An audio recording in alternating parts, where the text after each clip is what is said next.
time about not knowing his name, even though I grew up watching it. But I did my homework. I've done my homework, and I will continue to do my homework. I just want to emphasize that this is a really incredible event, and it is one of our most important fundraisers and overall community events. And so a few things. There is a QR code for you to scan on the video, and then there are also links that we'll be dropping in the comments for you to not only donate, but also to bid on in those silent auction items. Hello, Mr. Orndorff. Good to see you, sir. Brian, you have that other mic that we can cut? Awesome. Well, one of my good friends and best people, I think, honestly, in the community is going to be joining us. Feel free to take a seat anywhere. Yeah, for sure. Well, thanks for joining us. You want to introduce yourself and explain what you do and how you're involved? Sure. I'm JD Orndorff, Assistant Chief with Winchester Fire and Rescue Department. And as far as what I do day in, day out is really just support all the functions of the fire department and supporting the community. That's probably our biggest mission as far as fire and rescue department. But with that, of course, what you're alluding to is the fact that with all of our community partners, we really work hand in hand with many folks out in the community, such as yourself. In the rescue mission and of course Brandon and things like that. So thanks for having me this morning. Thanks for the invite. Yeah. Thanks for joining us. I see Dunkin' Donuts. Always good to see. And one of your colleagues, Shannon, our community paramedic, was here with us a little earlier, and we were talking about what community paramedic, like the value of that and what she does, and the value that you guys have, and how we work together, how the fire department and the services that you guys offer, and we work together to serve our community. How long have you been with the fire department? Tell us a little bit about yourself. Yeah. Thank you. So this is my 23rd year with Winchester Fire and Rescue. I actually started in 1992 with Middletown Volunteer Fire and Rescue as a volunteer. And it's been a really, really great, fulfilling career, honestly. Couldn't ask for anything better. Yeah. I love it. And I think one of the ways that I've gotten to know you a little better is you have a daughter who is a Liberty University student. And I say all the time that I have the privilege of doing a lot, but really I had the privilege of working with Claire. With Claire, yes. Yeah. She of course is going to graduate in May of this year with her bachelor's degree. And she's actually working right now with going on for her master's. She wants to be a licensed care social worker, LCSW. LCSW, right? Yes, sir. I think that's going to be the goal, but it's kind of humbling, honestly. And I've told you this story before, but Claire's journey, through college, through Liberty University, which is very impactful.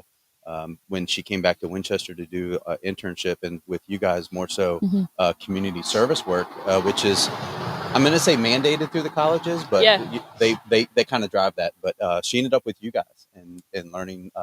Or meeting you and meeting Rachel, and that has taken her to the next level with community outreach, driving home what she wants to do, and you guys made such an impact on her, including Brandon, which he tried to talk her out of doing what she was doing to do something else. But that's an inside joke, right? That's another thing.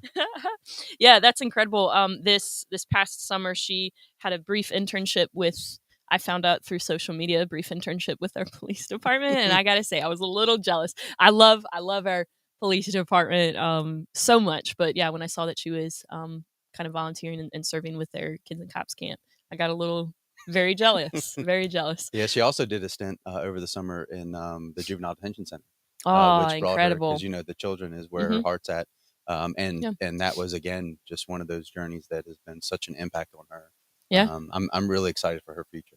Yeah. Because of you guys. Yeah, us again. Too. Yeah, man, I loved it. I think that's one of the coolest parts about my job, especially, and I think me personally, I love seeing, our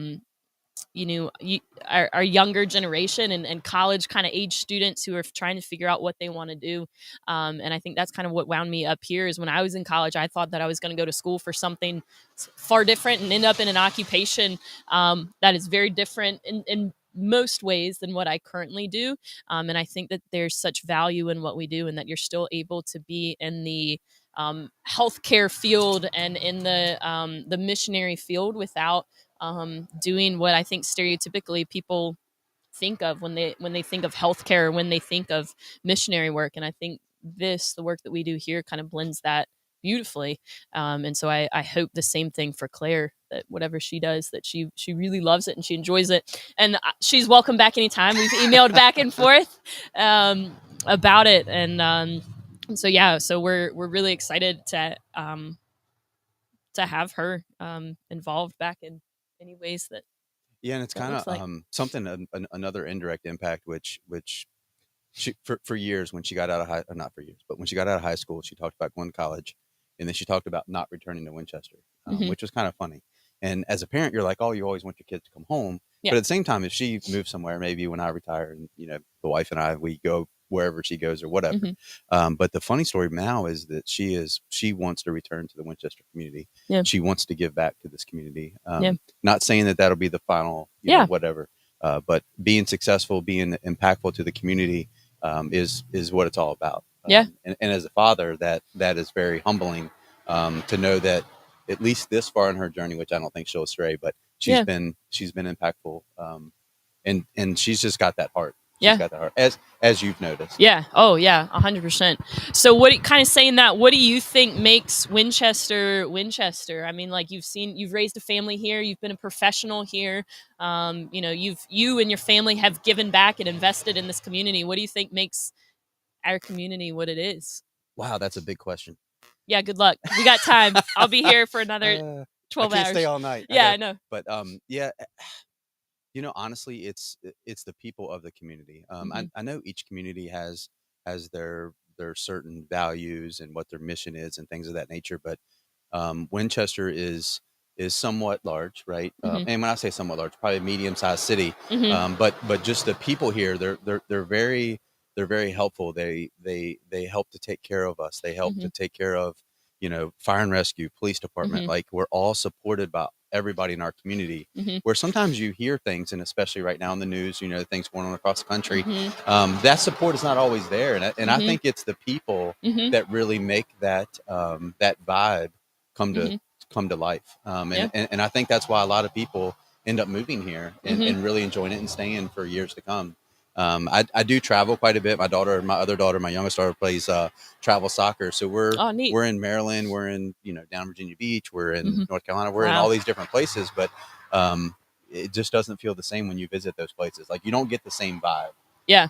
Just walking down the street, I mean, people say hello, they wave, Yeah. it's just a very inviting community. And then when something catastrophic happens, such as with us, a fire or anything else, the community is always there to help Hmm. take care of each other. And that's my big thing about Yeah. Winchester. Yeah. I think that's incredible. I grew up right outside of the Richmond, Virginia area, and I came up here to go to school.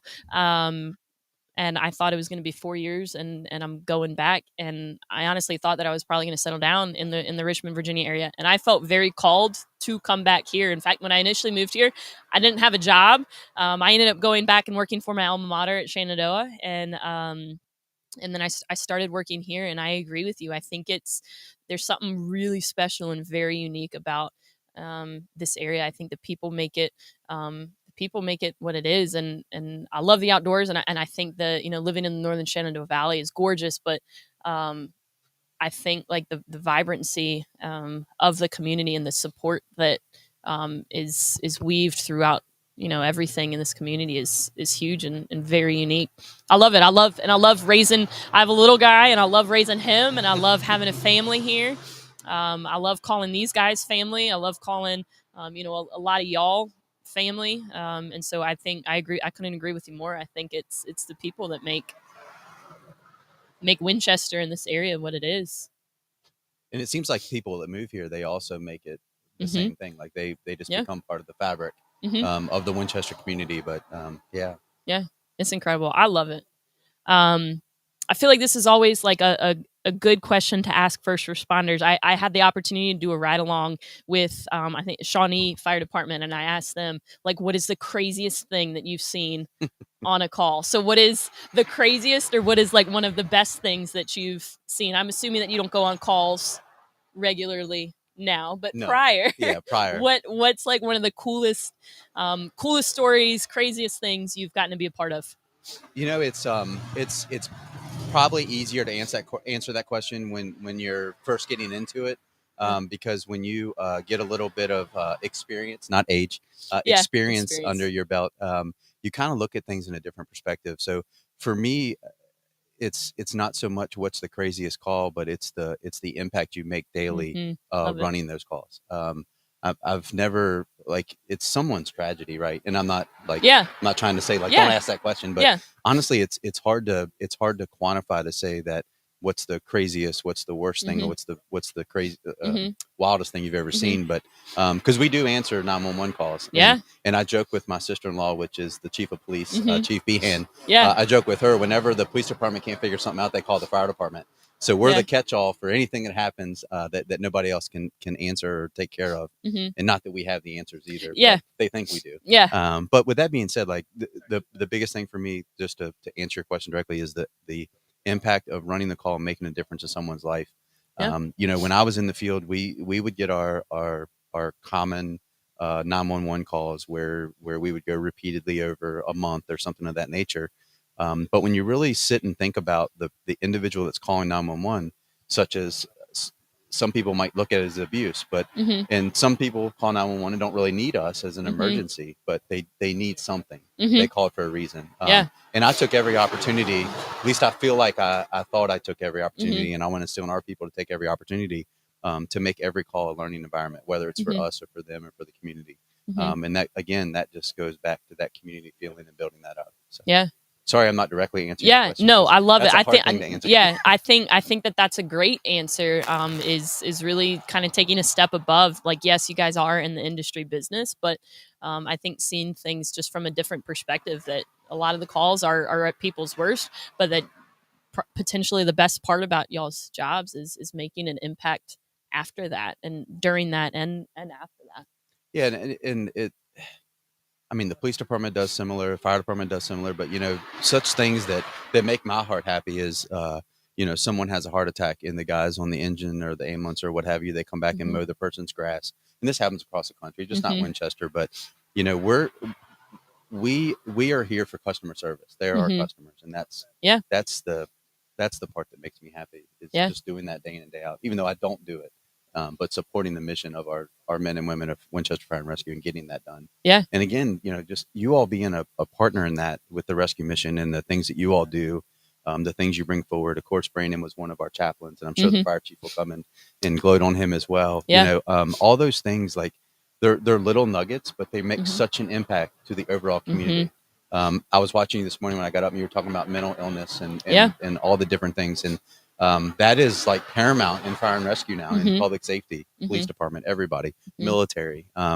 We're all dealing with stuff, and Hmm. then we come here and we're dealing with stuff Hmm. Dealing with and other people's other stuff. people's stuff, Yeah. right? And somebody has to be an outlet for that. And speaking of Brandon, the chaplain thing, Hmm. and Craig, and the others that are on that team, that's the community coming together to give us support for Hmm. our men and women in the fire department, for an outlet.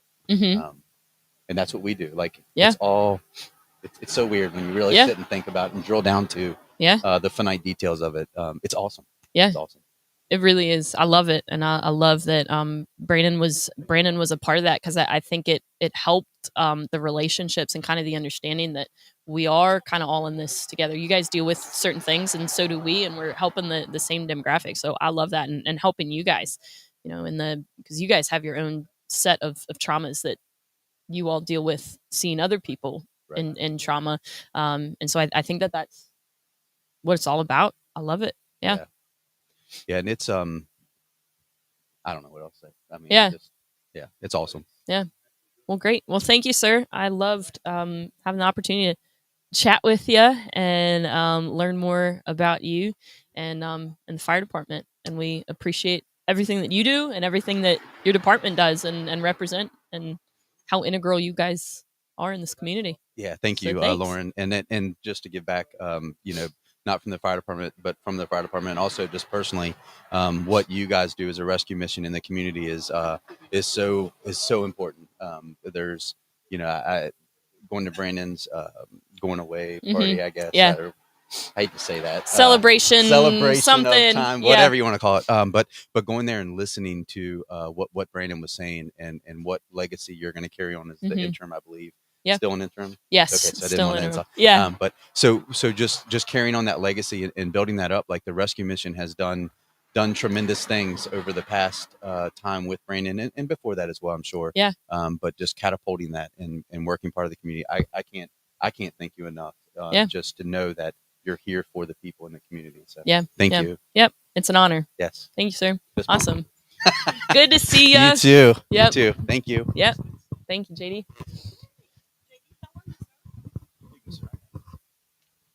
Some of our staff was talking a little earlier that I think it's actually gotten cooler as the morning's gone on. When I first got here, it really wasn't quite that chilly, and now I feel it. Now it's getting a little cool.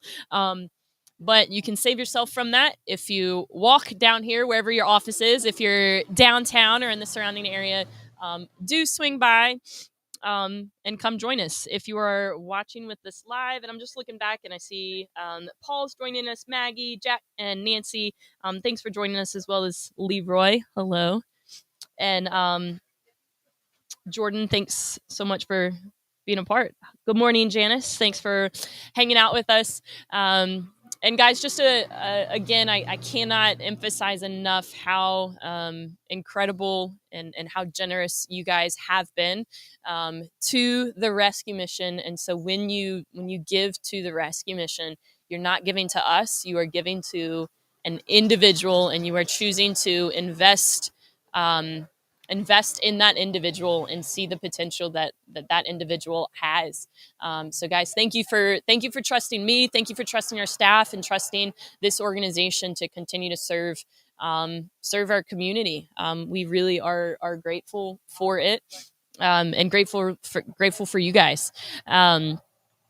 There are a handful of people that I see kind of walking up. So here in a little bit, you'll get to hear from them. You'll get to hear from a number of our other staff as well. I will also mention JD was on here a little while ago talking about some of our friends from the village at Orchard Ridge and their Plarn, the silent auction that we have going on, and we will drop that link here in the comments in just a bit so that you can access that. So Plarn is plastic yarn, and what they do are they're able to essentially crochet together and weave together old plastic grocery bags and put together something really incredible. And whether that's a rug or a plastic mat or a bag, and it takes 800 plastic bags to put together to create a mat. So they're doing an incredible job continuing to support us. So follow that link in the comments section, and you can make a bid on a Plarn item. Again, whether that's a mat, a rug, or a bag. There's donuts over here, so I'm gonna hop off camera real quick, snag myself a donut, and then Mark, if you want to come up and join us. It's unmuted.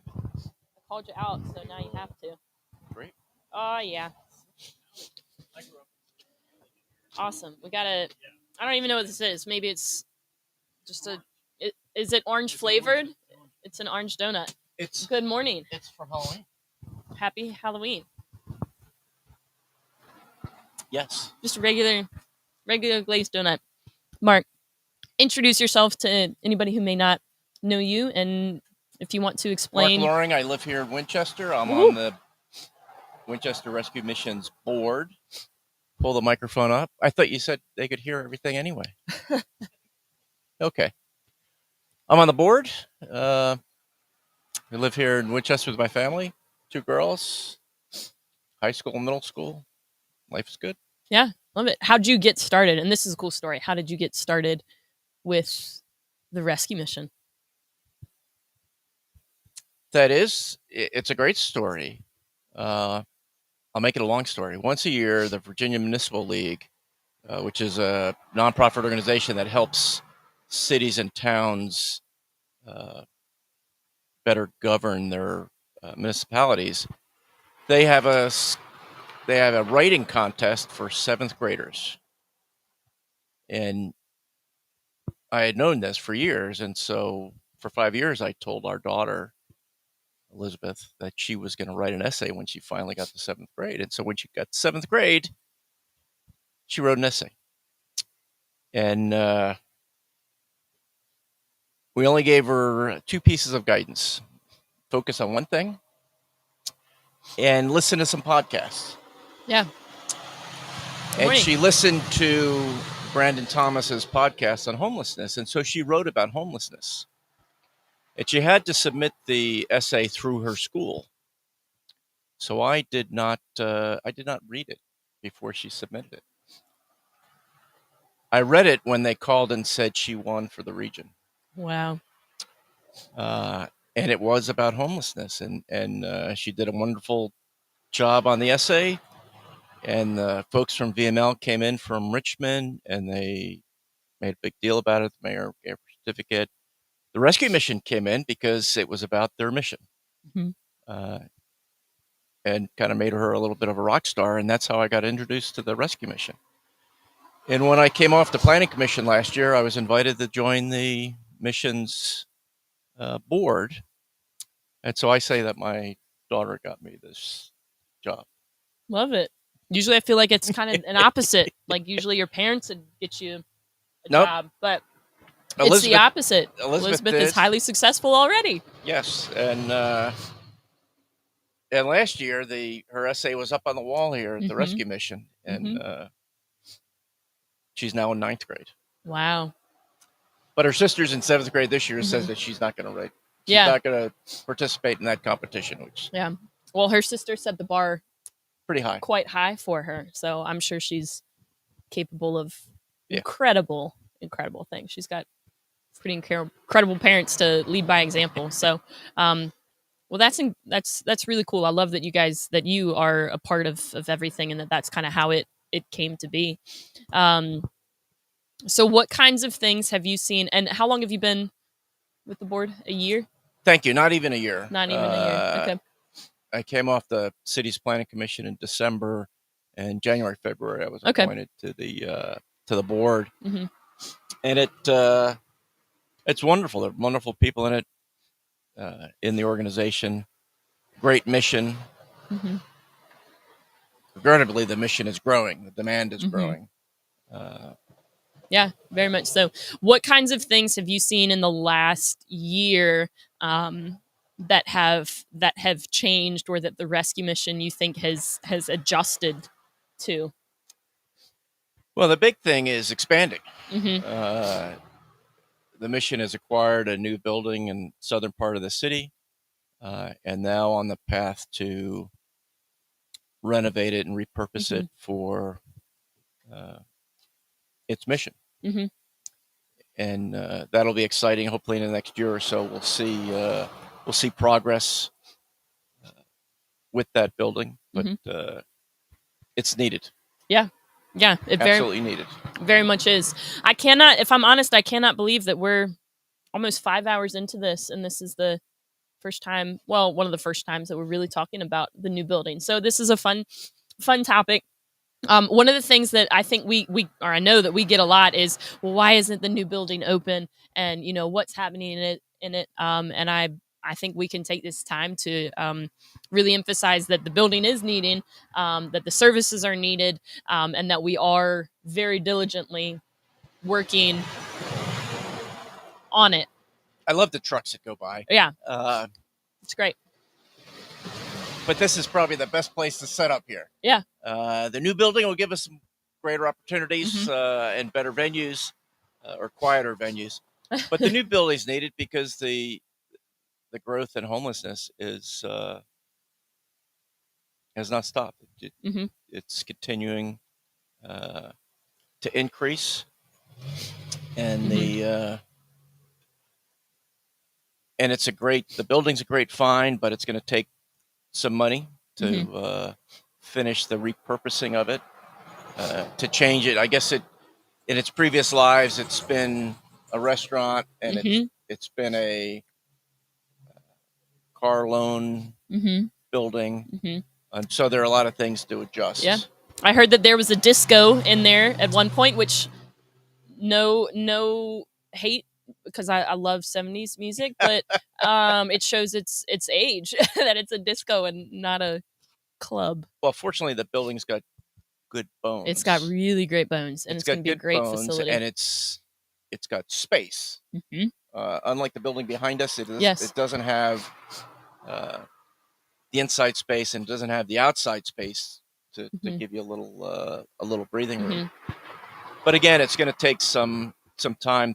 Their plans are still being worked. The detailed plans on what needs to be renovated and updated. And we're still soliciting donations to pay for that, because nothing's free. Yeah, it's certainly not. And I think while we have had the building for some time, we bought it pre-COVID. So then COVID, threw, to say the least, a monkey wrench and things with the cost of product, and the supply chain shifted things. And even now, I think in the last 6 months, what we were estimated at, just the cost of things has shifted, that all of us in our daily lives can significantly feel. But the rescue mission is very passionate about seeing that come to fruition, and making that possible, because we know that it is something that our community very desperately needs. It does, and the sooner the better. But it's still going to take probably another year before we can bring that building, or at least parts of that building, online. But it'll be welcome. But when that building does come online, we're going to keep this building. Yes, we will. Yeah, we will. And so that right now, what our plan is to, like you said, keep this building. This will likely turn into a women's facility. We'll still be able to offer the community resources that we do through our cafe on Cameron and through Cameron Market. And then we will expand into our new building to right now offer emergency shelter for both men and women, and then also shift our men's programs over there. And so we will almost be able to double what our current capacity is. And we will be able to offer a classroom setting, because that's a huge part of what we do, is not just house people, but provide opportunities for people that they need, and that they feel that they need to move forward. It's not just housing. We're trying to empower people to improve their lives. Empower is such a good word to use there. And I think just creating space and opportunities for them to see their own potential. And so that space is going to be huge for that. We're working with other community partners, including Valley Health, to make sure that, one of the really important things that we have going on is that partnership with Valley Health and access to healthcare, mental health care, physical health care. We partner with other local organizations who can help make that possible. But our partnership with the hospital is going to be huge in that. And we're definitely looking forward to continuing on working on that. Partnerships. I'm glad you mentioned partnerships, because they're so important.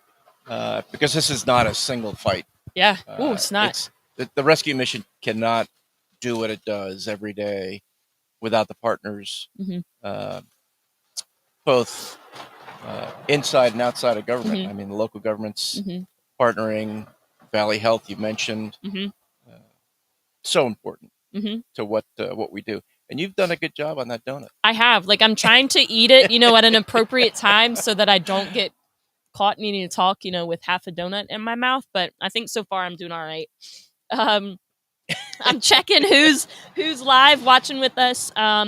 Chris Bennett, good to see that you're hanging out with us. Jessica Gordon, she works over at the Winchester Group. I had the privilege of actually going through the Chamber's Community Leadership Program with her. So Jessica, if you've got time, actually, not if you got time, make time, come over, sit down, hang out with us, and ask some questions, because I'd love to see you, love to chat with you. Pennington, welcome, or Steve, welcome. You can't miss to the chat. spot.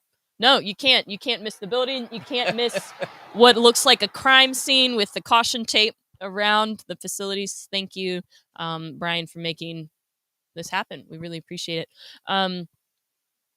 You mentioned, Mark, not being able to, help make everything possible without our community investing in us. So why do you think it's important that individuals and businesses invest, like, financially? Because I think that's something that we don't really like to talk about. Yeah. But that's honestly what it takes. If we're going to expand, that's what it's going to take. If we're going to continue to operate at the capacity that we're operating in and meeting the need that we see now and we'll continue to see, why do you think it's important that people choose to invest in the rescue mission? You can't do this without money. Mm-hmm. You can't do the mission without money, and every little bit helps. Yeah. And I mean, in our family, our daughters every quarter get to contribute to a local charity, and our Mm-hmm. oldest, Elizabeth, the essay writer, she contributes here generally, and Yeah. it's only a few dollars at a time, but I know it helps. Yeah. And if more people did, that would be Mm-hmm. very helpful. Yeah. I think for us right now, it costs right under $3 to feed one individual. And so whether you're able to, contribute $3 or $300 or add a few zeros behind that, it makes a significant difference. Again, I mean, like, less than $3 to feed somebody. I think right now it's right around like $8 for one night of housing here.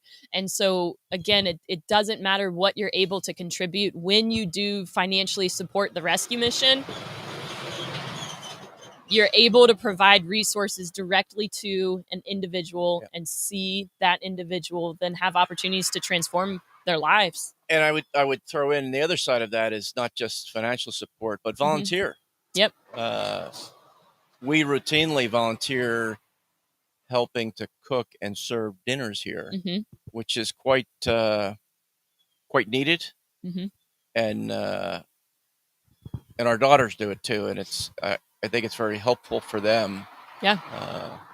To participate and help with that service. Yeah, our board comes in, I think every quarter.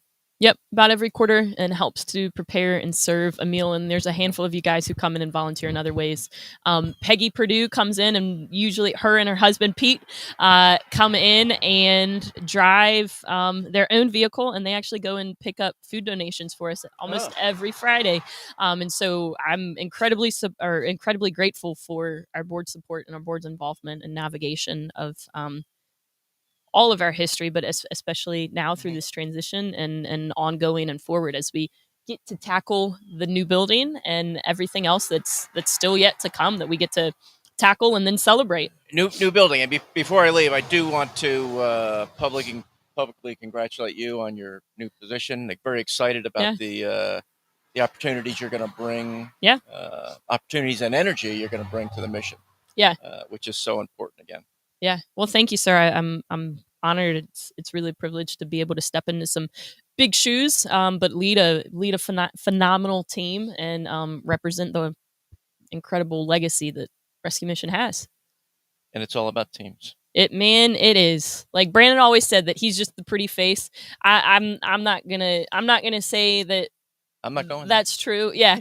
But man, it's seriously a team effort. I mean, just this event today, our operations coordinator helped make everything possible. Actually, yesterday, I'm pulling up from a meeting, and this guy is like up hanging off the side of our building, and there's like 3 or 4 of our guys, and I rolled down my window and I was like, we're hanging up Christmas lights already, very well knowing exactly what they were doing. But I mean, it is a team effort. Our staff, our residents, and our volunteers help make everything around here happen, and I am incredibly grateful to be a part of it.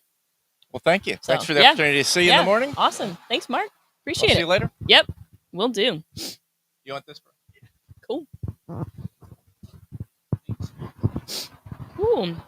So again, that was Mr. Mark Loring. He's on our board of directors. We're incredibly grateful to have him. We're grateful for his daughter for writing an essay and getting involved and continuing to support us in the awesome ways that a 7th and a 9th grader are able to support us. That's impressive. It's really impressive. And I'm so excited for that opportunity and very grateful for it as well. So I'm checking the comments. Meredith, thanks so much for your support. Meredith Hancock. Meredith actually helped design our logo with her business, Hancock Media. And so our logo that you see everywhere was made possible with the help of Meredith. So thank you, my friend. We're grateful to have you and your support. Janie, I agree with you. I think Mark and his family are wonderful people. And we are very grateful for all of their support. Kimberly, welcome to our live stream. Happy to have you on here. We're doing all right. We're 5 hours in so far. We have had Shannon from Winchester City Fire Rescue. She's our local paramedic. She also represents Just Serve, the organization that is kind of a one-stop shop for volunteers. And if you're interested in volunteering, that's a great spot to go to, justserve.org. They also have a mobile app, so you can download that and get some more information on volunteering if you're interested in volunteering here in our area and kind of figure out maybe what your jam is. We heard from Corporal Nixon and Morris from Winchester Police Department and talking about what our community response team looks like, how they work, how our CIT officers kind of operate. And CIT is our crisis intervention team. CRT is community response team, and what they do and how they help make everything possible around here possible to keep our community safe. We heard from Richard, who is a proud veteran representing the VFW. And so we're incredibly grateful for their support and how they support veterans in general, but especially the demographic of veterans who are currently experiencing homelessness.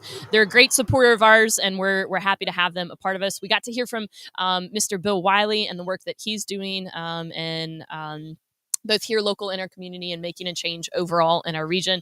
He was on his way down to Richmond. And so we wish him safe travels. We've heard from a handful of our staff. You heard from Janie Dickens Bowman earlier talking about the village at Orchard Ridge and the group of ladies and residents there who help support the rescue mission through Plarn, and that's plastic yarn. There is an online auction that you can see back in the comments. For that to make some bids on that. You got to hear from Sam Rogers, who is our community engagement manager. So he's working hands-on with our volunteers and with local churches and businesses, educating them on what we do and how you all can be involved, whether you're an individual, a church organization, a team, a university, or a school, what you can do to be involved. Analia, thanks for your question. You asked, can teenagers volunteer in the kitchen? Yes, definitely. As long as if an individual is under the age of 18, they're welcome to come serve in the kitchen with us. They just have to have a parent or legal guardian or an adult supervisor with them. And so we welcome youth, we welcome teenagers, and honestly, I think for me, that's one of my favorite things is seeing young people come through our doors and experience something that's more than just a soup kitchen. It's more than just a homeless shelter. It really is an opportunity to get to know people who maybe come from a very different walk of life than you, or maybe a very, in more ways than not, a similar walk of life with you, and get to learn what helping really looks like and what impact you as an individual can have in another individual's life. Again, not not concerning ourselves on if we've had the exact same experiences. Maybe they haven't experienced homelessness. Maybe they don't have a history of substance abuse. But getting to walk through Winchester Rescue Mission's doors and seeing that the value and the experience and the knowledge and the passion that you have is valuable, just as much as anybody else who finds themselves here. And so that's a great way to get involved, is by serving in our kitchen as a volunteer. And again, I was kind of on a soapbox about this earlier. It doesn't matter if you're great at cooking or not, or if you think that you're great at cooking and you're really not as good at cooking as you think you are. We'd love to have you. One of our staff members, Will, he's absolutely phenomenal. And he helps you through everything. He'll plan the meals. Bye, Mark. Thank you, sir. He'll help plan the meals, pull all the food, because again, we're serving about 200 people every single day for meals, on top of food distribution, and we still haven't gotten rid of you yet. Not yet. You Welcome can back. if you want. Nope. Say the word. I'll go. No, I'm still not. I do not consider myself an expert in Bob Barker or the. Bob Barker. Well, is it the Wheel of Fortune? Yes, the Wheel of Fortune. Yeah, the Wheel of Fortune. There you go. Yeah, or Family Feud. It's Family right. Feud, isn't it? That's it. What else was around? Not much. Like 60 Well, years I'm only going to ago. be here for a moment because then I've got to go pop on some other calls. But Oh. I'm just checking in to see how things are going. Praise God. Things are good. Yeah, things are really good. We just got to chat with Mark Loring on our board of directors. We talked a good bit about the new building and some hiccups kind of that we ran into with COVID and stuff. Different things, but we talked about the need for it. We talked about looking forward and what we need to make that a reality. We talked about his daughter and honestly how he got started, and he's been on our board for a little under a year now. But how impressive it is that a 7th grader who's now a 9th grader wrote a really incredible essay because of a podcast. What's also incredible is how that 9th grader consistently donates to the mission. Yeah. Pretty cool stuff. And so he spoke about that and the value that no matter what you're able to contribute and what that looks like, that is valuable. And that like it takes right under $3 to help feed one individual. And that it doesn't matter what you have to contribute, that it is valuable. Awesome. Yeah. Cool. So well, keep up the great work. Hey, it's going thanks. well. How's the fundraising going? It's good. Last time I checked, we were like 625. 625. You're a long way Guys, from reaching your mark there. Listen. So we talked about me being a little competitive, and trust me when I say this, I am. Like, it's driving me absolutely crazy that I had the idea to say, you know what, let's not do this 24 hours. I think that we can do this in, how many hours are we out here? 15? 16? Less than 24 hours. And here's why I said that. Because I knew that our community would show up in less than 24 hours. So I was confident in myself, and I'm confident in you guys that you guys can help us reach our goal of $24,000. So we're at 625. So ultimately, what you're saying is it typically took me 24 hours to raise $24,000, and you're saying you're going to raise $24,000 in 16 hours. Exactly, because our community can make it happen. I'm not confident. I am confident in myself, but I'm more confident in the people that are watching and the people that are going to show up. Okay, so you've got to like, share, comment, all the things for social media. Yes. Tag somebody you know that's got lots of money, so that way Lauren can brag about beating me in raising $24,000 in 16 hours. Now, what happens if we get to the 16-hour mark and you haven't raised $24,000? I'm gonna sit here until we do it. You think I'm kidding? I will do it 100%. I'm gonna do it. You've got a kid at home and other responsibilities. I very much do have other responsibilities. But so what you're saying is y'all got to come through. Yes. Or Lauren's pride will be severely hurt. My pride will be hurt, and I'll be very tired, and You know You're what gonna helps get really with tired raising of- money? Oh, tell me. You have to have a really awesome beard. Well, I shave every morning, so I can't. There's your mistake. There's your mistake. Janie might know a thing or two about, because she's from West Virginia. And women. You just offended everybody from West Virginia, and they're not going to give now. West Virginia. That's great. No, there no, you go. I love West Virginia. Love them. So They say it's almost heaven. Yeah. Awesome. Wild and wonderful. All right. Well, you keep up the great work. Hey, I have to go. Yeah. Jump on a couple calls, but I will return later to check on our progress. Yeah. See how we're doing. Yeah. So guys, before Brandon gets back, how long do we have? Till I come back? Yeah. I'm not telling. Well, you got to tell so that we can say I'll be back in an hour. So 11:45. Okay. Your goal to have, I'd say $2,000. I'd say $2,000 by 11:45, guys. All right. So before you go on your lunch break, or right when you go on your lunch break, hop in our comment section. Click that donate tab. I was going to say donut tab. I got my priorities. I got donuts over here. Okay. Oh man. Click donate. Support us. And because I cannot stand the idea of losing. We can do this. You got this. We got it. this. You yeah. got it. All right. Cool. Well, I'll thanks. be back. Hey. I'm gonna let our next guest come up. Yeah. Pat Kofod. Pat, you can't show up and not expect to talk. I was just going to watch. Nope. Yeah. Awesome. Meredith, I see your question. Do we donate on the website or the QR code? You can use either. You can head to our yep, and we just got the link up. You can donate through the site at this link. Awesome. Well, Pat, welcome to the bench. You've sat on this bench a handful of times before. I have, and I'm in total and complete awe of everything that they do here at Winchester Rescue Mission.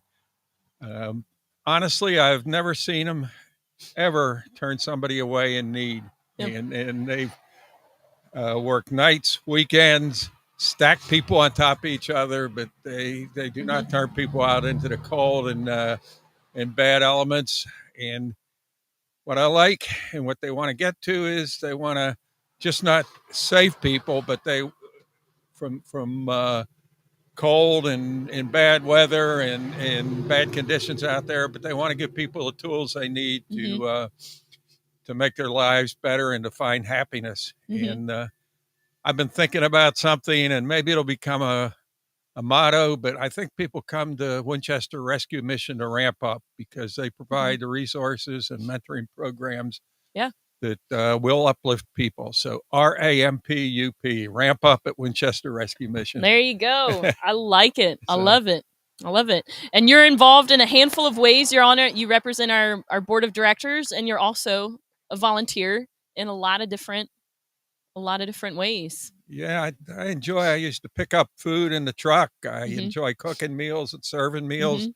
It's great to interact with everybody, and I think the more it's just fun to be around. It's a fun environment because everybody that walks through the doors wants to make themselves better. It's just they need to find a way, and like I say, they're going to ramp them up at Winchester Rescue Mission. Yeah, I love it. Yeah, awesome. Well, thanks, Pat. And you're also involved with your church, Christ Episcopal. That is true. Christ Church does a meal a month here. So I'm involved with that. We have some spin-off people who used to come in and cook with Christ Church and have now picked it up, and they're doing a second meal each month on their own dime. So that's very, very nice. It's kind of a contagious atmosphere. Yeah. So we're incredibly grateful for Christ Episcopal and all of the churches that make possible what we do. We are a Jesus-loving facility, though I will mention it doesn't hinder us from providing resources or inviting people in who may not share the same. But I think, we see Jesus as the best example to follow, and that's really one of our guiding principles in all of the services that we do offer. So we're very grateful for our church community. Yeah, I'm a Christian. I've lived all over the world. I've lived with a lot of different people, a lot of different faiths, some Christian, some not. I believe in Christianity, but I think there's several different ways to get to the end. And I don't think that we should, I know that even though we're a faith-based Christian organization here at Winchester Rescue Mission, we serve all. And that's not a requirement that you have to buy into the faith to get the support you need. Yeah. When you walk through our doors, we see you as an individual, and with an individual with needs. And so we try to do whatever we can to help meet those needs, no matter what your personal beliefs may or may not be. I think that's one of the things that makes us very unique. I think the best way to convert people or proselytize is to treat them good. When they see that you're treating them good and that your way is working well, they're going to become a believer. It's a lot better than trying to twist their arms. Yeah. So you win them over with kindness, and that's what they do at Winchester Rescue Mission. Yeah. And this Andy, right? Andy. I've got to take off in a minute or two. I got a granddaughter that's playing a soccer game down at Mary Baldwin College this afternoon, so I got to go see her. Good luck to her. Yeah. That's exciting. Yeah. If they win today, they got their record. She's at Marymount University. They got their record up to 500. So wow. That's incredible. So I'm looking forward to it. Yeah. Well, certainly. Well, safe travels. Good luck to her. Thanks for all that you do, Pat. Yeah, and Lauren, I'll just say it. I always say it about her. Former captain of the Shenandoah University field hockey team. I love athletes. I love the competitiveness. I love the confidence. And I love the fact that young ladies are involved in sports, because when I came up, it was just the guys that had that opportunity. And sports are great. I think they really build self-confidence and self-esteem. I love that. Pat, I hope that if I'm still here when I'm 40, you're still on our board and you can still say, Lauren, you remember like 20 some years ago when you were... You'll be visiting me in the cemetery. Just drop by once in a while. Don't worry, man. That's the next move. No need to be afraid.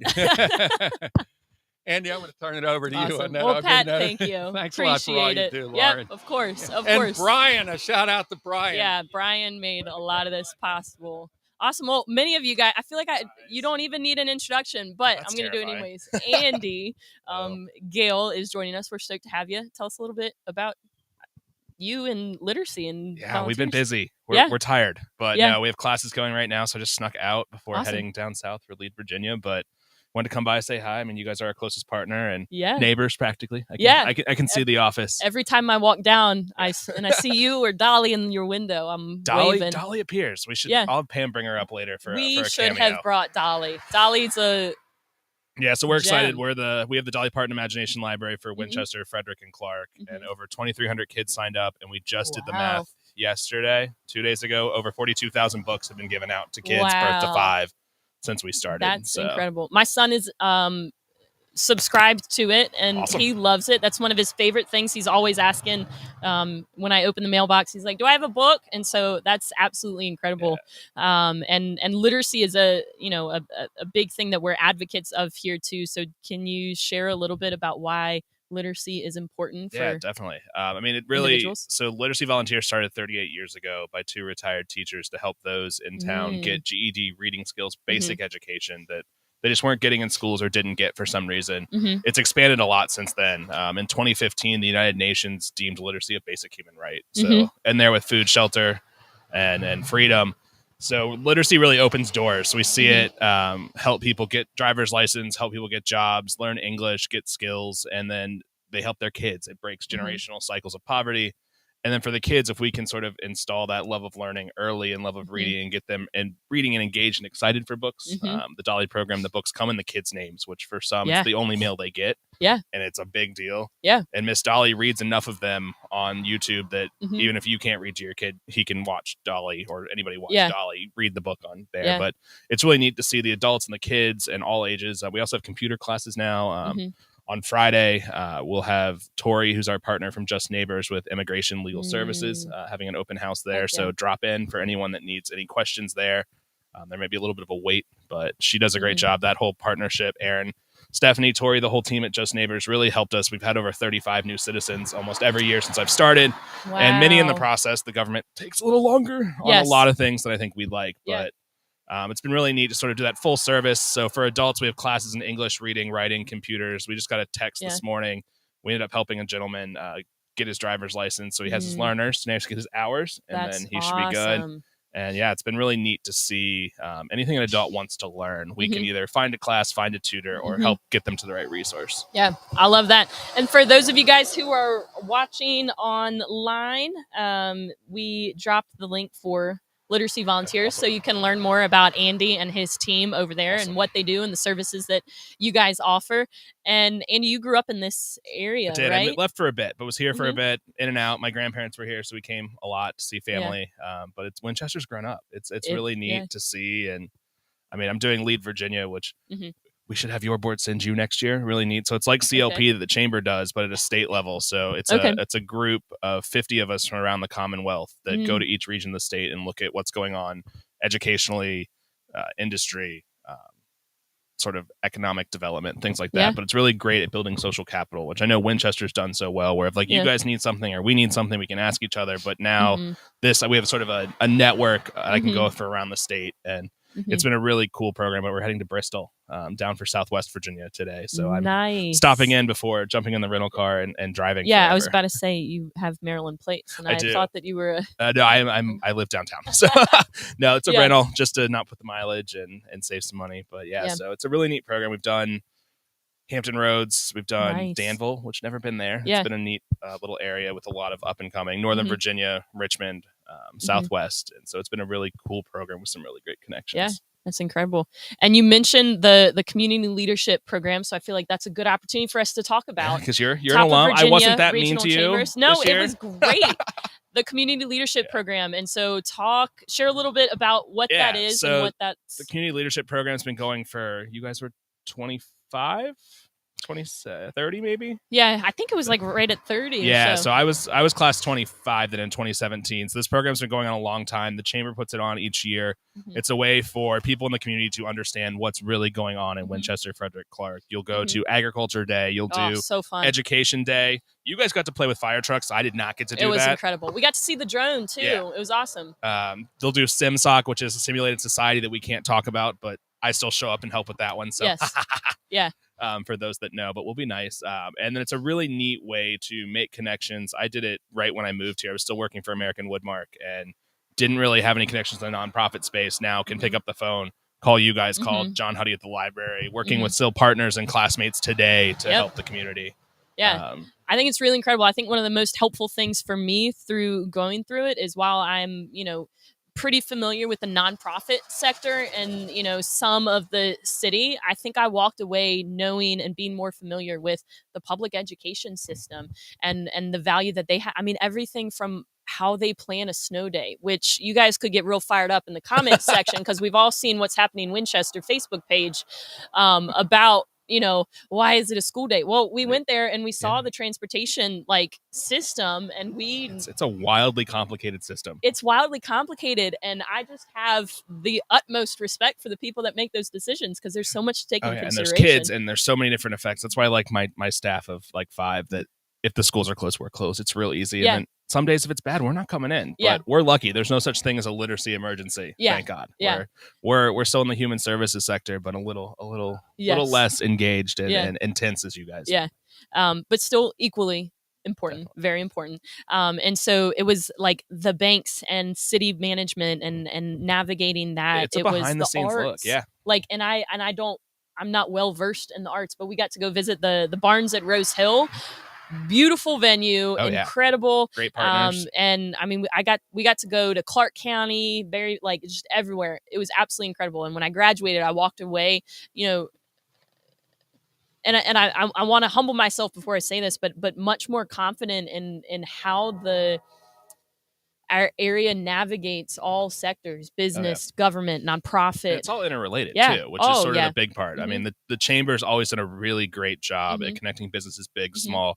But they see nonprofits like us as businesses. I mean, really, we are. We have a bottom line. We have finance. We have bills. We have profit that we try to make through events and fundraising because we want to serve our mission. So are we serving our shareholders? No, but we're helping to put that money back into the community. So the chamber sees and recognizes that, and it gives the nonprofits a really great chance to connect with banking leaders, Valley Health, the big companies send people, and it lets those people find their nonprofit passions. I mean, every year at CLP that I've talked about literacy, we found a board member or a tutor or a committee member just simply by saying, hey, here's what we do. And they're like, oh, we didn't know that. Yeah. So it's been a really great one. I think they just finished. So applications should still be open on the chamber website, regionalchamber.biz. Look at that. There you go. There you go. I think one of the great things that the chamber does is get us from operating out of our own silos. I think so many times we can just like put blinders on and be like, we're only seeing what we're seeing. But I think it provides an opportunity for us to like crawl out and be like, hey, oh, look over there. You're equally as important, and we need you to partner with us, and this is what we can do. And I think really having the opportunity to do that is so important. So Cynthia and Hannah, if you guys are out there, we'd love to have you guys swing by, come have a conversation. You're good friends and a huge part of the chamber's been community. Great, and it's really helped me. I mean, we both won Nonprofit of the Years, and it's really been neat to see that recognition, but then also just the opportunities and the doors that working with the chamber's done for me personally and professionally has been second to none. I couldn't be here without them. Yeah. And I think personally and professionally, like personally, I have a lot of friends now from that I feel like otherwise perhaps I wouldn't no reason, met. And then professionally, I mentioned Jessica Gordon a little earlier, Katie Landy Jordan. I promise I paid my insurance bill, Jess. Right. I mentioned them, and I think otherwise I wouldn't have had the opportunity, and they're friends of the Rescue Mission, they're friends of mine, and I think just really incredible people in the community. There's trouble. Yeah, it's not 11:45. This is my opportunity to say, Brandon just walked back out. We still got 45 minutes, and our goal was $2,000, and You what? You said, I swear. Oh, he's heckling her. He's heckling. He's been talking smack all morning, and I'm not tolerating it. I'm a highly competitive person. Highly. You're gonna win. I have to, Andy. So I absolutely have to. I said I can do this in less than 24 hours. Oh yeah. And I feel like I'm either overly confident in myself, which maybe I am, but I was really confident in our community and saying, hey, we can get to 24,000 in less than 24 hours. So guys, help me do this. Help her beat Brandon. Quit. Allow me the opportunity to not be heckled by Brandon all day long. He's going to do it regardless. Oh, that's what he will. But honestly, that's what you get. That's what you can expect from Brandon. Exactly. Now, you guys do such a great job. I think it's an admirable goal. I think this community will step up. It never ceases to amaze me. We just did the Lost Weekend Film Festival, or a little short on auction items. I put one thing up, and next thing you know, our office is overrun. We ended up beating our goal. So heck yeah, the community is always one that jumps on, supports, and that's what's special about Winchester. Telling my friends from across the state that are in lead with me that they're like, oh, you guys are a little town. Like, not so little. No, and we have great community support. We have great company. We have Fortune 500 companies here, Woodmark, Trex, Rubbermaid, Continental, all those guys, they're supportive. The banks, it's really one that we don't need to be in Richmond or the big cities to get that kind of support. We have it here in this town, and people really care. Yeah. It's a really cool community to be a part of, and to see them see us make big things happen. So awesome. Well, thank you. I'm going to hit the road and head to Bristol. Safe travels. But enjoy the bench and crush Brandon. Yes, thank you. Yeah, awesome. Well, thanks, Andy. Cool. Appreciate it. Yep. All right, guys. So we dropped another link to donate to the rescue mission. I see that 11 people are live with us. Gerald, I see that you joined us. Sinclair, our good friends down. Sinclair Health Clinic right down the street. You can probably still see them. They do great stuff providing healthcare resources to our neighbors at a no cost or at low cost. So we would love to see you guys down here. Janet, I see that you joined us. Hello, Lori and Maggie. Good morning. Happy that you guys are joining us this morning. We're really excited to have had Andy also talking with us about literacy volunteers and the importance of the work that they do with adult literacy, GED classes, with citizenship, and golly day, I swear. And just the work that they do, and their new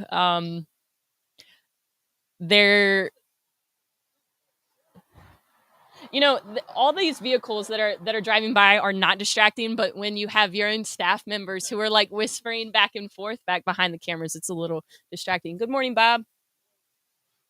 Honestly, that's the most distracting. But Dolly Parton's Imagination Library is a really cool opportunity. So if you live in Winchester City, Frederick County, or Clark County, you can actually go to Literacy Volunteers website, which if you scroll back up in the comments, you can find how to sign up for that. And really what happens is every month you get sent a free book. It's free of cost.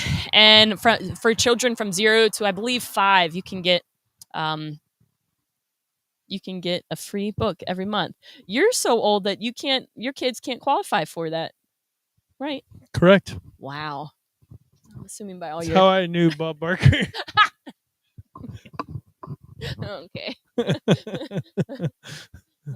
This is going to turn into one of those things that's like, I'm going to cry later, like about the boat or the probably taxi. Good chance of that. Yeah. Yep. You're welcome. Thank you. I appreciate it.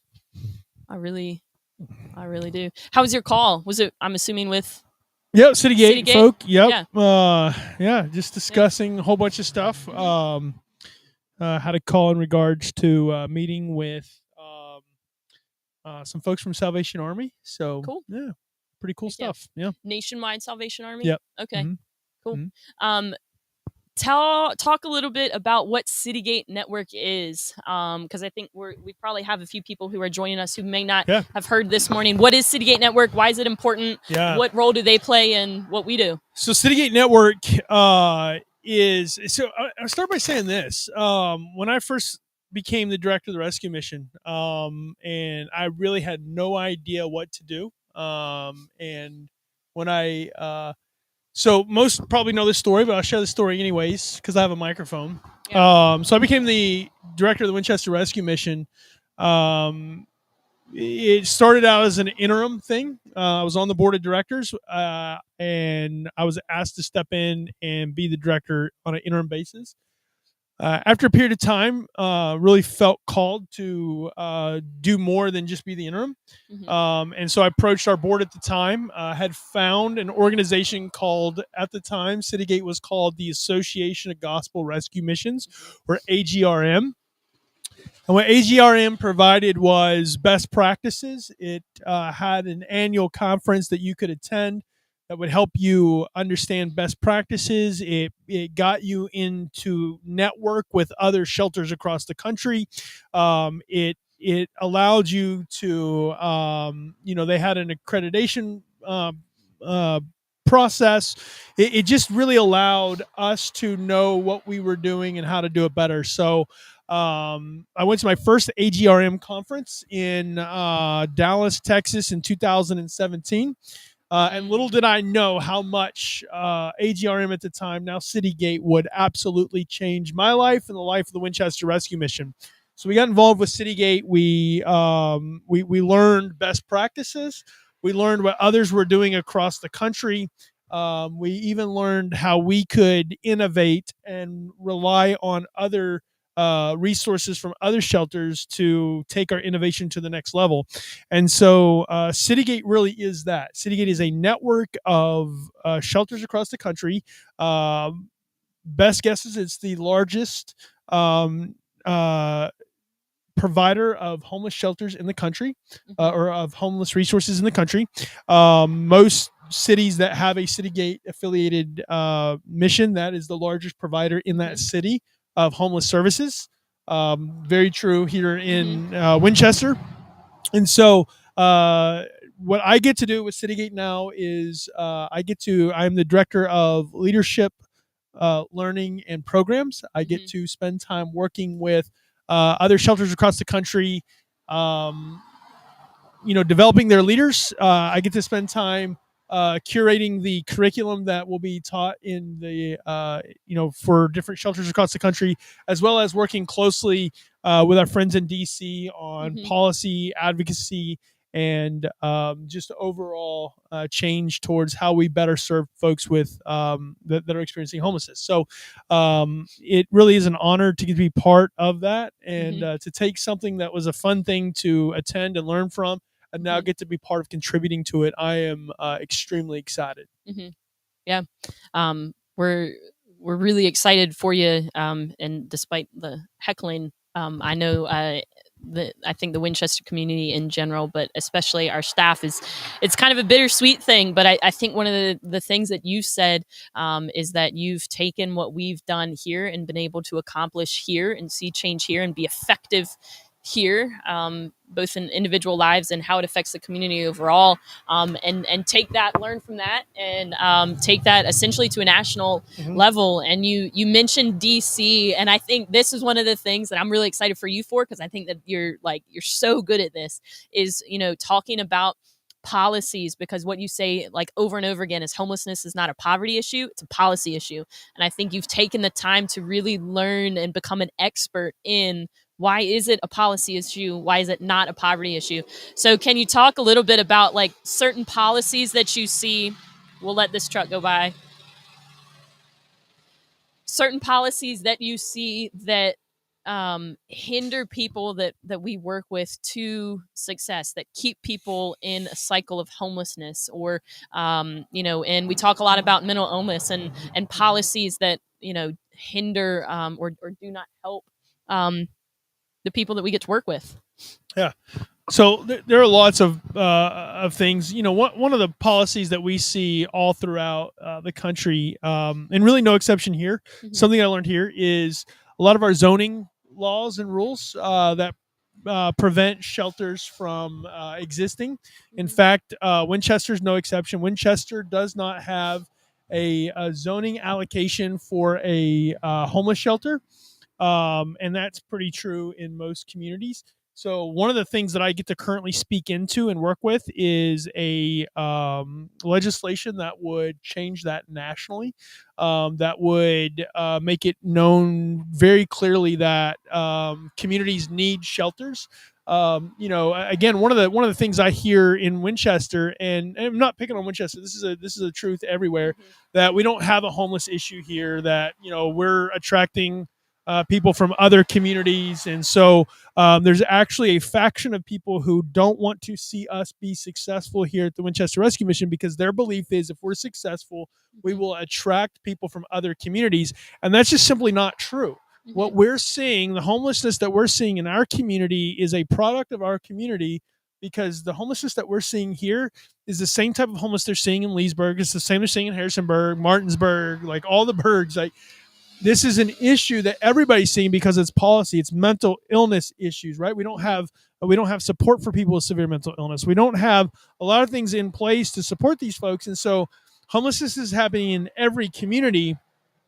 And so I think we've reached a point where we can no longer say we don't have an issue, that it's another community's issue and that they're just being sent here. And so we can do one of two things. We can continue to keep our head in the sand and pretend it's not an issue, or we can begin to address it. And I think a lot of communities across the country are finally saying, okay, time out, we need to address this. And so hopefully legislation that I'm speaking of will allow communities to begin to push forward and open more shelter type settings for folks experiencing homelessness. Yeah. I think one of the things that I have heard is that what's happening is buses of homeless people, quote, buses of homeless people are being bussed in from over the mountain. And so what would you, and we can kind of both speak into it, but what is the demographic of the people that we're serving? Yeah. It really is. It's troubling to me when you hear, especially elected officials, say things like, people are being bussed here from Loudoun County or other locations. The privilege of serving as the director for 7.5 years, almost 8 years, and not one time did we have a bus from Loudoun County show up dropping people off. The majority of the people that we serve come from Winchester City, all right, and then another large group come from Frederick County. Mm-hmm. This is a Winchester City, Frederick County issue. Mm-hmm. If you are homeless, truly homeless, you've been chronically homeless, and you're in Front Royal or you're in Leesburg, if you're chronically, truly homeless, Winchester might as well be on the other side of the moon. Mm-hmm. If you're in one of those locations, if you're truly homeless. Mm-hmm. And it's shameful for us to claim that people are being bussed in, because it just means we don't have a fundamental understanding of what true homelessness is. Because if you're truly homeless, you don't have a vehicle, you don't have access to resources to get a bus, to get here. It just doesn't exist. And so it's time for us to stop pretending that it's a somebody else issue and recognize that it's an us issue just as it's a them issue.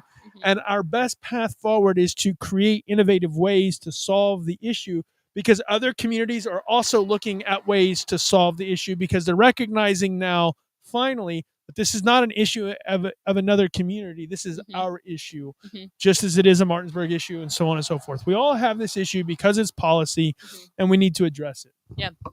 And I'm keeping an eye on the comments. So guys, when you're watching, Mitchell, thanks for joining us, and as well as David and Kate, sorry. If you guys have questions, feel free to drop them in the comments. We'd be happy to talk about them and address them. If you want to share a story, share a story. One of the policies that we see is the idea of housing first. And so that's a kind of a national policy as far as how to tackle homelessness. So can you explain housing first and why it is effective or ineffective, and what is a better way if it's ineffective? So housing first is the short of housing first is that in order to address somebody's homelessness, whatever the root cause, whatever, that the only way to address it is by first addressing their houselessness and by putting them into housing.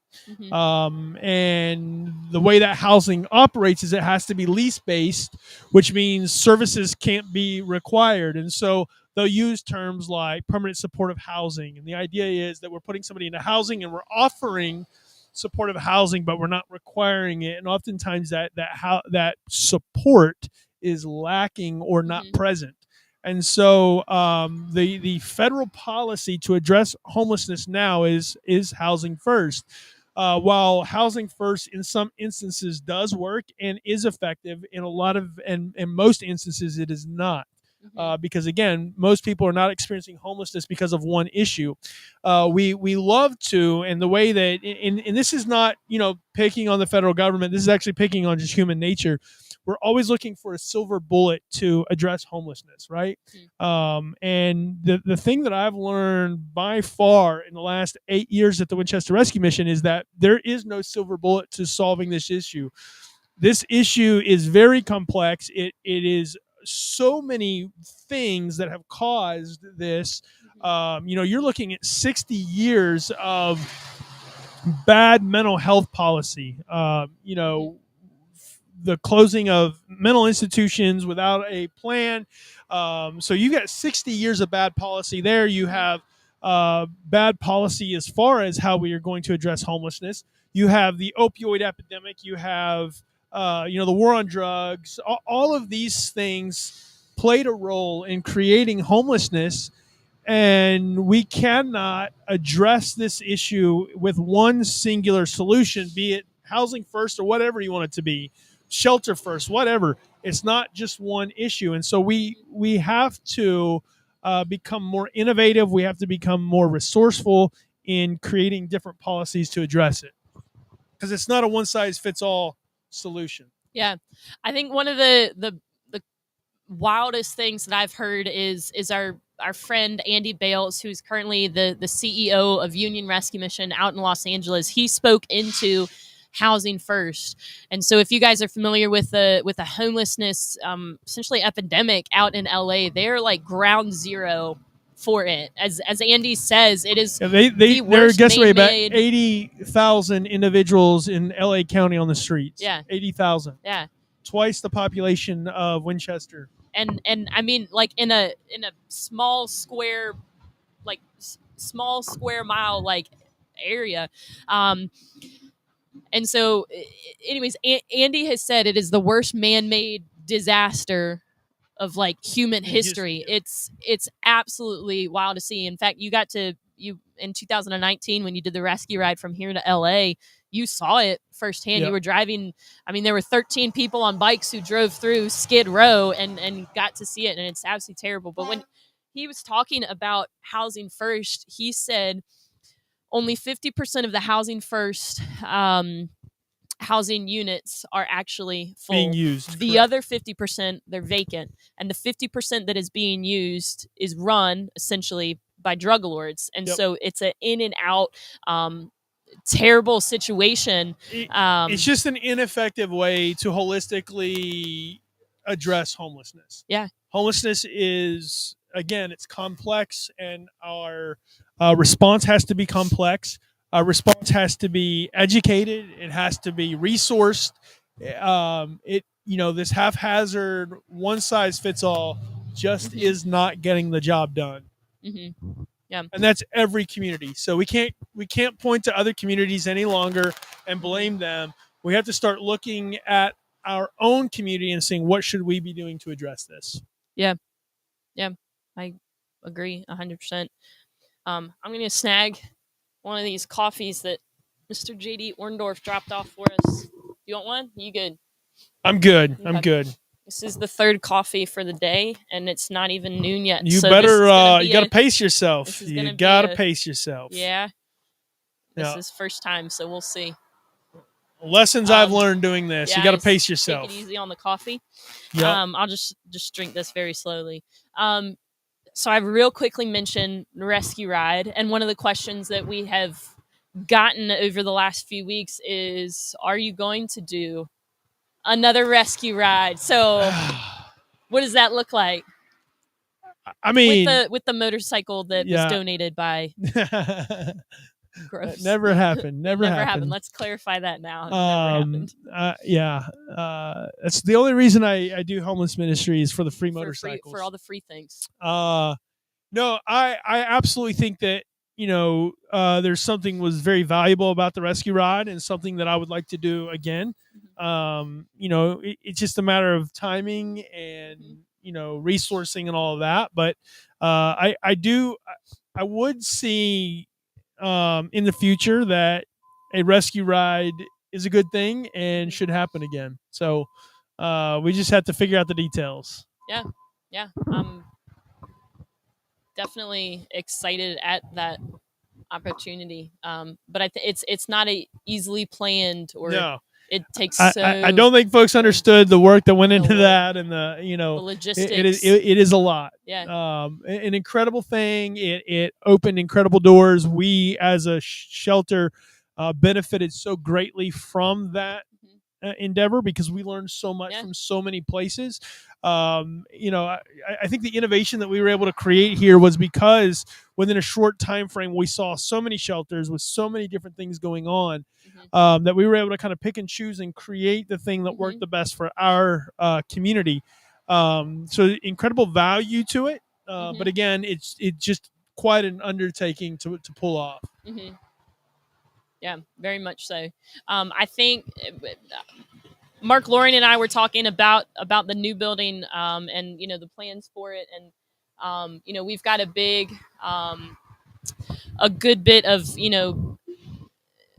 progress that still needs to be made. But when you talk about the rescue ride, one of the minor details that I'm really excited about is one of the aspects that one of the rescue missions, I think up in Pennsylvania, had in their facilities, I think specifically in their restrooms, and it was about the lighting. Yep.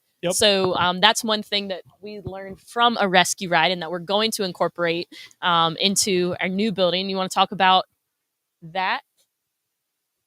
Yeah. So one of the cool things that happened with rescue ride is, again, the different facilities. So when we're in the planning phases of opening and building our new facility, we learned from these facilities best things to put into place with it. So, for instance, in Lancaster, Pennsylvania, Water Street Rescue Mission. Lancaster. Yep. Apparently, I say Lancaster and I get fixed all the time. I'm from Arkansas, so we can say Lancaster. We Lancaster. We gotta stretch it out. I have some friends from there, and they're always like, Lauren, it's Lancaster. Yeah. Like, all right, Lancaster. Well, in Arkansas, it's Lancaster. Lancaster. All right. There you go. So they in their shelter, in their overnight emergency shelter, they use blue lights in their bathrooms in the evenings, and that did two things. One is when the door gets swung open, you don't have the light pollution that you would have with a traditional bright light. So you're not waking everybody up. The second reason is because if somebody was attempting to utilize or use drugs intravenously that they snuck into the facility, it makes it more difficult to see your veins. So you're able to kill two birds with one stone in a very innovative way. The other thing that they did that we're going to incorporate in our facility is they obviously had your typical overhead fluorescent lights, but they also around the outside had accent lighting that over the course of an hour in the evenings, that light slowly comes down until it's time to go to sleep, versus what happens in a traditional emergency shelter where there's a traditional bedtime. You turn the lights off, and then you're spending the next hour just like you do at home with your kids, telling everybody to shut up, go to sleep, be quiet, and stuff like that, rather than creating an environment where you're making it more conducive to sleeping. And so again, small things that we probably wouldn't have thought about in the process of building a facility, that because of the rescue rod, because of going to different facilities back to back, we saw that, and we came back to we need to do that when we build our facility. I think one of the other things that really excited me there that we are going to implement in the new building is a room that is separate. So let's say if you are restless one evening, or perhaps you're adjusting to new medication, and you're just not able to sleep, instead of having a light on in the general room, we are going to have a separate room with separate lighting, where somebody, no matter really what's going on, if they're agitated, if they're potentially, manic, if they're just having difficulty sleeping, if they're working the day shift, whatever the case may be, that they're able to go there by themselves instead of affecting the entire population. Because again, in traditional housing, it's lights off, everybody be quiet and go to sleep now. But in our day to day, that's not what this speaks to an even greater thing that we've been discussing quite a bit around here, and it's just how do we create more dignity for our residents? How do we create an environment that's not us centric? And what I mean us centric is us as a shelter. So most shelters, and the Winchester Rescue Mission at one point was not an exception to this rule, but most shelters set themselves up that you have a check-in time in the evening, a checkout time in the morning. So you better get here to get on the bus to get to the shelter at a certain time. All of that, you create those environments. But what you don't realize that you're doing by doing that without having some level of education in this, what happens is you end up creating an environment where you're actually enabling and almost encouraging homelessness, right? Because the whole environment is around you, having to orient your schedule to being able to, get to the shelter on time. So you get to get in, you have to orient your whole, if the reason why we want to create a room for somebody who's new to meds and are not able to sleep is because we want to create an environment where they can, work through the process of taking meds and all of that. And oftentimes in shelters, what happens is if we're not careful, we create an environment where it's like, you should just be happy you have a place to sleep. We fed you this nice meal. We played these games with you. Now shut up and go to sleep. Versus us creating an environment that allows them to rest and to heal and to engage with meds and resources in ways that maybe they wouldn't have otherwise. And so it takes a lot of thought, a lot of energy, and a lot of work to create an environment like that. And what I'm excited about is we've done that here at the Winchester Rescue Mission, and we're planning to take that to an even greater length with our new facility. So, but with that, I'm going to step away because it looks like you have another guest to invite up to talk to. So, awesome. Well, thanks I will for be that. back. All right. And guys, so it's 11:25, and we said that by 11:45, our goal was to get to $2,000. And so I'm going to invite our board chair, Mr. Knox Singleton, up to have a conversation. And in that, I'm going to get our guy behind the camera to check where we're at.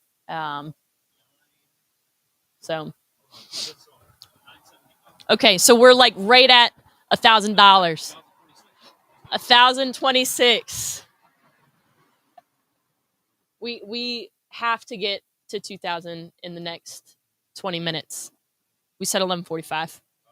11:45. So before Brandon walks out here again, or before he comes back up, we're gonna get to $2,000, guys. So I have the utmost faith in you guys. Mr. Knox Singleton, would you like to come up? Join me on the bench. How are you? I'm good. You had an early start today, Lauren. A very early start, not quite as early as Brian. Brian's been a rock star this morning, manning everything out here, but we're doing well. It's been 6 hours, I think now, 6-ish, and I've only been talking for 5. So should be good. By the end of it, I'll have no voice. I was going to say your voice is holding up amazingly well. I'm really impressed. Yeah, so far so good. It's made possible by coffee.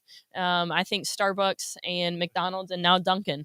So cool. I'll give a Yelp review for each a little later, but I'm excited to have you joining us. So if you want to introduce yourself to people who are watching live who may not be familiar with you and how you're involved with the rescue mission. Well, I'm happy to. I am Knox Singleton. I'm the current sitting chair of the board for the rescue mission, and I've been involved with the mission now for, I guess, about half the time that you've been involved, maybe almost 4 years. So I really have become so aware of what a critical role that the mission plays in our community. It just seems like every year we've got a bigger and bigger challenge facing us. Some of it's economic, and people falling out of their whole economic situation and ending up on the street. But more often, it seems like I've learned it's mental health issues or addiction issues or other things other than maybe just being out of luck or out of work. It's things that the holistic role that the mission plays, and I'm just becoming more and more convinced how vital what we do. The whole community depends on what we do, and so this is a great opportunity to get to share the story and share what we are doing. And we have an active board. It's not big. We believe in a working board. We're working in the mission different times. We're helping to prepare food and do things. We want to know and really try to be connected to our mission and what we're trying to do. And we got a great team at the mission. I'll tell you, for those of you who probably would not know, we really have a incredibly dedicated and skilled group of people they're not just smart and committed. They've got big hearts. They're really totally bought into the mission of helping people that need help. And I think it makes a lot of difference that everybody here is committed to connecting with people, because the difference we can make in one life, it's one life at a time. That may be a lot of individuals over time, but it all boils down to one individual person. And the change, this is a rescue rehabilitation. It gives them our residents their life back. And I'll tell you, there's nothing more satisfying for those of us at the board. I say we're working a little bit. The team, Lauren and the team, they're working a lot, and so but everybody's got to pull together, and everybody's got to do what they can do. And the fact that those of you who are watching us today, that you would step up and help us means the world to us, because we can't do it without you. I mean, there's just no way this works without this whole community being part of the team that's going to help rescue the folks that we're trying to help every day. So that's a little of my history, and I'm excited about our new facility. I'm excited about where we're going. It's not just where we've been; it's where we're headed, and we're. I guess that's mine. Ooh, that is my better half. I better answer this phone. But it was wonderful getting to check in and share with folks, and hang in there and keep getting that number up. Yeah. We need and depend upon your support, and it means everything to us that you're stepping up to stand behind us as we try to do the work every day. So thank you, fantastic, Lauren. I'm Knox. sorry to have to run off. Thank you, sir. Appreciate it. I'm in trouble. You have to know this, but you guys have a good day. Awesome. Thank you, sir. Good to see you as always.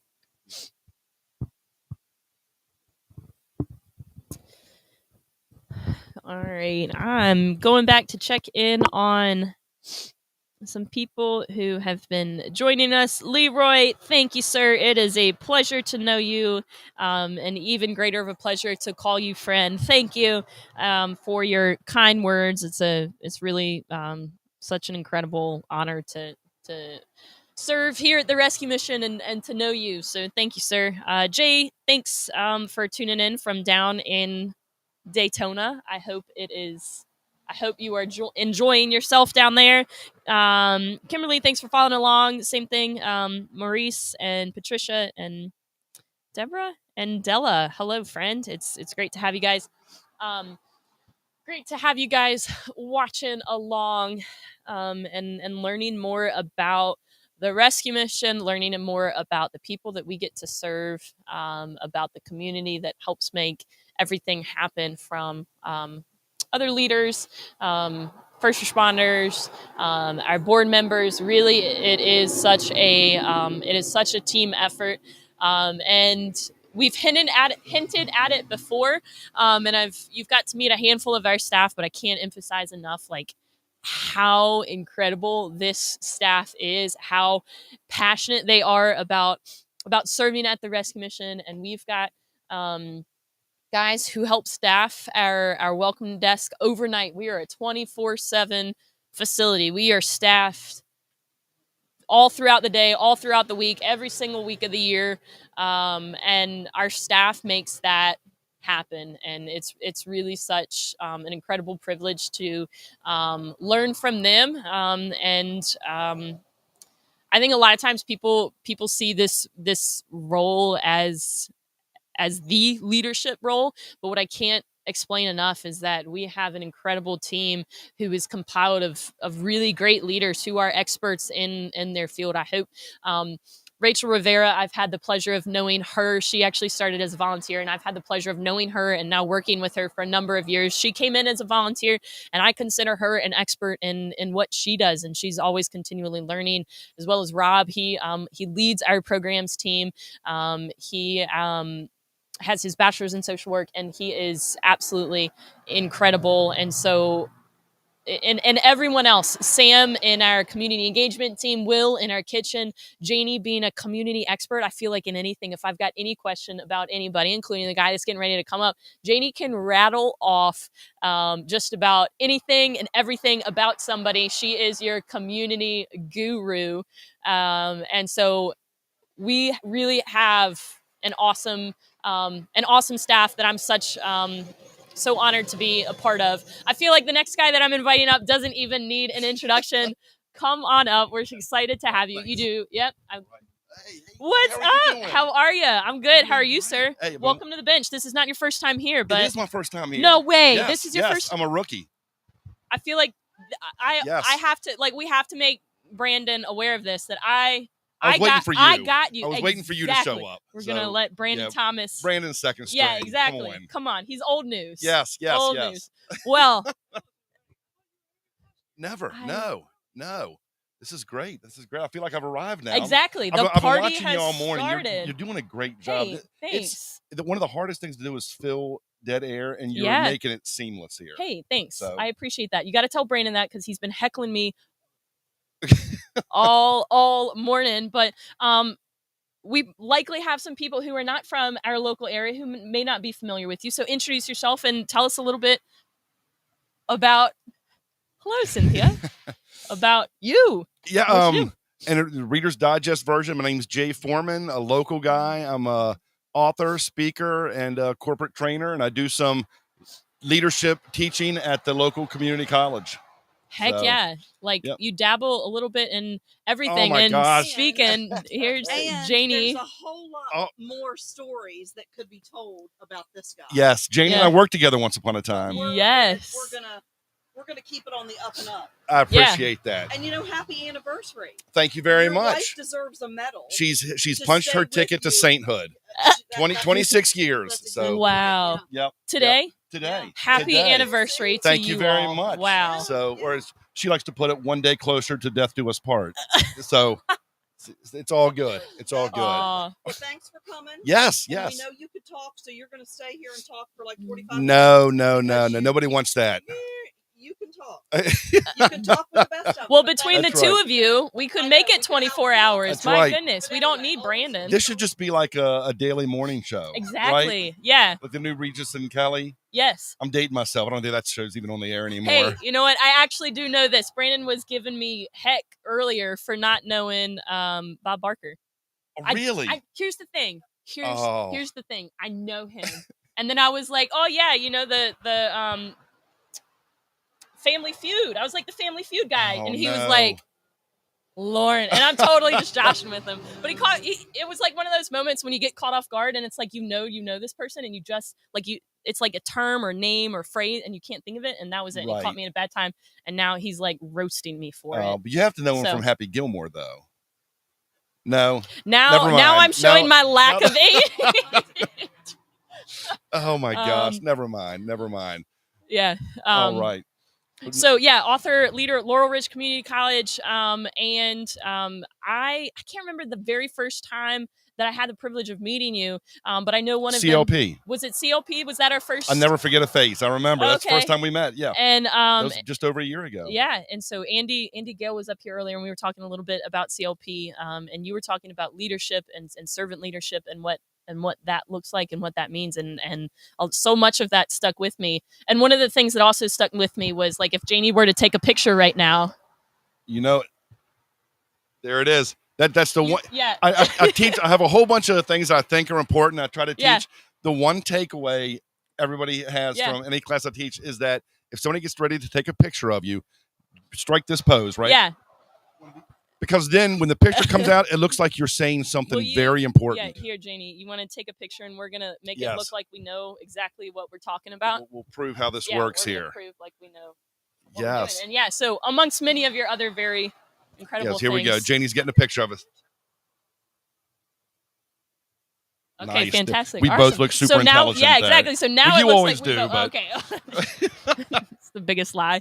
I stepped into this having no idea what I'm doing, and I'm just faking it till I make it. What time did you start this morning? Because I tuned 5:30. in. Okay, I didn't tune in that early. Yeah. Wow. I'd be concerned if honestly, I'm a little concerned than anybody. if you do not have to be up that early for work, I'm just wondering why you're up at 5. Oh my gosh. 5:30. Wow. So how long does your shift run to today?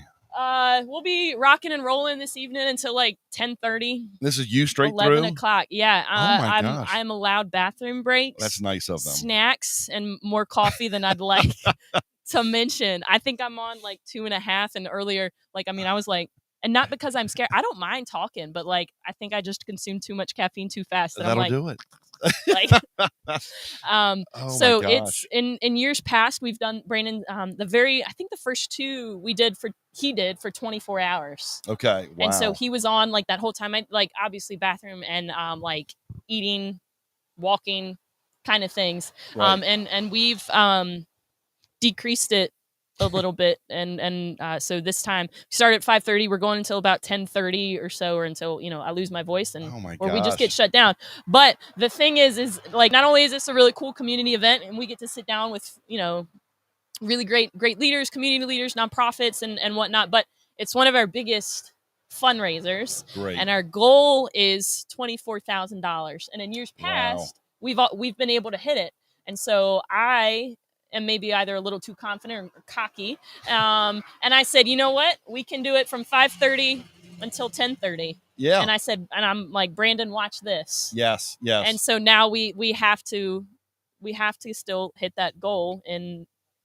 So the goal is to make more money in less time than Brandon ever did. So exactly. I'm with you. And so I'm confident that our listeners and our supporters can make that happen, because if not, I feel like I'm never going to be able to live it down. Right. We have to get you across this exactly. This hurdle. At least you guys got to see me and see us through this. Well, it's an easy sell though, and it's it's such a great cause, and you guys do it the right way. You're always out here in the community, and it's sometimes it's having the hard conversations, right? And you guys do it very, very well, which is a lost art these days. So appreciate all you guys do. Your entire, because I've worked with your staff before. I know most of you guys.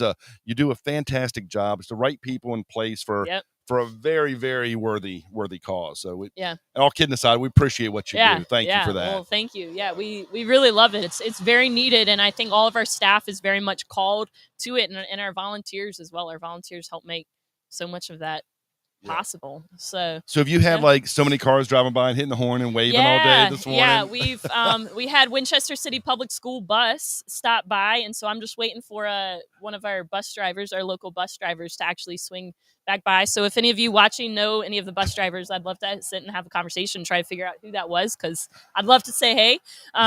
Horns honking, people hollering, motorcycles revving, though we haven't seen any real motorcycles. I ride a Harley, and so they're like scooters, they're like the Yamahas. Okay, no, not like they're like nee, nee, nee, nee, nee.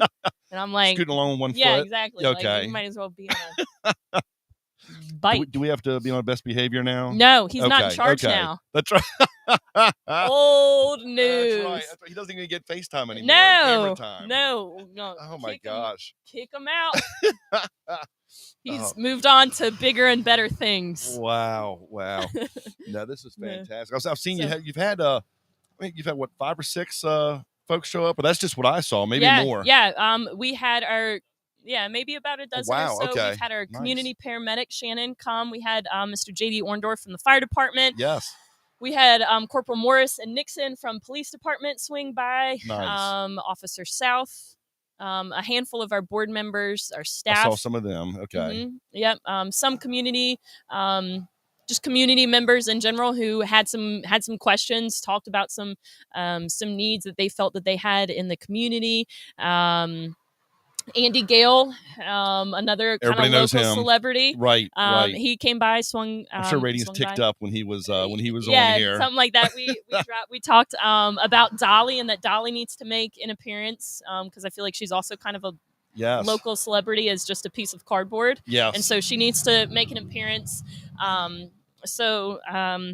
We've had really cool conversations. Brandon's been up here a handful of times. Very cool. Hey guys, Brandon's been up here a handful of times talking about his new position at Citygate and what that looks like. Yeah. We've talked policy, and how kind of that can keep the people that we get to work with kind of in a revolving door, of sorts. Talked a lot about the community and kind of what makes our area and special. So special. And, yeah. And fun to raise a family in, fun to work in, fun to explore and get out, because the Northern Shenandoah Valley, I've had the privilege of traveling a good bit, and I still think that this area is one of the absolute most gorgeous in the country. Oh yeah, it is. And it's really just so it's cool to be a part of. It is. It really is. I left here at 18, and I left and I'm like, my gosh, so long, I'm never coming back. There's a bigger, better world out there. And I guess 7 years later, I couldn't wait to move back, and I said, yeah, I call this home, and I have ever since. So it's a great place to live and raise a family, and then the whole 9 yards. Yeah, so. yeah, man, I love it. And one of the stories, I know that you said you moved away for some time, and part of that was your experience at Radford University, correct? And you got to meet. Oh, now I'm worried about what I told you before about my Radford days. The incredible woman that you got to meet and speak from, or hear speak. Good. So this is one of the PG stories. Yeah, good, thank you. Okay, yes, yeah. Maya Angelou. Yes. Maya Angelou. Got to meet Maya Angelou, and just as wonderful of a person as you would expect her to be. That we see you see on TV and things like that. Just, I mean, she was as genuine and sincere as you would expect her to be. Yeah. So it was so cool. That was one of my rubbing shoulders with one of the greats in my life. So I can't even that imagine. and today with you. Those are my two. Everything else exactly. is sandwich. He's not even listening. Yeah, I to know us. he's not even paying attention. So. But yeah, those were fun times. Yeah, so, that's incredible. Yeah, I remember that story. I'm impressed you remembered that. That's yeah. made my day. Yeah, I have like this odd. I remember this. I've got like weird things that I just like very vividly remember, and it always seems to be like the stuff that and I'm not setting myself up for success here. So, but I like tend to remember the things that like I don't absolutely like need to remember. Do you know what I mean? Right. Like yes, the things that I'm like, oh man, what was this? Like what was the name of that one, game show host, and I can't remember it. But then it's like, I remember Bob that Barker, yeah, right. Yeah, like I remember Maya Angelou, and I remember how to take a picture to make it look like you know what you're doing. Yes, like I remember yes. that. Well, So, you guys know this. What I try to do, and you guys do an excellent job of it too. Storytelling. yeah. It is the most retainable form of communication out there. When you guys tell stories about, why you have the needs that you do and what you're trying to do, we have those emotional connections, right? Yeah. When you can make that connection and that bond, people buy in a lot quicker and a lot more deeply as well. Yeah, yeah. And I think what we work with and what we try to do here is, yes, while we provide services for people who are experiencing homelessness, mental illness, substance abuse, is we also try to kind of connect the dots and paint the pictures, paint the picture for other people who may not, may distance themselves from these individuals. Yeah. Because we are so much more alike than we are different. And right. The people that we work with, they could just as much be us as they could our mom or a dad or our sister, our friend, our colleague. And so I think that's a really cool aspect of what we get to do is kind of connect those dots. Yeah. Hey, also, how are you, sir? Good. How are you doing, man? I'm well. Do you- How are you? Good to see you. he showed up when I showed up. Yeah. So let's just acknowledge that. Yeah. Well, I actually want to just pop in real quick and just get a check on the time and see where we are financially. 11:45. Gosh. Yeah. So what's our total, Brian? 1,000. What was the goal? $2,000. Listen, he showed up, so that's Yeah. Half the I'm I'm battle. sure the other grands rolled in the last 5 minutes. Well, that's got some equity. We did have a gift Wow. that puts us over. Oh. So you did reach your goal of $2,000. But I'm not. Yes. I love it. Oh, man. awesome. That's There a you big go. deal. This is a big deal. Oh, man, Guys, thanks this so is much huge. for helping make this happen. We did hit our goal by 11:45 to make Great to work. bring us over $2,000. Awesome. Well, I have to go step in on a big time call that I had set up for today. When I get done, I should be back out here around 1:30. Wow. So let's see if you can get to 4,000 by then. Guys, roll up your sleeves. We're getting to 5. Yes. Oh, I love it. All right. I love it. Like when I say it, like I'm highly competitive. So See I what love you this. got. Also, we do great work. So when Jay, thanks for Yeah. swinging by, sir. Good to see you. Yeah, man. Yes, sir. Best of You luck too. and everything. And thanks. Thank you. I didn't get a chance to say goodbye to you before you left, but thanks. For all Well, I'm you still do for us. here, just not as I the know, CEO. I know, but yeah, thanks for all you do for us, man. Continue to do for us. I couldn't have We done it without appreciate all the incredible support. I mean, I truly, genuinely mean without the support we've been given, I wouldn't be able to do what I'm doing. So I'm grateful for this place and this community for sure. That's awesome. Awesome. That's All right. All right. We'll see you in a little bit. Thanks, Brandon. Well, hey, I better get going. I think you have a couple Yeah, celebrities we've over got- here that yeah, want to we step sure in here. do. So, Awesome. all right, Hey, great thanks. seeing you. Great Good to see you as job. always. Yeah. Keep, Yeah.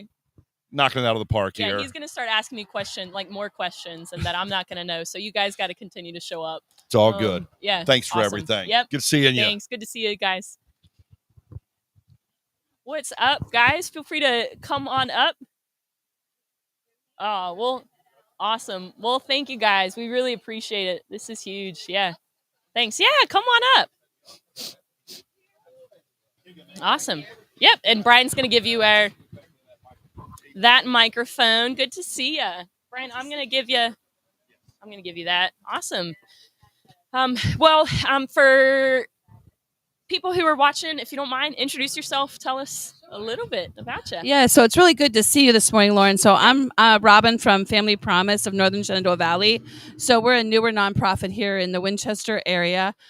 We work with homeless families with children. So it's a big need here in the area. So we just started, we're actually coming upon our 1-year anniversary. Wow. So actively started working hands one-on-one with the families in April. So it's been very, very busy. So yeah. We actually have that question a good bit as far as what services are available for families. So tell us a little bit more about Family Promise and what you guys are all about. Sure. So, so what we do is we work with prevention. So maybe they're in the apartments and they potentially are going to be evicted. So if we are able to prevent the eviction, we work with them to prevent the eviction. If they've already been evicted, or didn't have anywhere to live, or like we're out in the motels or hotels or things like that, we work with them while they're in the motels. We work with helping them get better jobs. We work with several different agencies in town working on better employment. We provide food for when they're out in the motel areas. We try to get food, whatever basic needs they have. We work with them to support them in meeting those needs and collaborating. As you know, it takes a village to work with the homeless, and so we collaborate with all the different agencies, whatever needs they have. But the main goal, the tagline, because Family Promise is a national affiliate. There's over 200 affiliates, and we're excited to be part of that. And so the tagline is every child deserves a home.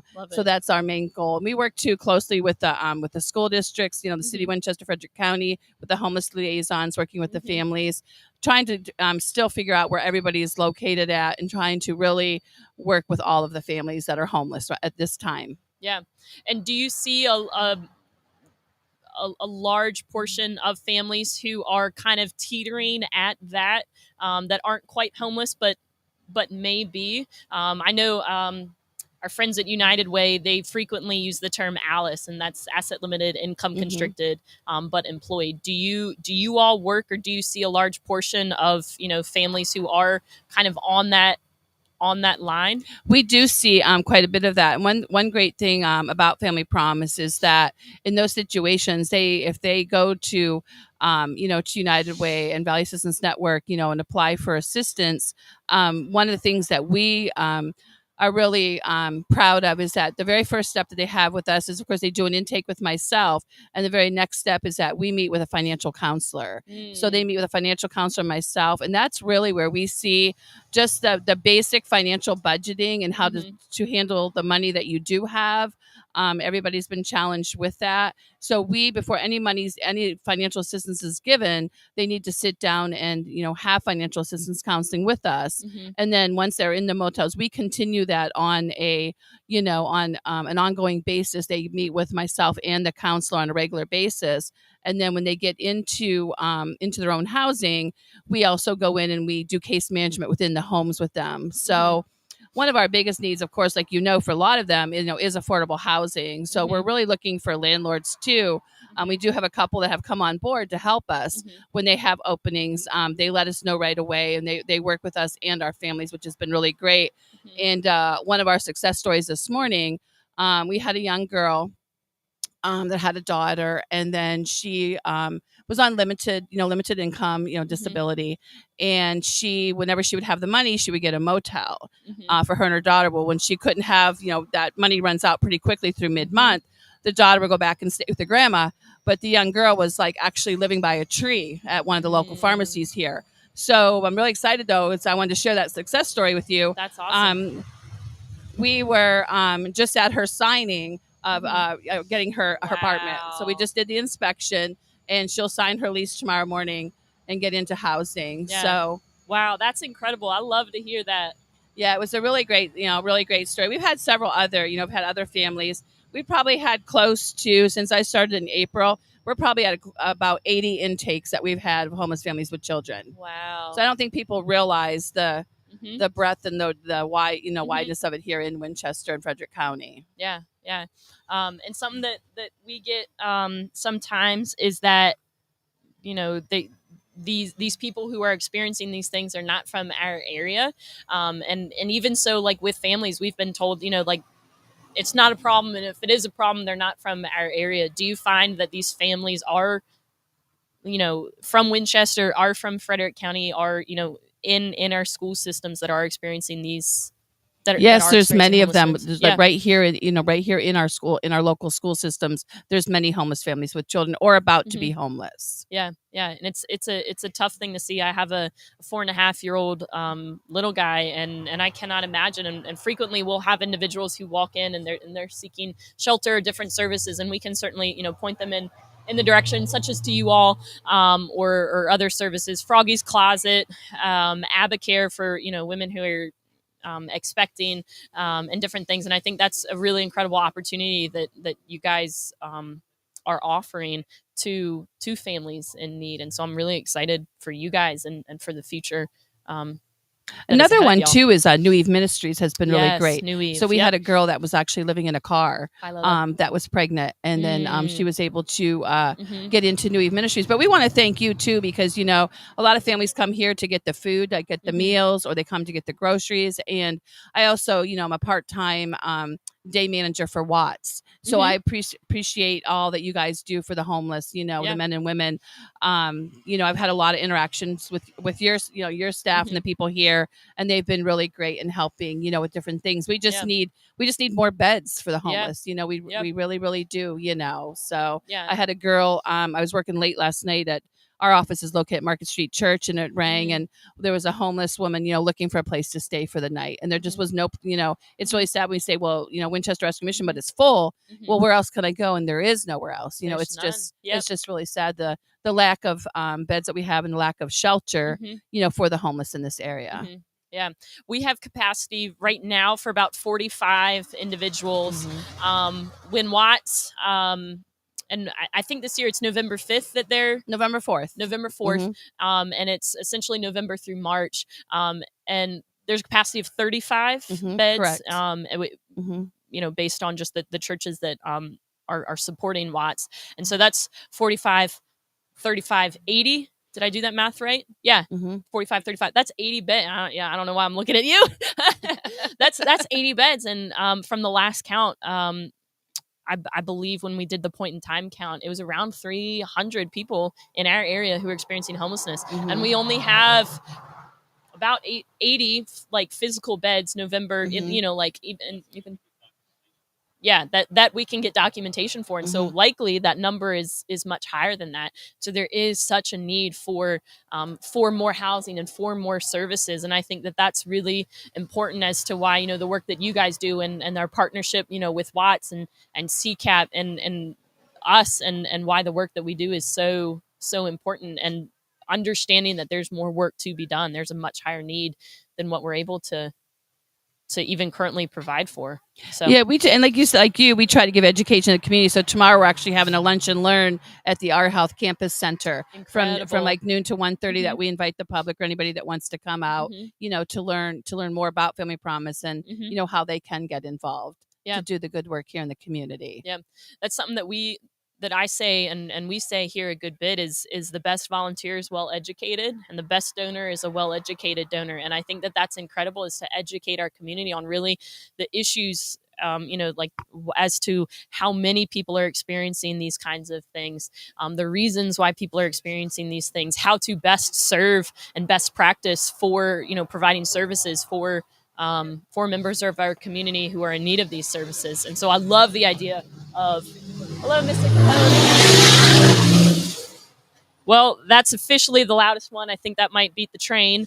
But, educating ourselves and our community on what best practice looks like and what services are available. I think that's incredibly important to make, transformation possible. From, this is my current circumstance, but there's this resource, and this is how we're going to do it, and this is my next step. I think that that's what is necessary for that to work. Yeah, and one final thing, too, as far as education. So this Saturday is our big night. We're having cool. So it's a night without a bed. Mhm. So what we encourage people to do is to sleep somewhere besides your bed. So we have a local high school group that's going to sleep in the cars in the parking lot just to experience it. We have a church that their kids the youth group's going to sleep out at the church, and we have just people like, if you have if you're a grandma and you have your kids over this weekend, just encourage you to have a sleep out, in the living room or anything, just to experience what it is like to without have a bed. So. And they can go on our website, Family Promise, nsv.org, and actually register, to participate. You don't even have to register, but it would be great. And we just really, again, we're just really excited about Night Without a Bed, because to experience what it's like to not have a bed. Yeah. Yeah, well, that's incredible. I wish you guys the absolute best of luck, and I hope that that's really a successful event for you guys. I'll get Brian to throw up that website. Can you put in Family Promise nsv.org. And so if you're interested in more information on that event, and it's Saturday. It's this Saturday. This Saturday, there's an event, and then tomorrow there's a lunch and learn. At the Our Health campus, which is right the up Eagles the street. Conference Room. Eagles Conference Room at the Our Health campus, which is right, I'd say up, but technically south of us, just about a block or so.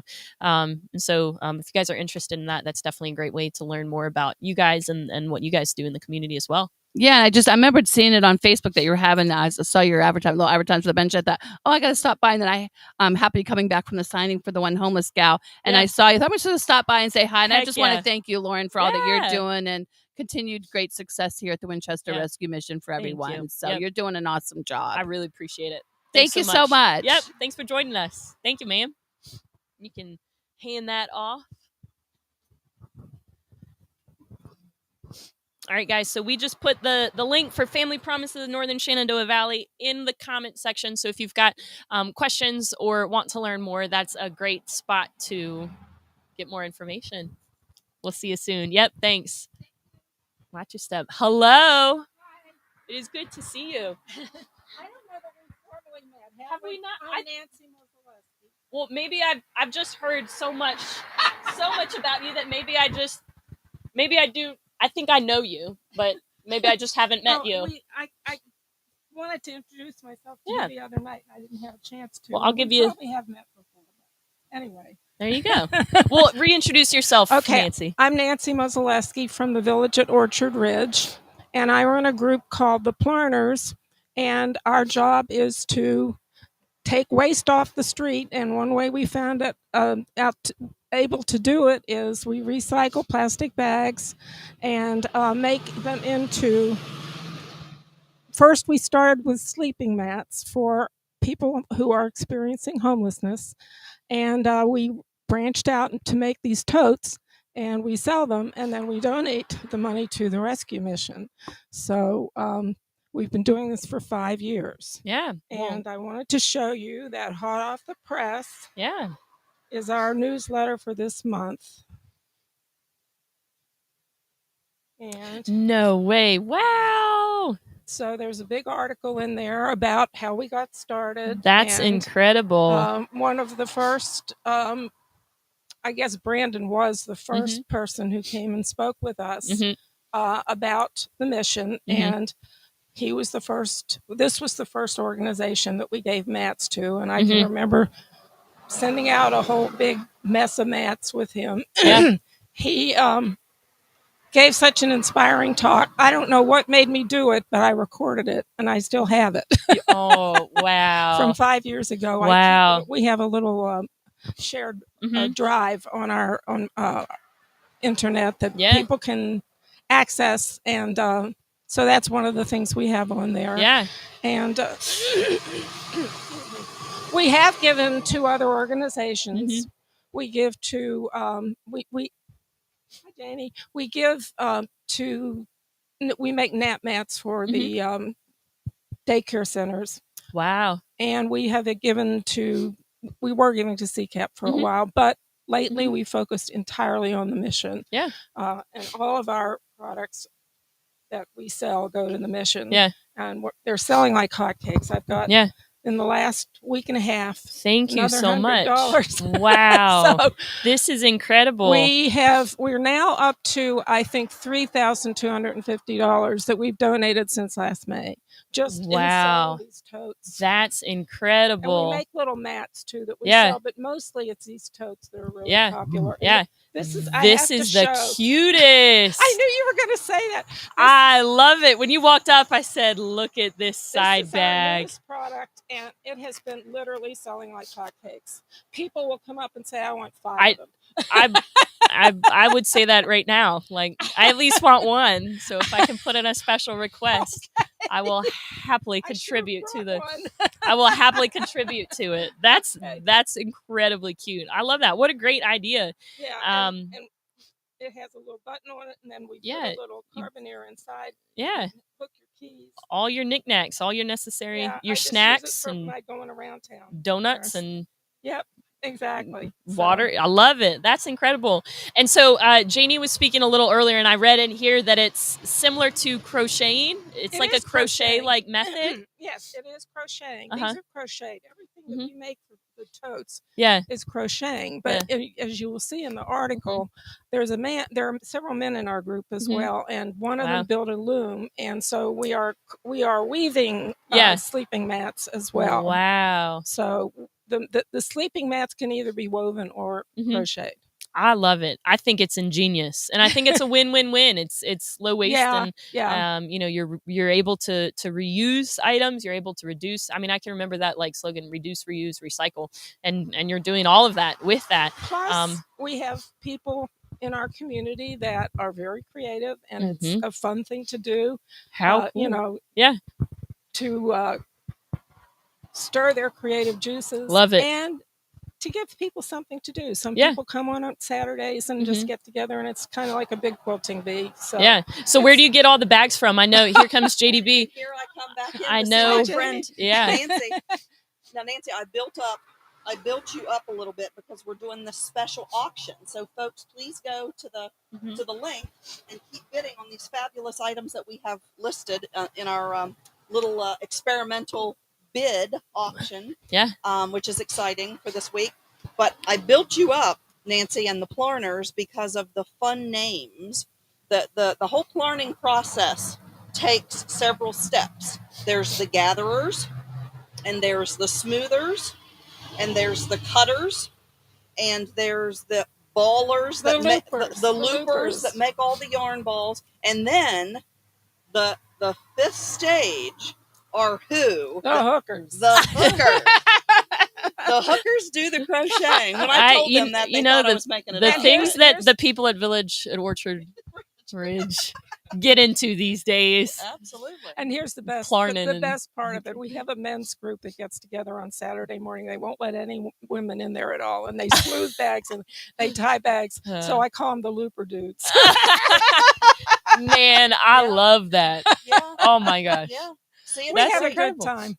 Retirees have plenty of time for lots of fun things. I love it. Yes. I love it. Where do you get? We're just so grateful. We're so grateful. Incredibly. So where we get the bags is we have. Actually, Janie helped us get some bags when she was over at Orchard Ridge, or some bins. We have collection bins in our trash rooms. So we get mostly from there, and then people bring them in from outside. They have their family members who are involved and know about it. I actually have 2 relatives who mail me bags of colors that we can't get. Yeah. I love it. One all the way from Arizona. Wow. Wow. So, but yeah, we're having trouble getting colors right now, but we just do it with whatever colors we have. Yeah. Absolutely. And so now, we have plenty of gray and black. And this navy's cool. I have to tell you about this because I have a friend who works at the hospice thrift shop in Berryville. And of course they get tons and tons of black bags full of clothing. So she gives us all her black bags. So we have a ton of black bags right now. So we can make lots of things in black and gray. That's incredible. Yeah, and this is very elegant looking. People really seem to like the black and gray a lot. So and you guys had some contributions to our gala event last year, to our silent auction. And I do see in the comments that that somebody asked about it again this year. It will be in February, and the actual date is the 23rd. The 23rd. Oh, okay. And so Great. I hope that you guys will. I want to invite you guys to it again, and we hope that we'll have more really cool Plarn bags and items. I will tell you that we have a pretty high profile in our community, and people are very aware of us. Yeah. And I do feel that it has encouraged residents to give more to the rescue mission. Yeah. I have people come up to me all the time and say, yeah, that's a great organization. I give to them monthly. So, yeah. I think we've helped you in that way too. In addition certainly to just have. giving for the totes. Yeah, and we're incredibly grateful for that. I've come to Tivor a handful of times and visited, and your residents always have the greatest of things to say. One of my very good friends, Lois, is a resident there, and she volunteers here. And I know she's my delivery person. I love it. I love it. You guys support us in so many ways, and I can't express our gratitude enough. Yes, that's my daughter-in-law. Yeah, so she said, Nana. Hi, Nana. We love you. We love your Nana too. She's great. Awesome. And then Deanna, who's our business director here, she just said there's a bid on every donated item so far. Yeah, I noticed. I looked this morning. So guys, keep those. We just put those in the comments about how to bid on a Plarn item. There's, I think, 2 bags and 3 mats. 3 mats, 2 bags. So go check that out. Make a bid. They're really cool. It's the neatest idea. How creative and useful, man. I'm blown away. That's really cool. Yeah, that's so incredible, and I'm very appreciative. My idea. I mean, I learned how to do it from somebody else. You are carrying the torch well. Exactly. Very well. Well, it's being done all over the country, actually. Yeah, actually all over the world. Mm-hmm. So. That's incredible. Well, Nancy, thank you so much, my friend. You're I really welcome. appreciate it. And we're going to hang on to this. Yep, we're going to hang on to it. Like you to spread them around. Yeah, we definitely will. Okay. Very awesome. Good. Well, thank you, Nancy. Good to see you. Best of luck. I appreciate it. I know I have absolutely zero concern that this mission is going to succeed and do really well. Yeah. So thank you. I appreciate it. Thank you, ma'am. Thank you. Shall I just leave this? You can give it to Brian right there. Awesome. Thanks, Nancy. And to all of you who are at the Village at Orchard Ridge, thank you for supporting us. And whether you support us through, hanging out on Friday or Saturday mornings and cutting grocery bags or balling them up or hooking them, thank you. It means so much. And if you donate to us there at the Village at Orchard Ridge, thank you guys. Really, truly, it means so much. And we so very much appreciate your support. So I'm going to hand these things over here. We got another donation that I'm going to pass off. Woo. And I'm going to figure out where we're at. If you've got any questions, throw them on in our comments. It is around lunchtime, so if you're like, man, I really want to get out for lunch and I want to get out of the office and go do something, here's what you should do. Ask your boss, or rather, I think the saying goes, ask for forgiveness, not permission. And you can blame it on me and just say it's for good works. Ask for forgiveness, not for permission. Spend an extra 10, 15 minutes on your lunch break. Come down to the rescue mission and come have a conversation with us. And I feel like I'd have to, man, this train, it's something loud. But hopefully you guys can hear me. So make sure that okay, good. I'm getting the okay that you can still hear me all right. I'm going to remind you to like and to comment and to share this. Share it with your business and your colleagues. There we go. Share it with your business, with your colleagues, with your friends, and your family. Make a bid on some of the items that we've got in our comments, and then you can scan that QR code, or you can head to our website to make a donation, and get involved. And speaking of ways to get involved, I think I'm going to invite one of our staff members who was up here a little earlier, Sam Rogers, up to come talk about, guess who's back? Sam is back. No, y'all, honestly, you want to talk about a way to get this show over with? Get me to sing. Would you? And then, wait, do you sing? No. Heck no. Heck no. But what I'm saying is that if our goal is to fundraise $24,000 in less than 24 hours, I can do it real quick by singing. Yeah. Because everybody's like, listen, we're already tired of listening to her talk. Yeah. Let's get her to stop singing. Well, exactly. The other day you were telling me that Taylor Swift was your favorite artist, and so you probably know like all her songs. See, I am a millennial, and like I'm a fan of a lot of different music. Like, sure. I love 70s music. Like, our staff will walk in and like we've got, some Alexas around and like, what's on? The Bee Gees. And like Lauren's been here.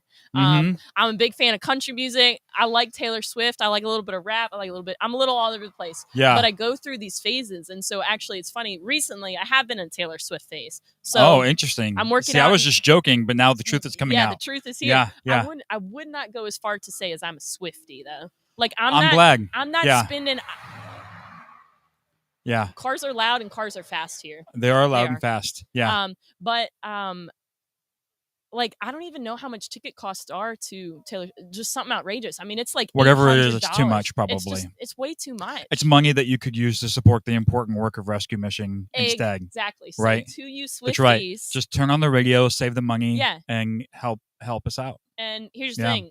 Instead of going, to a ridiculously overpriced concert, go to the Alamo. You can buy a ticket to go watch Taylor Swift's The Eras Tours. In fact, which I've heard is almost the same thing. It is. Have you seen these videos? Like, they're going wild in the movie theater, which I love. So here's what you can do instead. If you're debating on going and seeing Taylor Swift live or going and seeing this whole Travis Kelce thing, we could talk all day about this whole thing, but we won't. But we're not going to. But we could. But we could. Instead of going and seeing Taylor Swift, or instead of going and seeing, and I love the Chiefs, but like, instead of going and seeing that, donate here, and then we can together go see Taylor Swift Eras Tour at the Alamo, because Alamo, they're good people, good folks. They are good over there. Yeah, it's true. I do love that place. So so that's what we do. Yeah. I don't even know how we got talking about. Because we were saying that we're gonna do an entire fundraiser of you singing. That's what we talked about. Yeah, and then you said Taylor. Okay, I understand. Yeah, Ooh, big I started the rabbit trail. Yeah, you did, and I'm just like, you lost me there. But I love rabbit trails. Yeah, and we have the tendency to do that around here. Is go down like big rabbit holes. And very quickly, and then have a difficult time backtracking. But so I could end this fundraiser if I started singing, but I don't care to embarrass myself that much. Could inspire people to give like they never have before because of how inspirational your voice can be. Listen, I went to Shenandoah, but I was not a part of the conservatory. You weren't? No, absolutely not. Yeah, absolutely not. No. All right. I was arts and sciences all day, every day. So conservatory, not the gym. Yeah, of a the voice of a fallen angel that got dragged on through the train tracks a few times and ran over. So it's bad. But okay, enough about me. We keep talking about this. I'm just more and more curious. Initially I was fine not hearing you sing, but now I kind of want to. I have not ever, except once, done karaoke, and I refuse to. Karaoke is a safe time to do it though, because everybody's bad at karaoke. There's we're talking about spectrums, right? Sure. I set the bottom. We're not even talking about. I set the bottom. You set the bottom benchmark. Yeah. That's it. Like somebody's got to. It's an important service that you're rendering. Yeah. That's right. Yeah, the elf choir. Yeah. But anyways, Sam, for those who weren't watching with us a little earlier, guys, this is Sam Rogers, and he's one of our newest team members. He's been with us for a little over a month, about 5-6 weeks or so. Yep. And you are helping with what? Yeah, so I'm the director of community engagement here. In practical terms, that means that I'm coordinating and orienting all the volunteers, helping people get acclimated and plugged into the different ways that they can partner with us and the work that we're doing. I also, help with outgoing communications and social media and that kind of thing. So if you see those posts, they may or may not be me. Me and Lauren kind of tag team that a little bit. Yeah. So I'm just really passionate about helping people get connected with the really important work that we're doing, because there's really just so many different ways, right? That people can partner with us. And I love to hear when people think of new ways that we haven't even thought about before, and they go, hey, could you I have this talent or skill, could you use that? And I'm all about let's try and find a way to use that, right? Because whatever you can bring to the table is important. And so that's what I care about, seeing what kind of issues and what kind of help that we can use, and then getting people connected with that. Because even before the time that I worked here, obviously I know what the rescue mission does, but there is a big question on a lot of people's mind: what exactly can I do? How exactly can I help? And so if you have those questions in your mind, I'm the guy you can talk to. Yeah. Well, cool. Well, speaking of which, Will, are you good to come up here and take a seat? And guys, I'd like to introduce you to another one of our newest team members. If you want to sit, and you and Will are going to sing a duet. Actually, is Absolutely what I heard. Not. Is that right? Oh my God. Yeah. All right. Yeah. Like Islands in the Stream, I think. Is that what we're going to sing? No. If we're going to do anything, we're doing Taylor Swift. Okay. 100%. All right. Yeah. Okay. Well, take it away. Thanks, Sam. Hi, Chrissy. I'm good. How are you? If you want to join us, you're welcome to. This mic is hooked up. You can join us in a little bit if you'd like. Come. Yeah, cool. Come hang out with us in a little bit. Well, Will, I talked just a little bit about you, but if you want to introduce yourself and say what you do with us. So I'm Will. I'm the new kitchen manager. I think Lauren said it earlier. 2 meals a day, 7 days a week. 52 weeks a year. We do meals.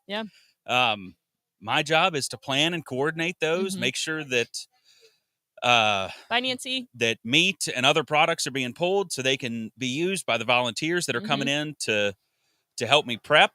And we feed on average 200 to 250 people a day, or we send meals out with our to-goes. And that number just keeps going up.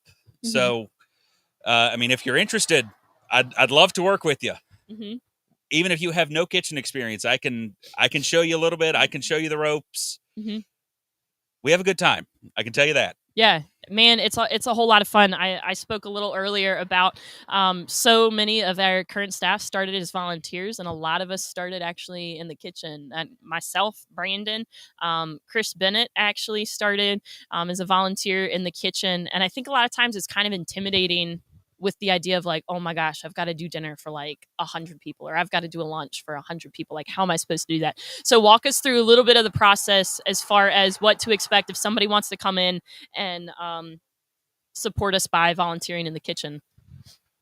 Well, one thing that I've worked really hard to do is take that stress away. Yeah. I don't want any of the volunteers, when they're walking through the doors, to just have this black cloud over their heads like, oh my gosh, I don't know how I'm going to do it. I can barely cook for 4 people. I don't know how I'm cooking for 100. Yes, praise God. I do. Yeah. So that's my skill set. That's how God is using me to bless this community. Excuse me. So I plan all the meals. I make sure everything is already there and ready to go. And 9 times out of 10, I've got detailed instructions for the volunteers coming in. It's not something that they're worried about. Well, I don't know how to make this. I don't know how to do this. I've never worked in a kitchen like this.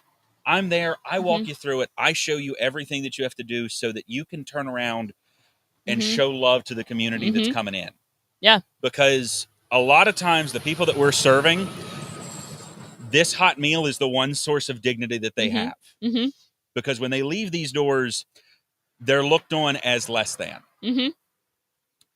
So by able to show them love and to show them dignity, even with this one small thing, can make a world of difference. Yeah. If any of you watched the video where Lauren introduced me, I said you can't move mountains on an empty stomach. And you really can't. Because if you're worried about where your next meal is coming from, that's all you're worried about. Yeah. You don't have the brain space to worry about, where you're sleeping that night, or how to put food on your table, or your job, or anything else. Your thoughts are dedicated to, I need food and I need it now, and that's it. Yeah. Yeah. And when you talk about, like for you, you feel like one of your gifts, and I agree with this. I know this. One of your gifts is having the ability to plan and prepare a meal for a large amount of people. And when we look at one of the things that, we say regularly is we feel that Jesus is the best example to follow. And I think for me, one, I love food. I really do. And when I look at Jesus's ministry, so much of his ministry was around food and was around community. I mean, when you look at his first miracle, he was at a wedding and it was a celebration, and he turned, and there's so much that of his ministry that is revolving around food, around fellowship, around community. I mean, when you talk about the story of loaves and fish, his disciples came to him and said, this is what we have. I don't know what we're going to do. And Jesus was able to work a miracle and feed, thousands. Good morning. Afternoon, I suppose. And so I think that what we do is so much more important than simply, mac and cheese or scooping mac and cheese and cooking spaghetti or lasagna or whatever it is. I really think that it is a way to love and to serve and honor others. And whether you're a great cook, whether you think you're a great cook, or whether you're not and you know it, I think that there's a way for you to be involved and to show support. And if that's not your jam, there are other ways that you can support us even outside of that. I think it's also a great time to mention our friends at the food bank, Blue Ridge Area Food Bank. Yes. They make possible so much of what we do. They are a member of Feeding America, which you guys may not know this. They are the second largest nonprofit organization in the U.S. So they do really great work, and they are the liaison between us and different grocery stores and food partners. And we can get food donations directly from them, which this is actually like one of the really cool things about the food bank is when you give, and even kind of nonprofits in general, is when you give to, like, let's say the food bank, if you donate $5 to the food bank, the bang that they can get for that $5 is much larger than what you can get is if you go to like just a regular grocery store and you spend $5. So one can of green beans might cost you, I don't know, $1.60 at the store. But if you get that from a food bank, or if you choose to invest in an organization like us, what we're able to do for that with that $1.60 is much larger than just what you can do at a regular grocery store. But all I say, we really love and appreciate our friends at the food bank, and without them, most of what I do would simply not be possible. Because like Lauren said, they're a liaison between local grocery stores. Yeah. 90% of the meals that I prepare come directly from stuff sourced through Martin's or Target, because they're the ones that support us directly through the food bank. Yeah. We do food runs Monday through Friday, where we pick up from Martin's, from Target, from several of the sheet stores in our area. Red Lobster, Olive Garden, Longhorn. Olive Garden, Longhorn. I don't think I think that's a pretty complete list. Yeah. But without their support, we simply would not be able to do what we do. Yeah. The quantity of food that they're able to donate to us because of their partnership with Feeding America and through the food bank makes all of this possible. Yeah. And they've also made possible, we have a refrigerated food truck, and that was possible because of the food bank. A lot of our refrigerators and freezers and the way that we're able to safely store food is made possible through the food bank. So we're super appreciative of them. So if you guys are watching, or if somebody wants to tag them, we would love to see them. Our good friend Jacob over there at the food bank, they really do great stuff, and they make so much of what we do possible. Because again, I mean, food is a basic necessity, and because of their help, we are able to not only provide that basic necessity, but provide an avenue for us to honor people. And I think the best way is that somebody could have the potential to be honored. So great. I'm checking in to see who's watching. Rachel, hello. Thanks for checking in. Jonathan, as well as Paige. And I hope I get this right. Alicia. Doug, hello. Vicky. Good to see ya. As well as Allie. Thanks for joining us, guys. Well, Will, thanks so much, man. We appreciate it. How was lunch? Lunch was fantastic. In fact, Christy, one of my Rockstar Kitchen volunteers is directly behind the camera. Christy. Yes. Yeah. Christy will be She joining us. helps me out here a lot in just on a minute. Wednesdays. Comes in, knocks lunch out. The guys absolutely love it. Yeah. I think we were talking earlier about Rob Schmidt, who was our previous community paramedic. We need to create him a Facebook page that says Rob Schmidt Fan Club. I think we could easily do the same thing with the Christy Kennedy Facebook fan club. Yeah, 100%. Everybody gets stoked for Wednesday lunches because Christy's, like you said, an absolute rock star. The way you love people through what you're so gifted at. Yeah, come take a seat. Well, cool. Well, I got to get started on dinner, so Yep, I'm going to pass the mic off. I will. Awesome. Hello, Christy. how are you? Good to see you. Good to see you. Thanks for joining us. Sure, I'm excited. What was for lunch today? And I hated that I missed it. Beef stroganoff. Oh, fantastic. But I would say 3 out of 4 weeks we do Mexican.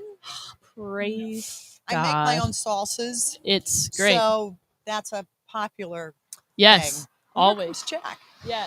Jack. Jack. Come over, Jack.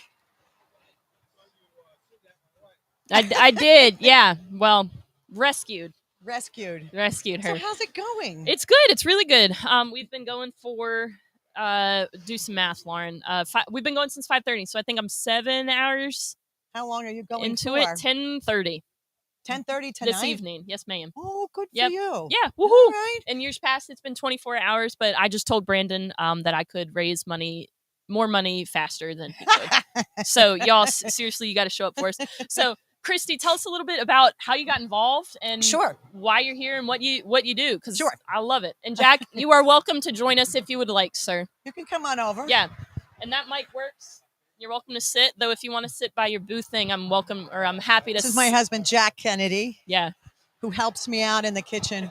So I got started, I think it was right after COVID. Mm-hmm. I'm not on Facebook all that much, but I happened to see that you guys were looking for people. And I thought, kind of stuck in the house, and I love to cook. And so volunteered, I guess that was in 2020, I guess. So it's going on three years, 3.5 years. And I love it. I mean, it's been great for me. It's a very creative outlet for me because I never know. A lot of times it's what do we have a lot of, and we cook that. And so I have to kind of get creative on what I'm going to make. And so that's been really fun for me. And I love the idea of giving back. I love the people here. When I first started, there were no women. So it was just the guys, and you kind of get to know them all really well, and root for them and hope for them, and treat them with respect. Yeah. Which I thought was always important, just like everybody else. And they responded to that, and and I developed relationships over the years with a lot of them. Fell in love with a lot of them.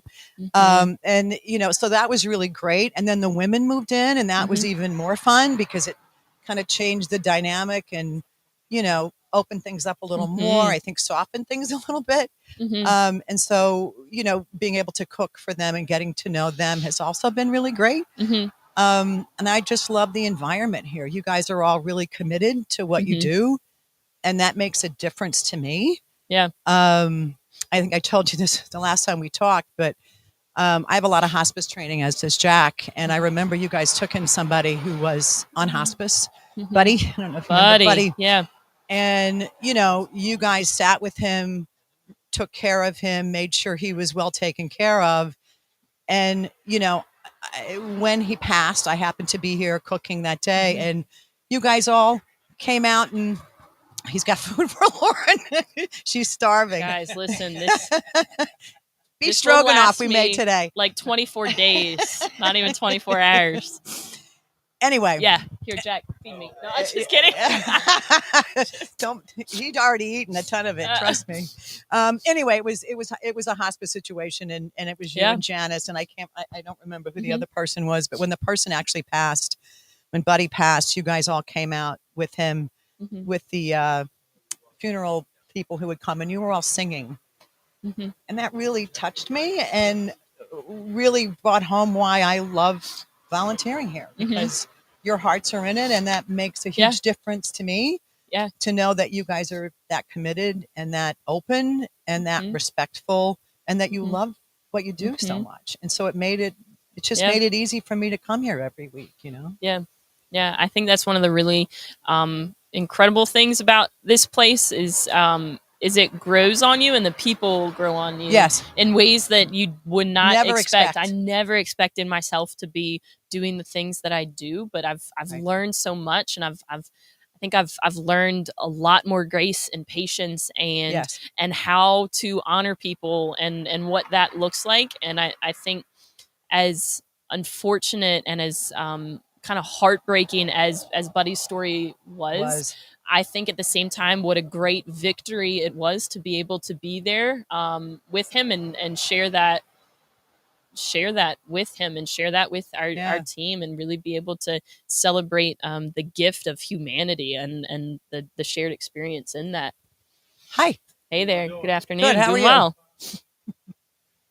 Yeah. So. It was, I don't know. I just, you know, and I bring my, you know, for people who are worried, you know, I bring my granddaughters here when they're here in the summertime. So, you know, they work with me, and the guys get to know my granddaughters. Yeah. And, you know, that's kind of cool. And every once in a while I get a guy going, hey, how's your granddaughters? You know, like they know my family. Yeah. So I think that's pretty cool too. Yeah. I think, that's one of like you bring your son here. I right? do. Yeah. He was here a little earlier this Oh, he morning. was? Oh, I Yep. missed him. On his way to school. We missed Fletcher. Yeah. So he's, he loves this place too. Whenever we drive by, he's like, oh, mama, there's work. There's work. In fact, he doesn't even say there's work. He's like, there's our guys. And like, there's the rescue mission. Right. And he loves this place. When he comes in, he's frequently showing people his cars and his dinosaurs. And he's, I've you know, seen him. he's talking to people that I think society in general would say, like you're less than. And I think it's just a really cool opportunity to be able to bring in my son and your granddaughter, who I've gotten to know as well, and ride on the back of a very, very small motorcycle that two people shouldn't be able to fit on. I know. You don't tell her parents that. But that. hopefully they don't watch this. And I think that's just one of the really cool experiences is seeing people grow up here. I mean, I've seen Brandon's kids grow up here over the last 6, 7, almost 8 years, and so it's been a really, really incredible opportunity. And you can't imagine the impact that's going to have on them in 10 or 20 years, you know, like the idea that they were able to do this and it became part of their life, you know, and opened their eyes to people who don't have it maybe as well as they do, you know, is important. Yeah. It's important. I know it made my granddaughter a little more humble than she would be otherwise. Right? Yeah. Yeah. We're incredibly grateful for you guys. We're very lucky. Yeah. I agree. Yeah. Anything you want to say there, Chief? Jack? Why, you're going to give up that microphone? Yeah. I am now. Well, I can only say one thing. I've been doing volunteer work for about the past 15 years. And for anyone out there who hasn't done it, do it. Because it opens up your heart. It really does. Yeah. Yeah. Well, man, I think we talk so much about, you know, these guys and these gals that we get to serve family. And I think what we don't talk about enough is that our volunteers also are our volunteers become family too. And I've Yes. had the incredible privilege of working with our volunteers for the last 6 years, and now Sam officially gets to take that over. But Sam, guys, y'all are just as much as my family as Aw. I think anybody else, and I've loved having y'all a part of everything that we've got going on here. And I was saying earlier when you guys were standing over there that we need like a Facebook fan club page for y'all, like I don't know Jack about and that. Christy. Maybe the technical people who can handle Facebook. Yeah, well, that you guys just do great work, and you know, people are always saying what's for Wednesday lunch, because Wednesday, I they know. that I you love guys are going to Wednesdays. show up. And yeah, I'm incredibly grateful for you guys, and y'all We are mean too. so We, much, and we thank you for appreciate the your support. opportunity to be able to do it. Yeah. So. Yep. And you eat. Yeah, I'm gonna here in a minute. Yep. Anybody else Cool. want to come We'll over? give Brian the mic for a minute.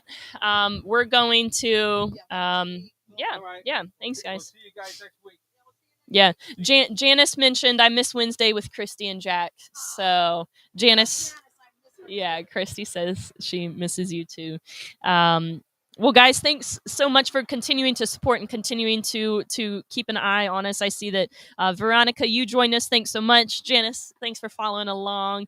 Will, thanks for hopping on and chatting with us. We're going to take about like a 10-15 minute break. We're going to catch back up and get an update on where we are financially, how our fundraiser is going. I'm going to eat this very delicious plate of beef stroganoff, and we'll be back here in a little while. If you are on your way down during your lunch break, stick around, and we would love to sit and have a conversation with you. Thanks, guys.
Is it muted? Nope. Just go live. We're live. Live and in action, in person. Back and better than ever. So, Lauren, how's it going? So good. So good? So good. So good. So good. Wonderful. Well, I think the last time we left off, you had made a bold prediction. What was that bold prediction? That we were going to get to $5,000. You said 4, and I said you said wait, 5. Wait, there's more. It's like the best info commercial. Yeah. So, and how's that going? So good. Brian, good. Wonderful. So when we last checked, I think we were right over $2,000. Yeah. But 2103, so $2,103. But you popped down, and that's a big reason as to why we went live. Yeah. And you heard? Yeah. So I heard somebody called. I don't know how you do this. I really don't. But somebody called and said this that if you can raise from this point on, right? So you can't include what's already been raised, $6,000 from here until we reach $6,000. They will match everything dollar for dollar up to $6,000. But it has to start here forward. You can't count anything that's already been raised.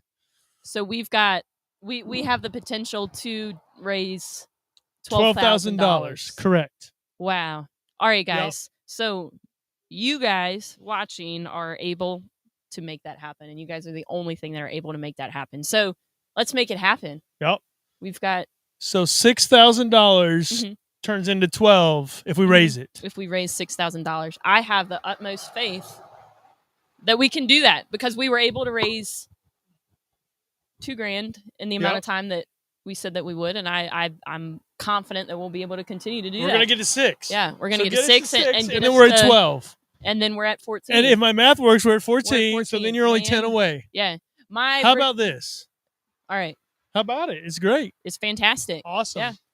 So, $6,000 starting now. Hot dog. Like the clock starts right now. We're excited. How about that? Awesome. And so that information is in the comments. So if we raise, up to $6,000 from this point on one of our donors, thanks to them, we'll match that dollar for dollar. So you guys can follow along using that QR code, or you can tap the link to donate.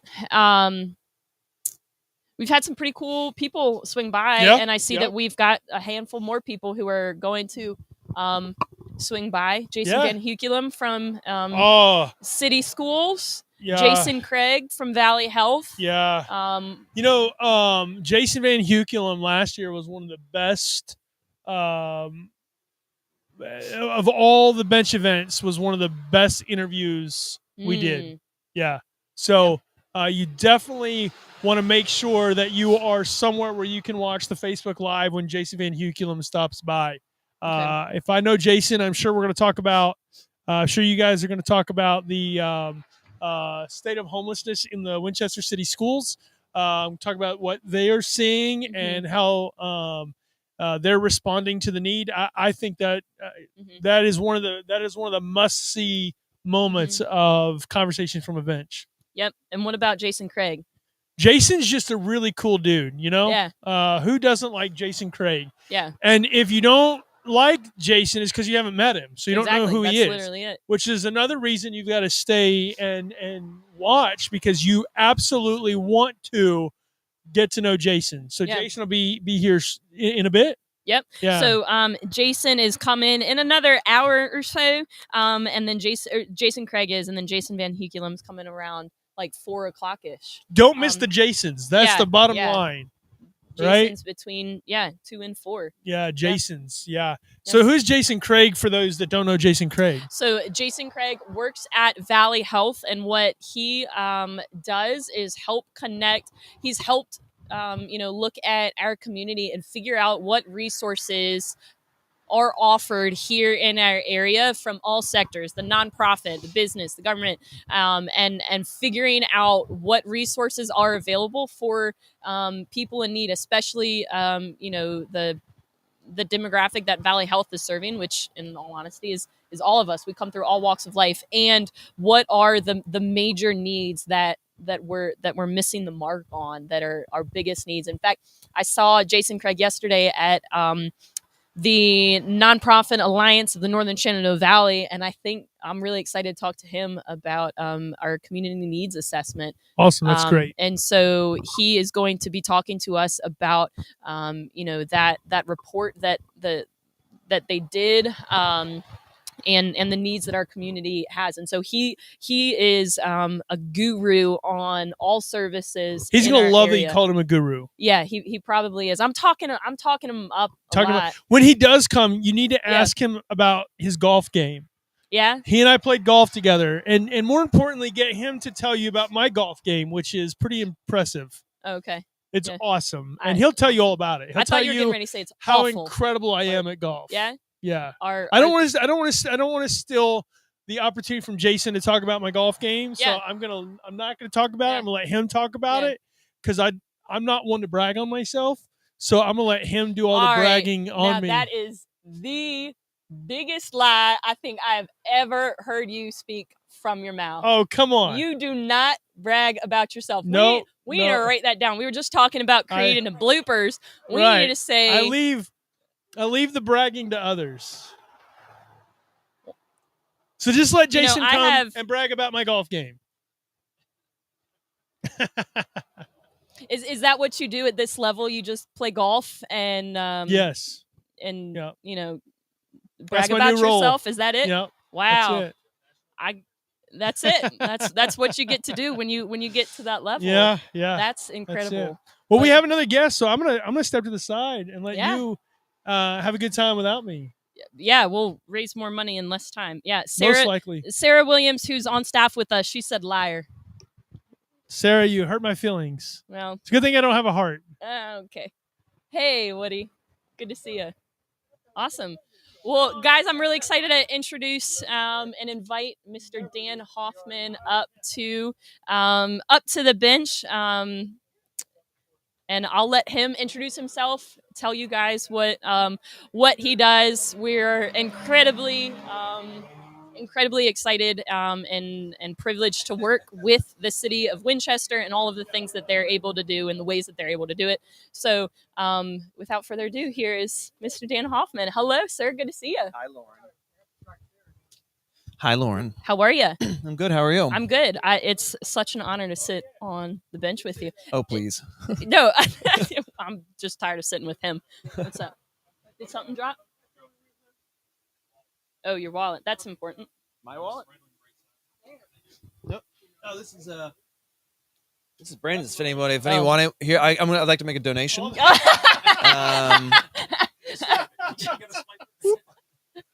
Ting, ting, ting, ting. Like, all of a sudden, we said 6K. Yeah, that's it. Yeah, this is it. Exactly.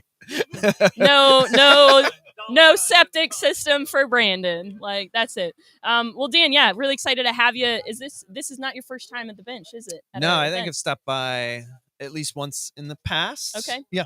Okay, yeah. Awesome. So I briefly introduced yourself, but tell us a little bit more about you, what your role is, what you do, and how you're involved. Sure. So Dan Hoffman, city manager, Winchester, Virginia. So I oversee all the day-to-day aspects of city operations, and that includes, the stuff that most people see, fire trucks and police and the parks people go to. But then, of course, there's a lot of the stuff that, folks hopefully don't ever have to see, like social services, some of the back end finance and IT administrative stuff, trying to wrangle council, that kind of stuff. Yeah. How did you get started? I know prior to you being here, you were in Florida. Gainesville, Florida. Yep, so Florida. I was before this job, and I'm now at the 3-year mark here. I was assistant city manager in Gainesville, Florida, a larger town, about 140,000, 150,000 folks. It's where the University of Florida is there. But prior to that, I was over in Montgomery County, Maryland, over the mountain for about 20. So this is not my first rodeo, but my first time here in the Valley. Yeah, I love it. And what do you love most about this area? I would say the degree of civic pride folks have. One of the things, I was looking at different places to come work. As a city manager, you look at some of the strength of the institutions. You look at does what kind of shape is City Hall in physically, really? Yeah. What does the infrastructure look like? What are the schools like? Not just because I have kids, but just because you want to see how much are how interested are the residents of Winchester? How interested are they in actually investing in the community? Yeah.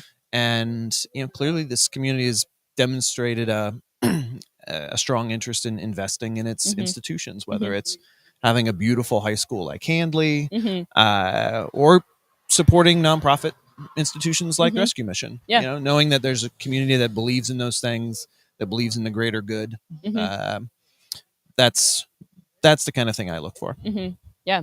Yeah. And I would agree with you 100%. I'm not originally from this area. I'm originally from right outside of Richmond, Virginia. I came up here to go to school, and then I ended up moving back and staying. And I think that was one of the things that really attracted me to this area, is the level of care that people have for the physical buildings and the history. And again, I think there is like this level of pride of saying that I'm from Winchester. And I think that's... You went to SU. I am proud SU alum. And you stuck around. I stuck around. You had you hit a point in life where you could have chosen to leave the nest and fly away, but you chose to stay here, even though you have significant amount of mobility and upward mobility. Right? Yeah.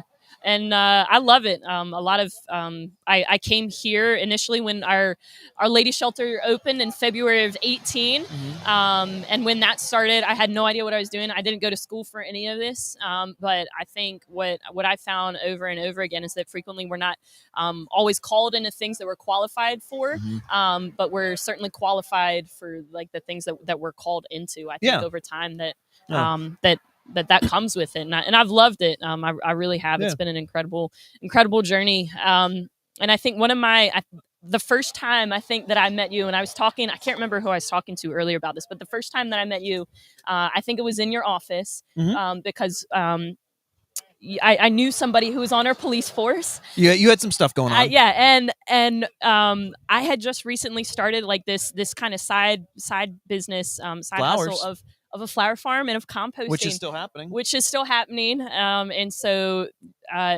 happened, right? Happened, yep. Yeah. And so I grow flowers, and I sell them there at a very small operation. Yeah. And composting too. And I got talking to you in your office just about kind of my passion for that. And so I think that's a really cool aspect too. And you spoke a little bit about your experience in that in Florida, and kind of something that you guys went down, and stepping into a role here, stepping into an interim CEO role that I'm stepping into here at the Mission. One of the things I think that I want to explore more is our sustainability, because homelessness is one of the dirtiest businesses that you can be in, with the one-time use plastics and all of this and waste and things Food like waste, that. So I want to really explore how to be more environmentally conscious and sustainable in all of our efforts. And that's operationally, that's, community-wide, and educating our community on, what is best practice all around. Like, how do we honor people well? How do we honor our space well, and our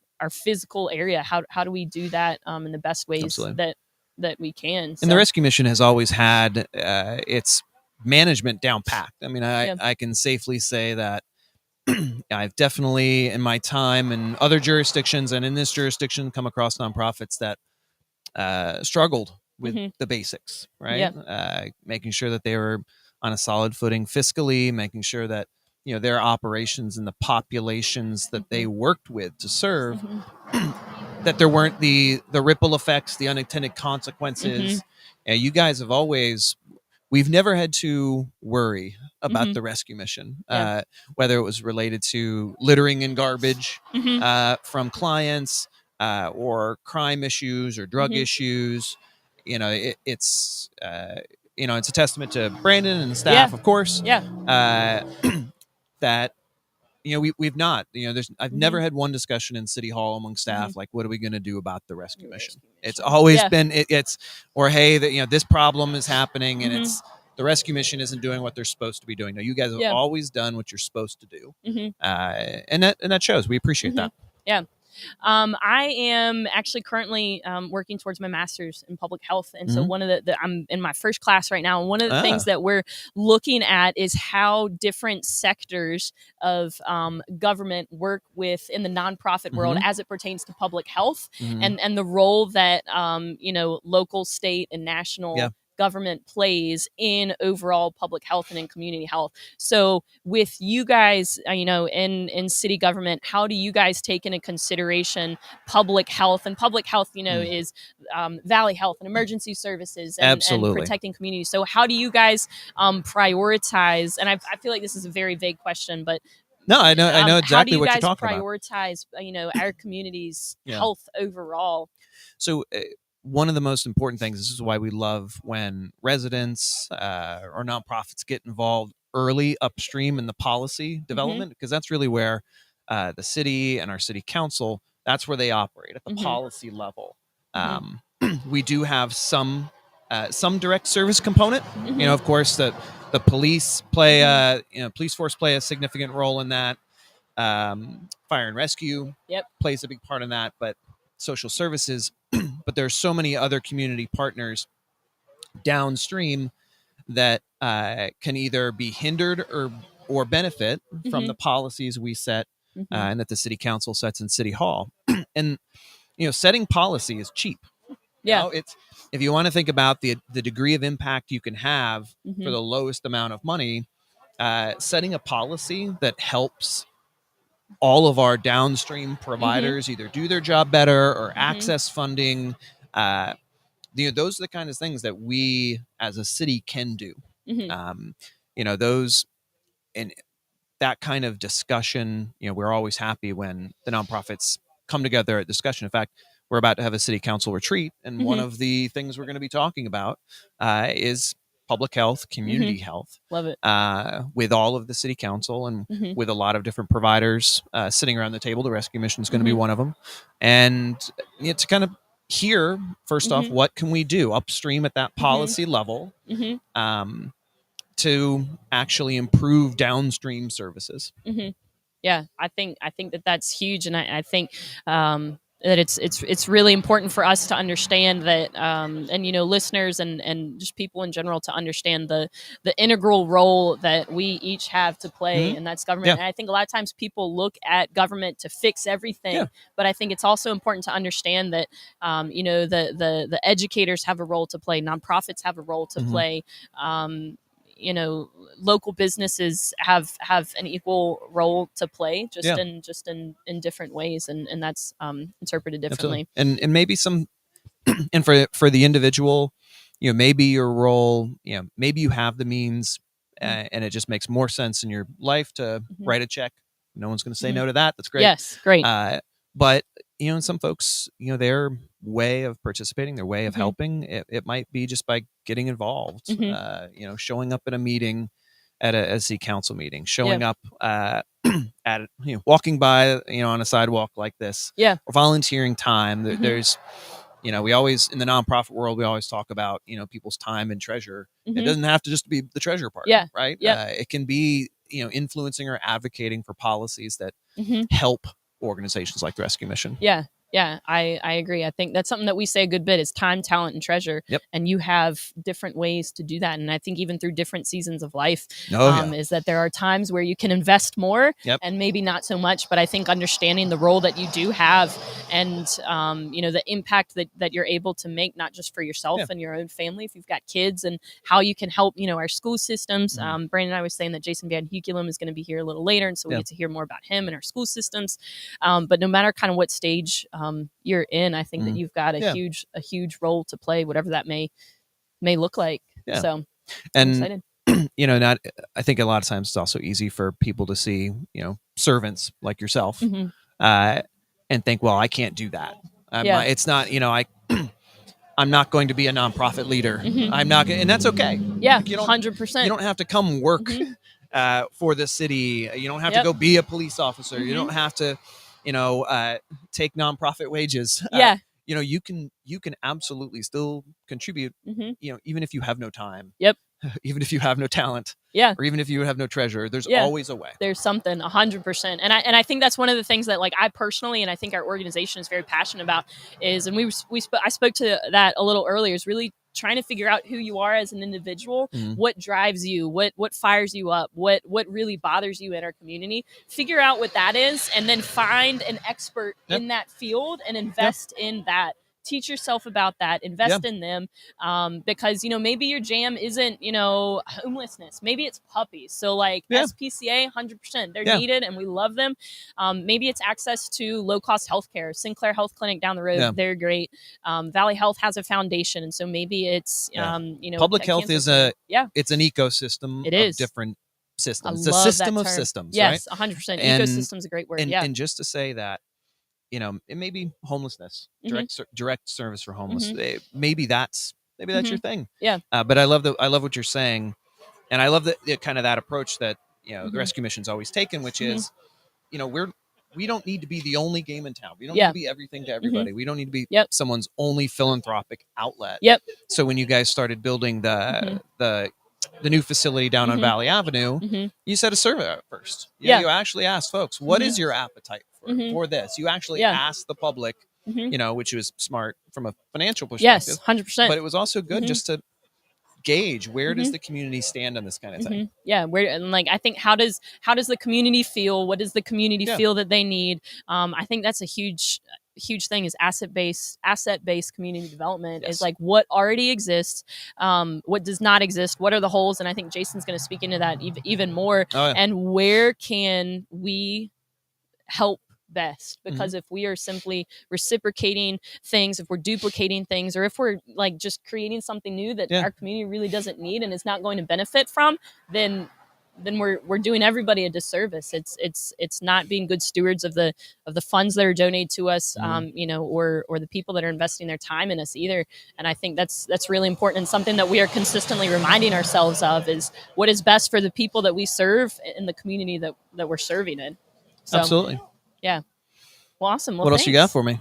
I feel like this is always a fun question. I'm going to ask it, especially on what's happening Winchester in Frederick County. That's a fun page on Facebook. Sure. Everybody's like, we need more grocery stores. So what role do you have to play, and why don't we have an Aldi on the north side?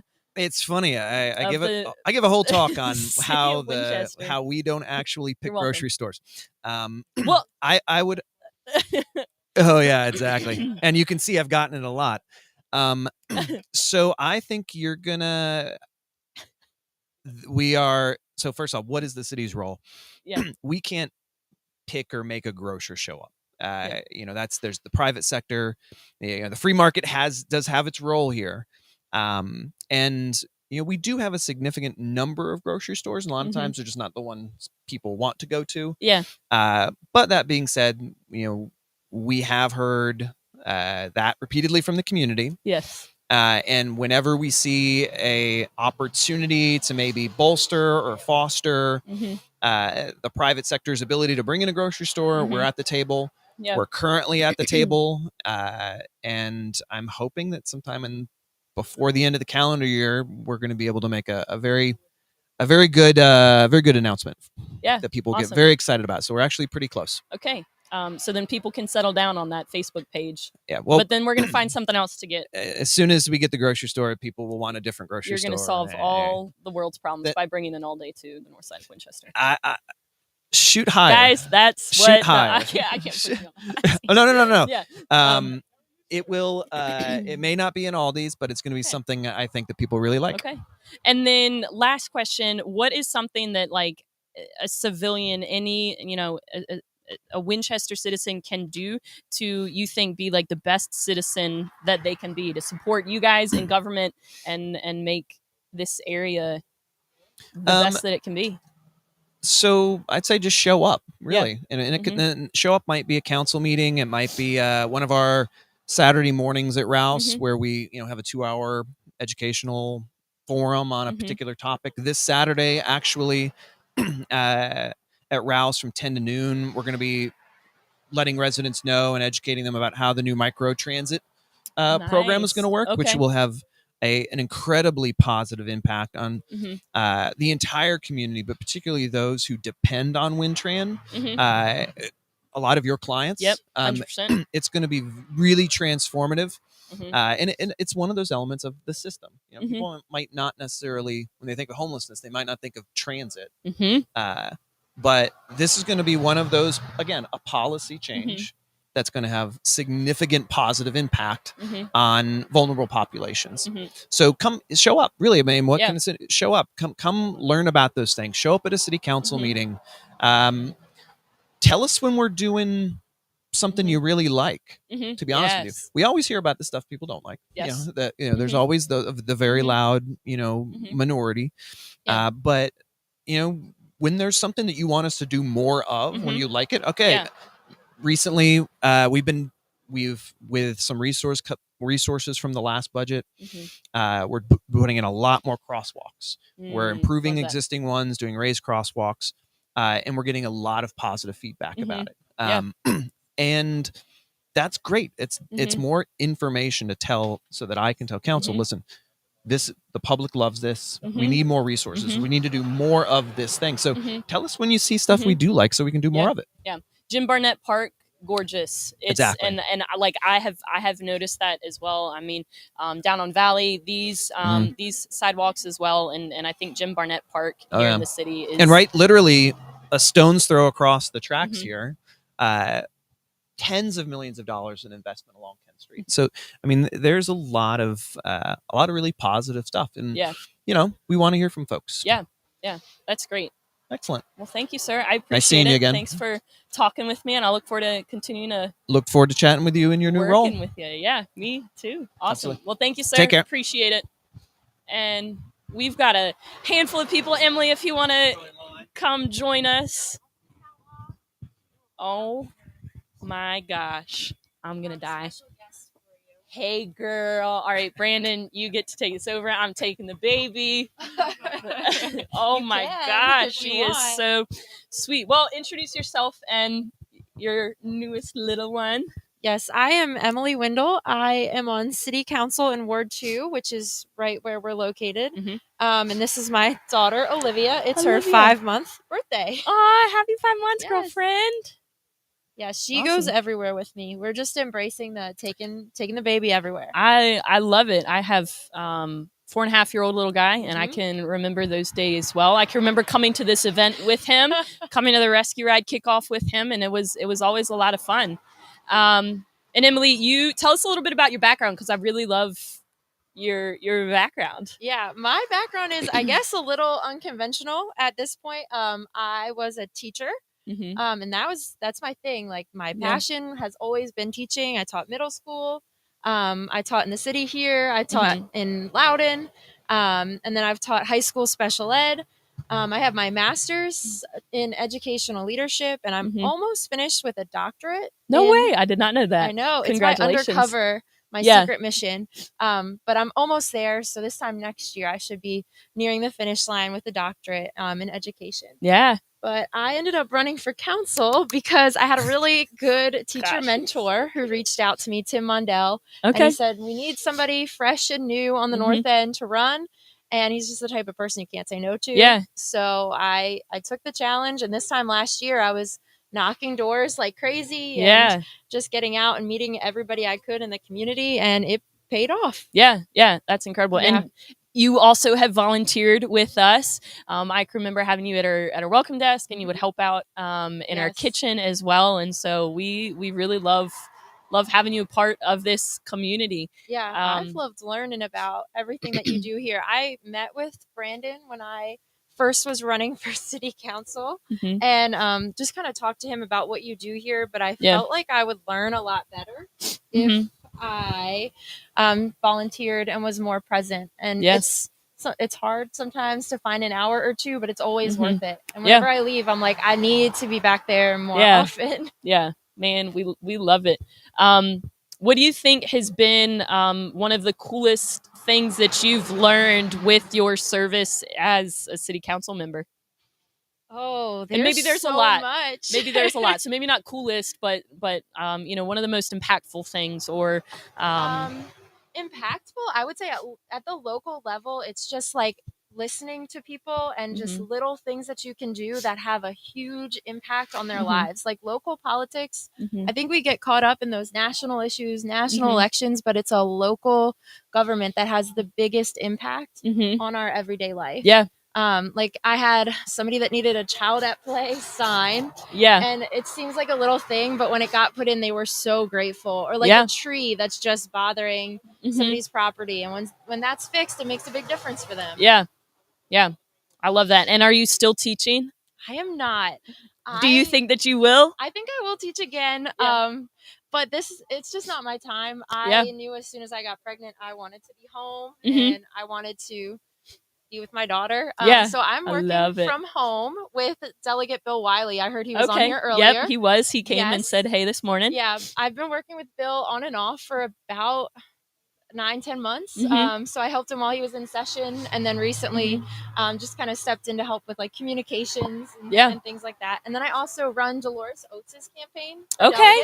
Yeah. Yes, she's phenomenal. Okay. So she's in Warren County on the Board of Supervisors now, but I told her she's got to make some time, 10-15 minutes to come down here. Yeah. You'll love her. Yeah, man, that would be incredible. Yeah, I'd love to meet her. I don't think I've yet met her. No, she's a little further south.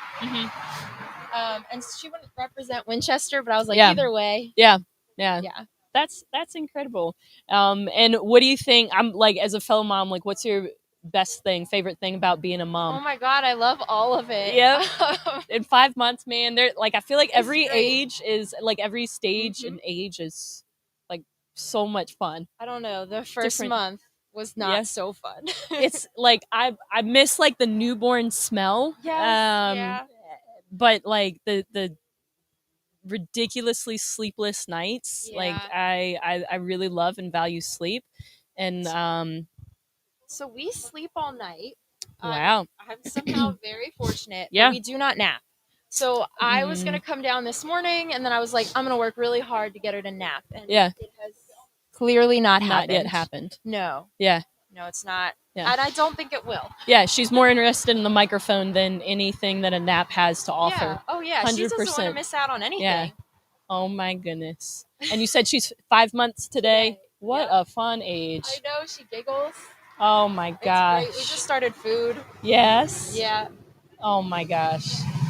I love it. I absolutely love it. So I have some questions for you, Lauren. Yep. Happy to answer. Okay. So let's go. In my recent work, helping with some different campaigns, I hear all the time that homelessness is Winchester's problem. It's the city's problem. So what would you say to folks that are out in the county that make that statement that, you know, the city is going to deal with it, not us? Yeah.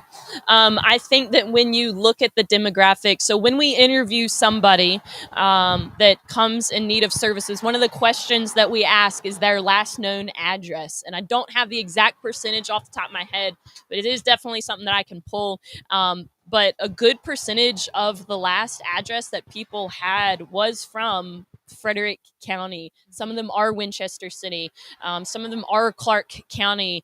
And so it's not just a city problem. I mean, some of the camps, I live right outside of the city border off of Route 7 in Frederick County. And I think Brandon was even speaking to it earlier. It's not just a Winchester City problem. It's not just Frederick County problem. It's not just a Clark County problem. This is everywhere.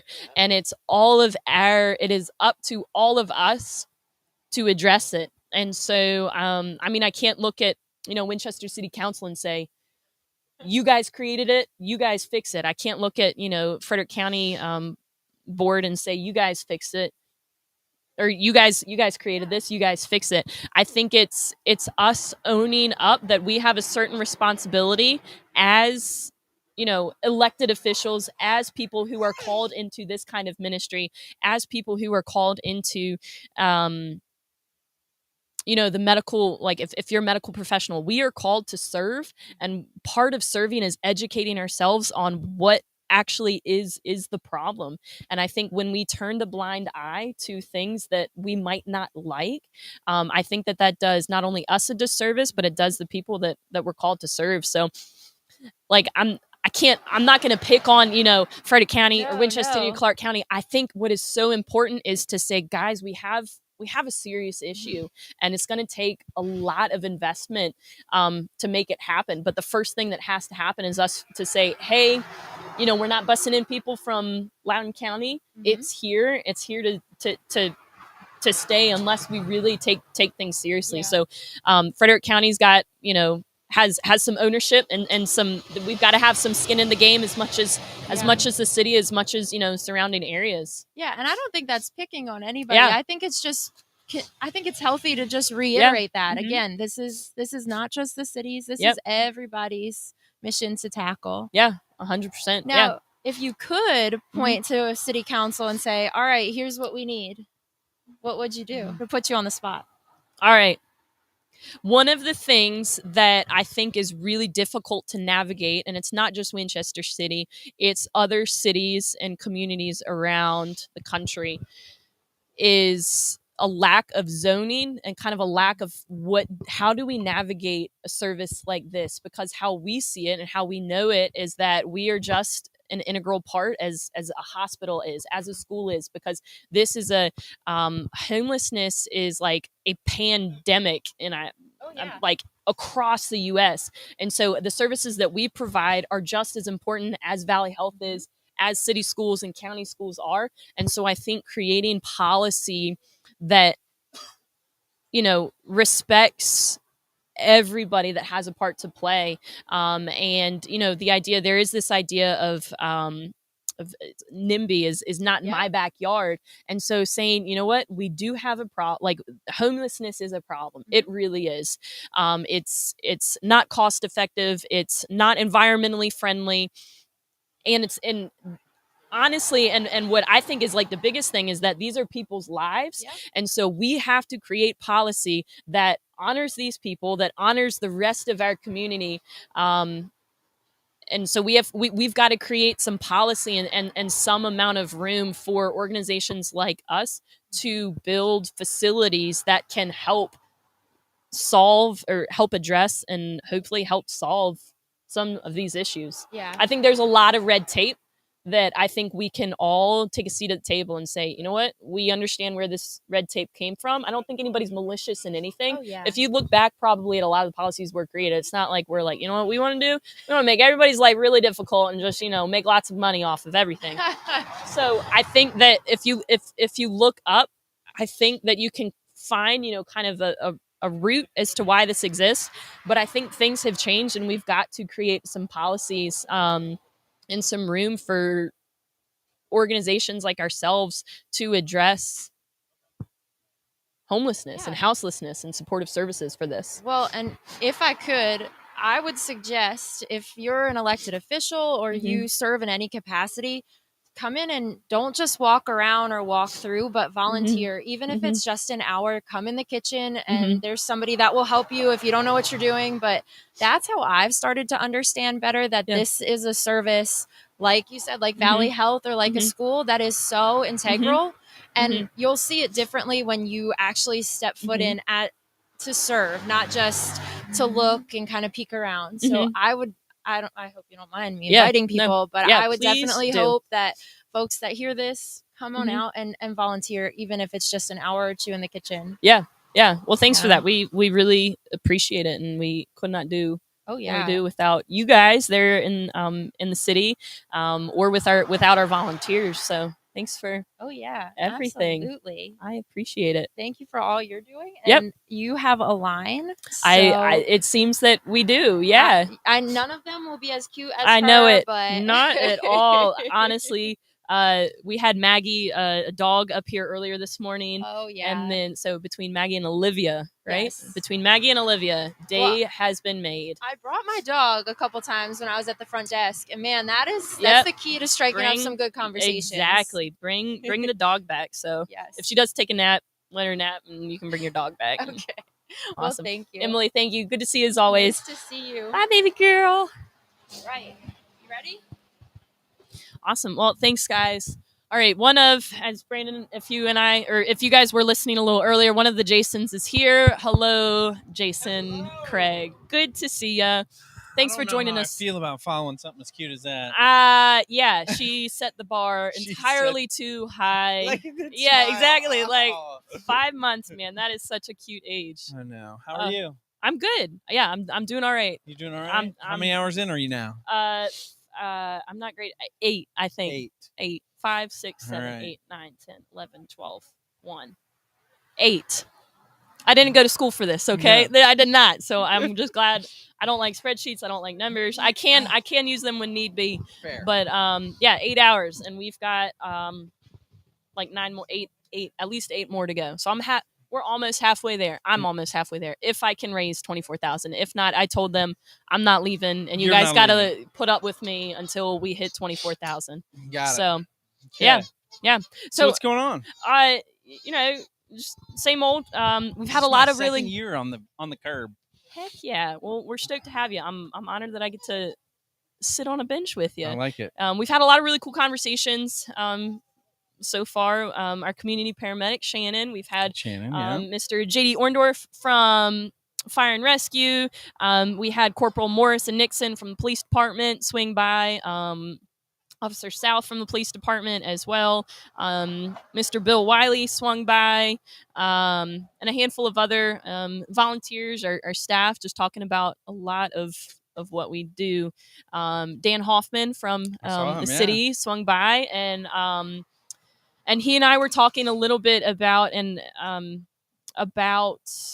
public health and how the city has a piece to play kind of in that puzzle. And we talked about the idea of like asset-based community development. And when Brandon and I were up here earlier, we mentioned the community needs assessment. Yes. And how important that is for our community in understanding where we sit now and what holes we have and what we're good at. So you want to talk to me a little bit about that and share with us? Yes. Well, thanks for having me. Yeah. Absolutely enjoy being out here with you guys and thankful for what you do for our community. Yeah. Our community health needs assessment is something that we do on a triennial basis. So every 3 years, we get together, we survey the community in all of our different hospital service areas and truly try to find out what the community health needs are. And so this year, those needs came back and highlighted probably some of the things that you're challenged with on an everyday basis. So mental health and substance use services is something that was identified. Chronic disease is something that was identified. Access to care, and really just trying to figure out ways that people can get primary and specialty care. And then something new was our social drivers of health. So a lot of the social and economic concerns that people experience, and I think that the community recognized that the long-term health outcomes associated with things like homelessness or food insecurity are things that are a health need for our community, and then that process then transitions from the assessment to the implementation strategy. So we try to come up with a plan. So we meet with our hospital leaders, we meet with the community leaders, and try to figure out what are some of the things that are attainable. There's multiple needs, but what are some of the things that we can do as a community? And I think when we look at it, what are the things that as a health system we own? And then, what are the things that we'll just remain aware of? And then we try to figure out ways that we can partner. And so we have mission critical partners, people like the free health clinics that provide a level of healthcare services within our community. And then Substance Abuse Coalition's another one that we consider mission critical, amongst a few others. And then we have community impact partners. And so these are people like you guys that we identify through that community health needs assessment as good partners. And we open up the community to an application process, which you guys benefited from this year in order to provide mental health services for individuals within this facility. And I think that process has been good because I think it's truly a partnership. Yeah. It's not necessarily, hey, here's an award or here's a donation. It is, here's a partnership that we want to engage in. And as you guys help us meet those health needs for those individuals in our community, it impacts in more ways than one. And so that process has been great. I think we're looking at highlighting our priorities moving into next year. So we'll open up that process again. We'll communicate those priorities at some point in this quarter. So quarter 4, and then we'll start accepting applications for new projects starting in quarter 1 of 2024. And I look forward to people being able to expand those partnerships, to really look at what does collaboration look like. And if we take an issue like health needs in the community, how can we build something around that that involves a lot of the nonprofits that do that work every day? And so what gaps do you have that you can partner with somebody? What gaps do we have that we can partner with somebody? Or what gaps does somebody else have that you guys can fill, so you can bring those pieces together to truly highlight progress. Yeah. And you talked about access to care, which we know is and social determinants or social drivers of health and access to care being a significant piece of that. And we partnered with you guys, and we have Melvin. And we talked about it a little bit earlier, but can you explain how that helps with access to care? Yeah, so I think we have. So your partnership opportunity was around mental health services and accessing mental health services. Now I know Melvin. We reference Melvin. Melvin is actually a telehealth cart. It is a technology piece of hardware. So it's a piece of technology that has video and audio capabilities in addition to Bluetooth peripherals that allow you to take blood pressure and things like that.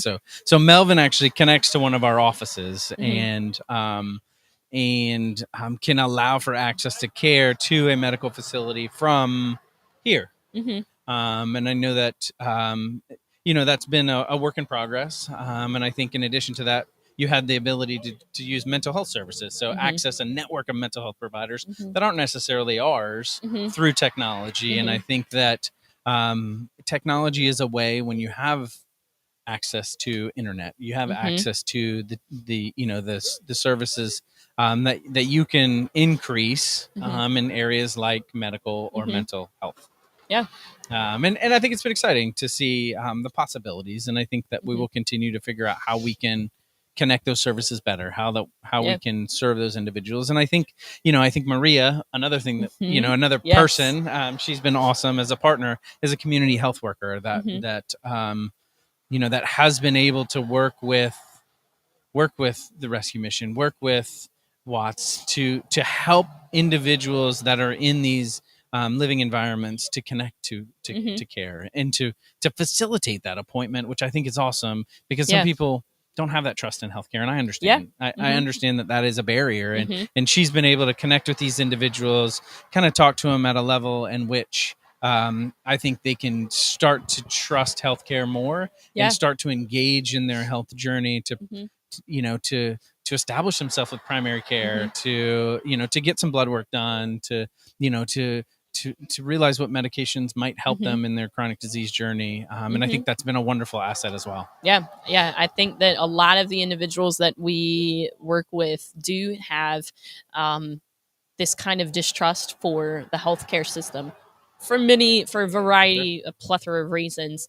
And I think having that here, and one of our staff members, obviously respecting HIPAA and MOUs and things like that, but one of our staff members can sit side by side with somebody who maybe does have a history of a distrust with our healthcare system and walk somebody through or walk with somebody through something that otherwise they may not have had access to, or may not have had the ability to pursue in a way that would be helpful for them. So yeah, we're really excited to have that. One technology. Thing I'm thankful for you guys for is that, as you get people into your program, as you hug them and in the way that you guys do, helping those individuals navigate that process in order to get coverage is so huge. The ability to have benefits so that you can do that is such a huge piece in starting that journey, Yeah. because services for an individual that's uninsured are more complicated sometimes as well. And I know that we have Sinclair and they do wonderful within our community, but helping them take that step to where they actually have insurance coverage and they can use that coverage in order to start establishing their physical health while they're working on their mental health, while they're working towards independence. I think it's it's great. Yeah.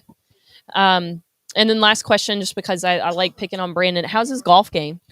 I knew he was gonna put you up for that question. And I will say I will gladly take him any day on the golf course for sympathy. Just because he makes me look better. Okay, then that must raise. Yeah. No. Oh my gosh. I think the good part about the opportunity to play a little small ball with Brandon was just the ability to talk about. I mean, it's conversations in a cart. Yeah. Where we could talk about some of the challenges that he's experiencing, and I know that as he transitions out, that he will keep those intentions with him as he advocates for our community on a national level. Yeah. And I think that that's awesome. And I'm thankful that you're in this role and that you're transitioning to supporting the mission, and just continue to look forward to working with you guys. Yeah. Yeah. Well, we're really grateful. That was an easy question. I got off on that one easy. Yeah. I mean, you asked Dan about grocery stores, and I get Brandon's golf game. I'll take that. No, Dan handled it so beautifully. He's like, well.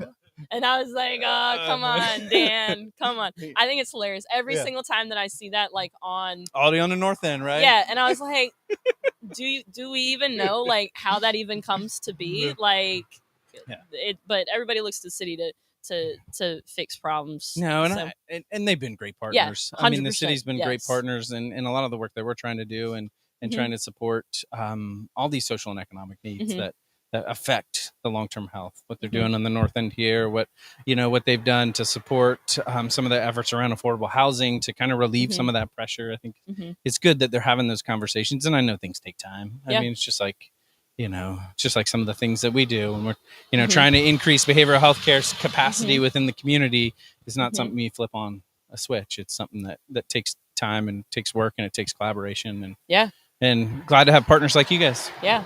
Well, is that it, sir? I appreciate it so much. You. Yeah. Take care. Thanks, Jason. Thank you. Thanks, everybody. Who's next? Yeah. Allie. Cool. We have a special celebrity appearance. It's Dolly. We'll snag a.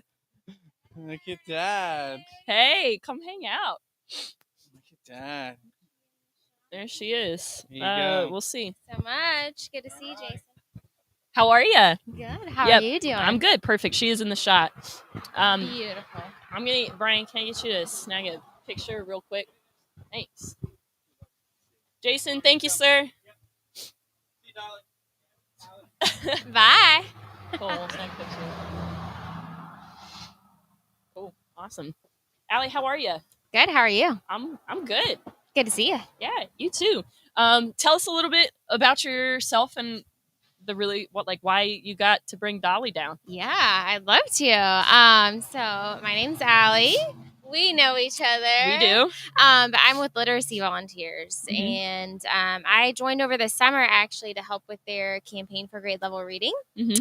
And part of that program is the Dolly Parton Imagination Library. So lovely Dolly here has a program that is really going international at this point. And we have it right here in Winchester, Frederick County, Clark County. You can sign up and get your kids free books from birth until 5. Yeah. Is your little one signed up? He sure is. Yes. Yep. I signed up at not this past year, but the years priors. Like National Night Out when you guys were down there. I think I signed up because Frederick County had just, I think at that point, gotten it, or we were getting ready to. And man, I tell you, my little guy, Fletcher, he loves going to the mailbox. He's adamant about coming to the mailbox with me, even though I know like it's not time to get his book, but he's adamant every single time that I go. He's like, I need to check to see if I have my book. So, and he loves it. We just got one. So my little guy's 3, so he's in it. We just got one like 2 days ago. That was about food, like Yeah. trying new foods. Love it. It was hilarious because Yeah. it was the parents were the ones who wouldn't try like new foods, and so in the story the like kids are chasing after their parents trying to get them to try like broccoli and stuff. Fun. Yeah. Yeah. It was, my kids really liked it. Yeah. So I have 8-year-olds, twins, so they actually Mhm. read it to the little guy, and they were all just laughing hysterically about that. So I love it. I really love it. I hope. So tell us a little bit more about like literacy volunteers. Andy was here earlier talking to us about it. And so you work predominantly with like child literacy, Yes. right? And so why is that important overall you think in our community? Yeah, absolutely. So the Campaign for Grade Level Reading is like a nationwide effort. And we just brought it to Winchester 2 years ago. And really, there's a lot of research out there that shows that if kids aren't reading on grade level by 3rd grade, then they just start falling behind because you kind of make a shift from learning to read to reading to learn. So as you get older, you're having to like read your math problems and all of that. And so if you're struggling to read, then you can start getting behind in school. And obviously that just affects everything after that point, as far as, graduating high school, getting a job after high school, how you can be an active citizen, right? If you're struggling to read, it really affects, it affects your whole life. It's a really, really important skill. I mean, it really affects every aspect of your life. So we're really trying to support kids in our community, support the families, to be able to get kids, reading and excited about reading. And we're coming in with programs like the Dolly program, that's, reaching kids before they even get to school, because like those skills start long before a child enters kindergarten. Right. So we're really trying to help parents, get them the resources they need to help their children learn to read. Yeah. And I was talking earlier with Dan Hoffman and Jason Craig about like social determinants of health and and like social determinants of wellness. I think so many times when we hear health, we think like, how's my blood pressure? Like, how's my blood sugar? Like those kinds of things. But health overall, I think if we see it from like a wellness perspective, like how am I as an individual? Part of that is our job. Part of that is our ability to learn and take in knowledge. And so education is a huge component of that.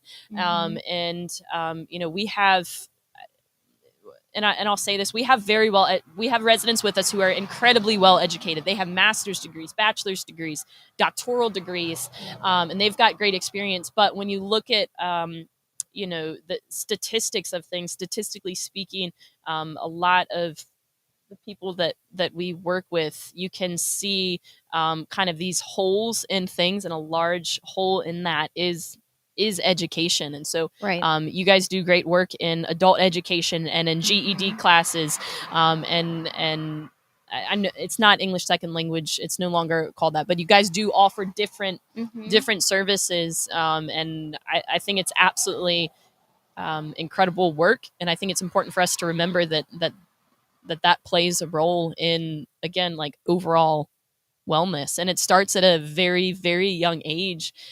And Andy was saying, even if the parent, the adult cannot read, that a cool thing about this program is you're able to like hop on YouTube and listen to Dolly read and listen to some of these stories, which I think is great. I think if we can educate, highlight the importance of, educating our children at a very young age and getting them around just different experiences, and whether that's through real life, like volunteering here or with you guys, or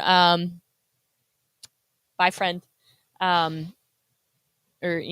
through a book. I think that's huge. I think that it's just really incredible for our youth to see that and experience that. So it is. And we've got a lot of we're really growing the program out now. Like Dolly is just one piece, a part of many different efforts. We're really trying to support the school system and everything that they're already doing. But teachers, they can't do it all. Right? Yeah. Like it's a component. more than just the teacher's responsibility to educate a child. It's parents and the community. And so that's really what we're trying to build. We have over 30 partners of different groups in the community who've committed to being a part of this, and it's really exciting to see things come together and the community work together. Yeah, I agree. And I feel like any time that I get to sit with somebody who is affiliated with or who has been a part of the community leadership program, I feel like I would be doing an injustice if I did not highlight that. So Allie and I actually first met each other through the CLP, through the Top of Virginia Regional Chambers Community Leadership Program, or the Chamber CLP program. It was absolutely incredible. Amazing. And so Andy and I spoke to it a little earlier, but it really highlights I think it really highlights the work that our surrounding area does and everything that it takes to make our surrounding area happen. And it highlights the leaders, it highlights the workers, it highlights the people that live there and and the policies that affect them. So what was one of your favorite parts about CLP, and then why would you recommend somebody to do it if they were interested? Okay. Favorite part of CLP. I think just meeting everyone in our group, like the connections that were made, just totally invaluable. And honestly, it made lifelong friends. Yeah. Like it's great. Yeah. It wasn't just like a superficial sort of, hey, nice to meet you. Like Yeah. it was a group of people who really care about the community. They care about what they're doing. Whatever career path they're in, and just making those connections was awesome. Yeah. And I think you get to celebrate things with people, like pregnancy announcements and deliveries and marriages and engagements. Hannah just drove by and we got to celebrate her and everything that's coming her way. I'd agree with you. It was great. I think my favorite class was the agriculture day. Loved being out in Clark County in the farms. Yes. That was great. Yep, 100%. I love the cows, the baby cows. Katie Landy Jordan has like a picture of me and like I'm nice. Like my like finger is like in this cow's yes. mouth, and it's they were just like licking. Oh man, loved it 100%. I think if I say this a lot, but if I were to do anything else, like I'd love to be on a farm. Like I love farming. I love agriculture. I love that aspect of it. Me too. So I agree. I think that was like one of my favorite. But I think as far as why someone should do it, I mean, definitely for the connections. But really, you learn so much about the community and how it works, and all the different pieces of all the different parts that make it run, and everybody has their own part to play. And when we all like rise to that, then you have a community that's really working together. Successful and vibrant and adaptable. I love it. I think one of my I think ag was like the agricultural day was incredible. I mean, you got to walk through like a dairy farm and like quite literally the nitty gritty of like what it takes. And I agree with you. I really think that the people that you got to meet, I mean, I can't even count on both hands the amount of times that I've reached out to people because I know something that I need, or I know that they've got something going on that I think I can, either this organization or me in and of myself can assist with. And it's because of that program that I was able to meet them, to know them, and then, help them in whatever aspect it was that they or I needed help. So yeah, it's a great program. So definitely recommend. If you're interested, if you consider yourself a leader, or if you are in the area, I think it's anybody in Winchester City, Frederick County, or Clark County, you can go in and you can apply to it, and it's really an incredible program. You learn business, banking, education, nonprofit, ag, the arts. The arts was really cool too, because that's not something that I was very familiar with, and so when we got to go visit like the barns at Rose Hill, that was really cool. So awesome. Well, Allie, thank you for joining us. Thanks for having me. I appreciate it. And thanks for bringing Dolly by, and we look forward to continuing to working with you guys and everything. Absolutely. So, awesome. Thanks. Cool. Thanks, Allie. Yeah, we've had We've had T-Rex, puppy, baby, dolly. What else can we get?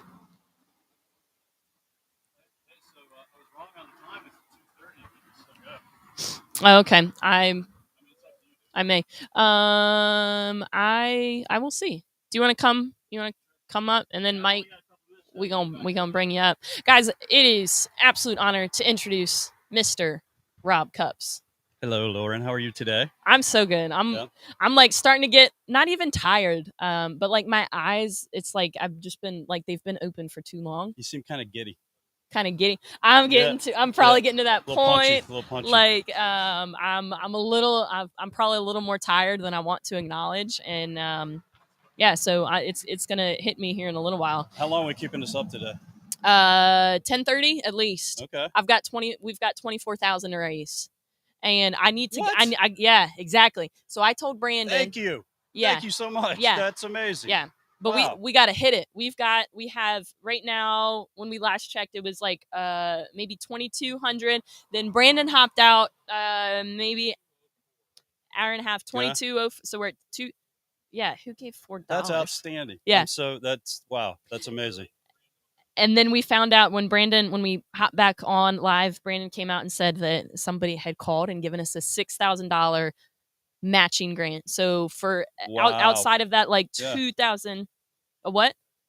Matching gift. Sorry, let's clarify. Not grant, matching gifts. So $6,000, dollar for dollar. So that if we can raise $6,000, then that means that we automatically get $12,000. So you guys heard that? I'm guessing. Yes. So yeah, please. Hey, we'll throw that in the comments again. Help us reach that goal. You can read that in the comments in about a minute. Yeah. So yeah, well, Rob, tell us a little bit about what your job is and what you get to do. Okay, so I'm the program director here at the Rescue Mission. I've been responsible for developing a curriculum for the residents, and with that curriculum, we're partnering with all kinds of awesome community folks. Shenandoah University Occupational Therapy School comes into psychosocial education groups for us. The pharmacy school comes in and does individual medication counseling for our residents. We've worked with the podiatry school. They come in and do a foot clinic for our guys, and all of it is, to help them while they're here to get some peace, to get some health, gain some stamina, and get back out in the world and do what they need to do. We're trying to send our guys out better equipped to do that than we have in the past, and this program curriculum development has been a big part of that. A couple other partners we worked with. Truist Bank has come in and done some financial counseling and education for our folks. So it's big push is to give these guys some tools for their toolbox for when they're up and out of here. And of course, a lot of that case management and some counseling that our counselor Sarah provides for folks. So in the last year or so, we've really expanded not only what we do for everybody, but our resource pool, right? And, and it's, I hope it's paying off for the residents. I feel like it is. Yeah. Actually, so you mentioned Shenandoah University. They're great partners. I love them. I can't speak highly enough of them. And Crystal, who helps, she's one of the faculty there within the occupational therapy department, is actually coming by a little later this afternoon. Cool. They've been amazing to work with. The residents look forward to their visits. I feel like I've had several residents take me aside and say they've, learned and developed from their sessions. Oh, there's Sarah now. Yeah. Hey. We can stop talking bad about her now. Okay. Yeah, this is going out. This is nationwide. Yeah. I do too. Yeah. But unfortunately, I got to keep it short. I got to get up to DSS and do a little presentation here in a couple minutes. But I can probably come back and talk a little later. Yeah, I'd love that. Okay. Rob, love having you part of this team. You do great stuff. Yeah, I'm really looking forward to seeing where you're going to take us. Yeah. Woohoo. Yeah. All right. Awesome. Well, thank you, sir. Yep. Appreciate it. Sure. Mr. Mike Molden. Woohoo. How are you? Yes. I'm well. At this point, I feel like I need to inject Brandon said you need to pace yourself, so I figured Yeah, you're about due for one. Yeah, exactly. I think I'm 2.5 cups in. There you go. That's so good. this will be 3.5, Okay. and it's fine. That's about We'll right. be all right. Good pace. Yeah, we make good friends. We've made good friends with the fire department. That's so if right. I just There have you go. too much caffeine, y'all just let me fall down, drag me over there, continue the show. There you go. That's right. They'll take care of what they need Yeah, to do. exactly. Just take me over Valley Health. We've got good friends. They're right. just going to be like, we need to. Okay. All right. Yeah, so we'll be all right. I mean, there's probably such a thing as too much caffeine, but I haven't discovered that yet. You haven't found that limit yet? Okay, good. No, so I'm like new-ish to the coffee world too. I mean, Right. like in the last year and a half or so, I've Right. really gotten on the coffee train. There you go. So, Well, I asked my son, I said, I don't know anything about iced coffee. Can you? He works at Duck Donuts. oh, okay. I said, can you make an iced coffee? He said, yeah. I said, what do you want in it? I said, I have no idea. No idea, but it's great. Just put something in it. Exactly. I love it. Good. Well, Mike, tell us a little bit about you and how you're involved with the rescue mission. I was trying to figure out how I got started, and I really can't remember specifically. I met Brandon first. We have a preschool that meets at First Christian Church, Okay. where I'm the pastor. And he came in and introduced himself about the second or third day I was there. And we had just kind of a, hey, how you doing relationship. Mhm. And we went to one of the events that they had at the Fellowship Bible Church, Mhm. one of the big fundraisers that they had. Yeah. And talked to him more there. And just, steadily have gotten more involved, more involved. And I remember the last one that we went to, he did a big presentation. He was talking about getting the churches to the pastors of churches to present the mission to their congregations. And I said, Brandon, I said, with your passion and the stories that you've got, you're the one that needs to go to these churches. Mm-hmm. And he said, well, so you're telling me I can come to First Christian first? I said, absolutely. When can you come? Yeah. And it's just kind of developed from there, and it's built. Our church now, we serve one meal a month on Saturday evening, the third Saturday of each month. That's been really good. Yeah. I think Brandon said earlier today, I serve as the staff chaplain, which has been a neat role. Yeah. Yeah. Been very different. Yeah. We love But having you part I've of enjoyed it. Yeah, a lot. You've gotten to lead us in devotionals during our staff meetings. You'll pop in. And I love that you were here like last Friday when we were low staffed because a handful of our other staff were out and about in the community doing different trainings and things. And so I think there were like 3 staff here, and we're like, all right, come on, Mike, join our standing staff meeting and go up to our storage unit, and you can figure out where we store our paper towels and our toilet paper and our clothes. So I love it. Something that we talked a little earlier about with a handful of our staff is that, we are a Jesus loving facility, and that we see Jesus as the best example to follow and best leader to look after. And that's kind of reflected in a lot of what we do in our overall ecosystem, in our programs and services, in our food ministry. And so if you are the church, kind of saying big C church, what would you say is like one of the reasons or some of the reasons that you think, churches should be involved with work at the rescue mission? Well, and I remember when I first came to First Christian, I was in an interim role similar to what you are now with the rescue mission. And looking back, that was a big advantage for me because I could just kind of come in and be who I thought I wanted to be as a pastor. And at the end of that 6 months, if I stayed, I stayed. If not, I wasn't any worse than where I was before. Yep. And I challenged our church to say, if First Christian Church were to come in tomorrow and close the doors, other than the people here, would the community notice that we weren't here? And the answer I got was probably, but the reasons that I got weren't real good. Yeah. And again, going back to some of the conversations I had with Brandon, one impact that made a big difference at our church is when he came, he presented the video of him and Buddy when Buddy was in the hospital. Yep. And he talked so much about how he was looking for more of Buddy's eternal home than his homelessness physically. Yep. And that really made a big impact on me.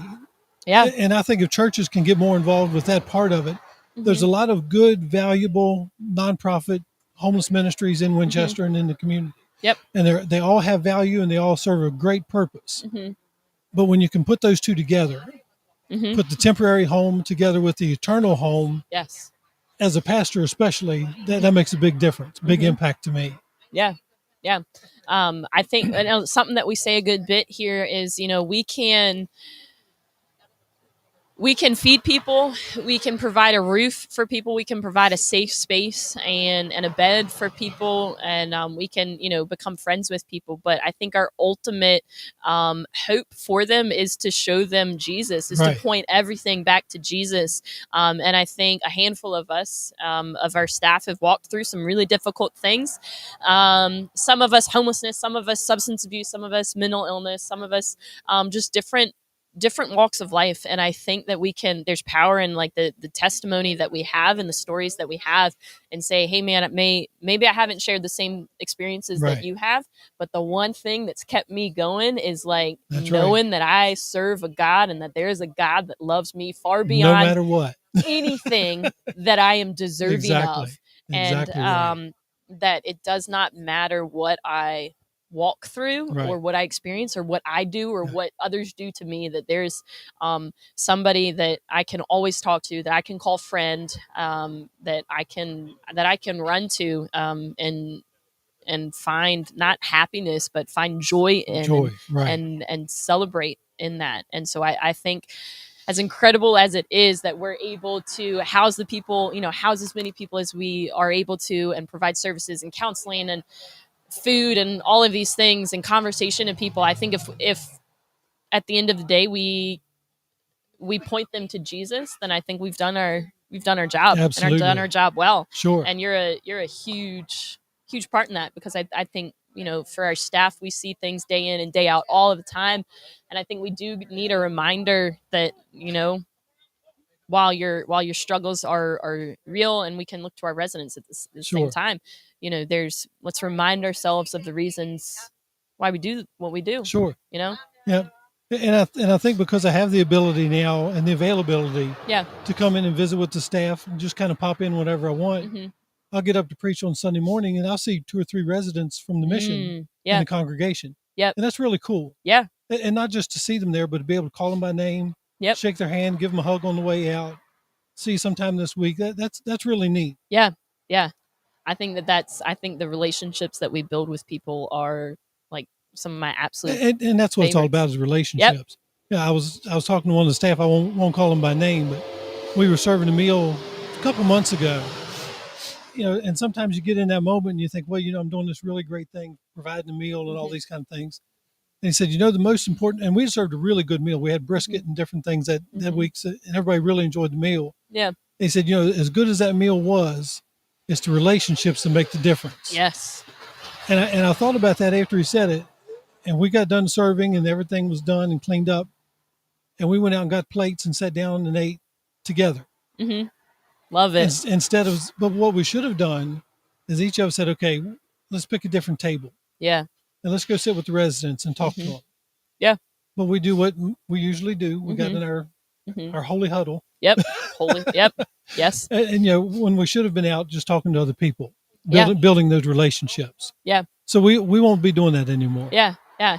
And I think sometimes, and whether you're part of church or not, I think just us in general, it's sometimes a tendency that we have is coming into a situation that maybe is perhaps uncomfortable, and our first reaction is not to ask questions, when I think that one of the things that would be so beneficial is when we come into kind of any situation that is to be curious, not judgmental. Right, and I think exactly. curiosity can do us good. so much better than judgment. Right. And you used a good word that I use pretty frequently, and that's comfortable. Mm-hmm. Jesus never called us to be comfortable. No. He was never comfortable. Yep. He was comfortable because he was God, and he knew far beyond what we do. Yes. But the situations he put himself in, when it would have been easier to just go on the easy route, stayed with the Pharisees, stayed with the the high and the mighty people. No, he went where the common people were. Yep.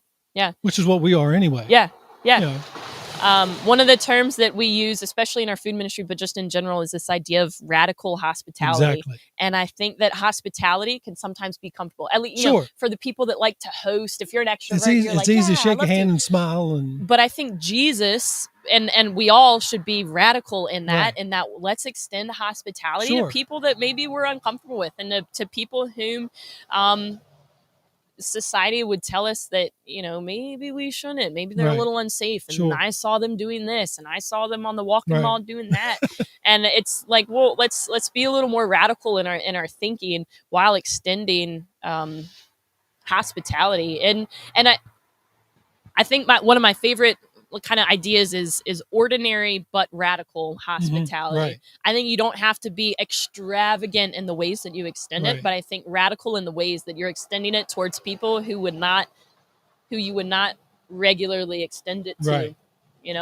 And who you might have the tendency to lean away from. But I think that there's so much benefit to really leaning into things that the church or, historically may say, let's not do that. That's right. Oh, lean into it. Right. Like be curious, ask questions. Sure. Absolutely. I think that that's one of my favorite things, especially with our churches that come in, is having their involvement and their support in that. And having that experience of, Jesus is our best leader to Absolutely. to He's the live model. after. Yeah. And I think if we can model things after that and the way that he loved people and served people, and it was very people centric, I think For it's sure. the absolute best things that we can Yeah. do. And when we've got, big things to face, and big conversations to have and big money to raise and all of this, I think if we can focus on the next best thing that's ahead of us, I think when you look at Jesus's ministry, that's what he was. He was focused on the Sure. first person Right. in front of him, the first people Yeah. that were seated in front of him. Yeah. And one of the stories I really love about Jesus, he's in this big crowd of people. And he's going to heal this centurion's daughter. Mm-hmm. Big crowds of people around him, people just trying to get close to him. And he's walking down this crowded street. And the woman comes up and touches the hem of his garment. And he stops. So good. Yeah. And it's just the two of them. Yes. There's hundreds of people all around Mhm. him. It's just the two of them. Mm-hmm. And that's who's got his full attention at that moment. Yep. Not the people around him, not the girl that he's going to heal, Mhm. but that woman right in front of him that needs him at that moment. Mm-hmm. And how many times do we stop and just look and we say, I'll come Yeah. come talk to you in just a minute. Yeah. I need to go take care of this first. Mm-hmm. And what we really need to do is just stop right there, right then, and take care of that issue and help that And person acknowledge that. Yeah. at that time. Yeah. Because that's when they don't need help 10 minutes from now. Mm-hmm. They need it right at that moment. Yeah. Yeah. Yeah. I agree. Hey guys, these Christmas lights look great.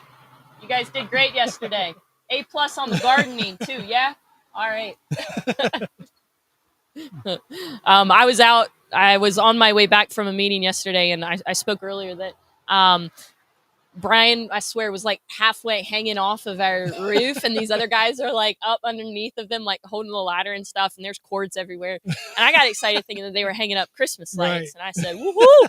It's about time. It's almost November, which means it's almost December, which means it's about Christmas time. That's I'm right. all about." In fact, I put my. I'm going down a rabbit hole, but anyways, You've been around Brandon too long. yeah, that's it. That and the coffee, probably, and the fatigue. And these guys are, picking up our flower beds right out here on the corner, and taking pride in the way that this place looks. Right. And I think that was just, It's home. Yeah. Yep. And Yeah. I think that that's one of the really cool things about this place is Absolutely. you really get to work with our residents who take pride in this place and, Right. and want to see this place Yeah. succeed and do well. The staff here is incredible. Yeah, I Really would good agree. staff. We got some cool staff. Absolutely. We really do. Yep. And a great Yep. director. Well, thank you, sir. I appreciate Absolutely. it. I learned from some of the best. I learned from our best staff and our older folks. And man, there's so much. Hey, you're included in that, buddy. It's okay. You guys can give me smack about not knowing Bob Barker's name. It's all right. I heard about that. I can take it. I can take And it. didn't know he was in Happy Gilmore. I mean, really? Right. Yeah. Family Feud. That was Richard Dawson, by the way. Yeah, I definitely don't know. I'm showing my age now. Yeah, exactly. So speaking of age, somebody sent me a picture the other day, and it was really neat to me. There's really no tie generationally, but he sent me a picture back in the 1970s back when Rescue Mission had first started. Wow. My grandfather promoted a gospel music sing at Jameswood High School as a benefit for the Winchester Rescue Mission. Wow. And I remember No being way. here when I was little. I mean, this is back in the 70s. I'm 10, 12 years old, maybe at the most. Yeah. And they would have rummage sales upstairs in the mission Wow. to raise money for it. Wow. That's and, awesome. And I had forgotten all about that. Yeah. How neat. That was pretty neat. Man, now That it's was like kind of full circle. That's incredible. Yeah, it was pretty cool. I love that. One of my very first memories of the rescue mission, I was in college. In fact, the field, I played on the hockey team, and we would come in here. I think I only came in here once with the field hockey team and served dinner. And then there was one time my car in college was having difficulties with its transmission, and my dad and I were looking on Craigslist, and we ended up, there was a like a white Ford Edge or something like that, an old one. Right. And I can remember pulling up here, and it was not great quality. I ended up not purchasing the vehicle, but that was my first, I think, first ever interaction. Was a college student looking for a car, and I came to the rescue, and I had no idea what the rescue mission, really was. I think it was after that I came back and I volunteered. But yeah, it's really been incredible to see how much this place has changed for the good. Sure, absolutely. And I think learn to grow with the community and with the community's needs. Hey there. And so it's been such a privilege, such an honor to be a part of it and see it in the short stint that I have had. Right. And I think sometimes I'm like, I've been here for 6 years. And it's like, well, there's 50 years. I mean, this is 1973. We started, and it's really just an incredible organization with a great history and a lot of history, and a bright future. Yeah. And I'm stoked for everything that's still to come. Absolutely. So, good stuff. Yeah. Well, thank you, sir. I appreciate it, ma'am. Mike. Thank Always. you. And we look forward to I'll see you seeing soon. you around. All right. Awesome. Thanks, Lauren. Yep. Thanks, Mike. Appreciate it. All right. Old man, you coming up? Come hang out. Guys, this is one of my absolute favorite people in the whole world and in the entire world. He happens to hang out with us here in good old Winchester. Yep, I think it's on. Okay. There you go. This is my friend Woody. I'm Woody. Oh yeah. Yeah. Yeah, I'm Woody. Yep. And I'm here just to hang out most of the time. Yeah. This is my fun place. I have people here that just watch out for me. Yeah. I'm actually a volunteer. I don't need a whole lot of help, but yeah, it sure does feel good when you stump your toe and they're right there to do whatever you need. Yeah. And I really, really appreciate it. I know that everybody here, even most of the residents, are very kind to me and treat me like I'm something special. Well, you are. And you guys are special. I remember the first time I ever came here, Brandon asked me, my pastor Brandon at the time, asked me to come by and help with a food run. And in my mind, I was thinking, well, yeah, I'll be nice to my pastor. And yeah. so I came over here, met Jerry, my buddy Jerry. And, at first, our first meeting didn't go extremely well. Jerry didn't think I was too bright, I don't think. And so I didn't know the difference between Martin's on Pleasant Valley and Martin's down in Sunnyside. Yep. So I messed that up right off the bat. Yeah, that's a big mess up. Yeah, but he forgave me, and we've been really good friends. Best buds for years now. We're both close to the same age. I'm a little older than Jerry, by the way. Just a month and change. Yeah, a little bit. And so, yeah, so I've actually it's been really, I think, more beneficial to me than it has to anybody I've helped out in the process. And we, the food run was good. The reason for doing it, and help out the neighborhood and all that sort of thing, and just be kind to people. I like that. I like that, and so I personally believe that the good Lord says if you show kindness, you'll get kindness back. And even if you don't believe in Jesus, you know that karma says what goes around comes around. So this is proof positive. Yeah. That whatever goes around comes around. Yeah. So I've been loved on more here than I have at family reunion half the time. So it's this is a great place. Anybody who doesn't believe that and just needs to come by and check it out, volunteer for something. Yeah. Come in the kitchen, come to the food run, do something. And if you got some extra change, drop it in the we'll pot. take your extra change. It's a slight way to say that works. Yeah. The bills do have to be paid. Yes, they do. Yeah, they really do. It's, And one of the really cool things that you got to experience was riding cross country on a motorcycle. Oh yes, like you forgot it. Come on. Yes. So you were one of the OG rescue riders. We started from you pulled right out there. right here. Yep. And yes, from Winchester to LA, that I have that on my, I scratched that off of my whatever the list is. Have to do Bucket list. Bucket list. Yep. I'll scratch that off my bucket list. Man, you did it. And and it was a great experience. Yeah. Eye opener. For sure. My idea of why people are homeless has been radically rearranged. Yeah. I have in times in my life thought a lot of these people just don't want to work and whatever else. And boy, is that far from the truth. Yeah. There might be one or two somewhere or another that don't want to contribute, but by the time they're done here, they usually do want to contribute. Yeah. So it's definitely well worth investing in. This place is no doubt in my mind. I'm just checking our Facebook Live. I see that Janie's watching us. Gerald, good to still have you with us. Rodney Bragdon.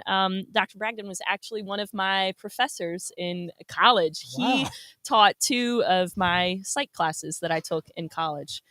So, Dr. Bragdon, it's good to see you and have you join us live. Thanks for supporting us.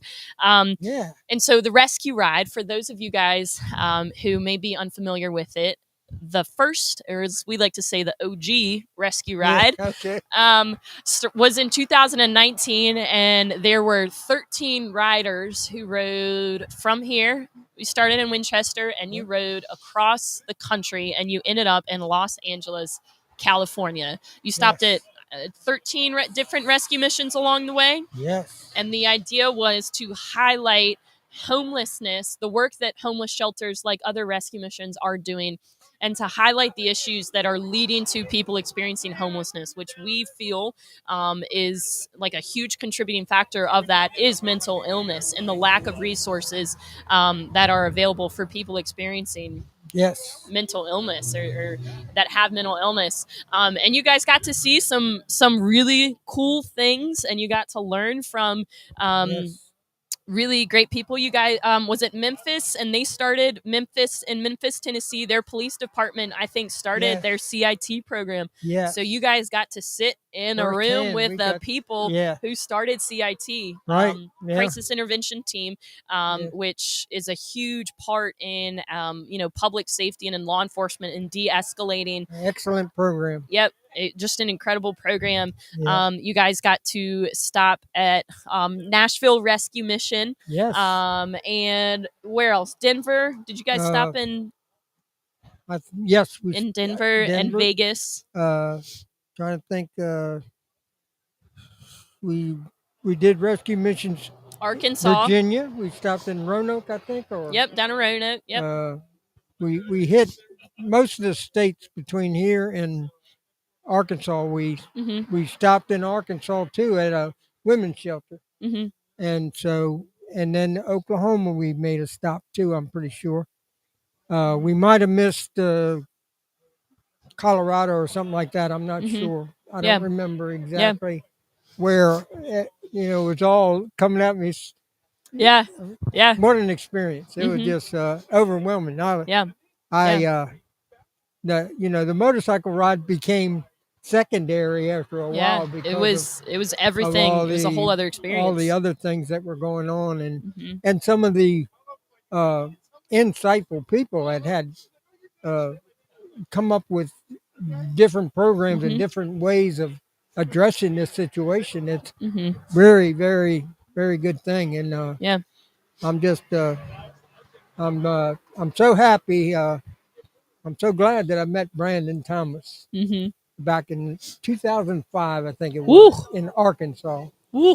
And I would have never, I'd have never had any of this experience at all if it hadn't been for that original meeting, And I got to seeing him, a, a true human being, a true caregiver and good-hearted person. Yeah.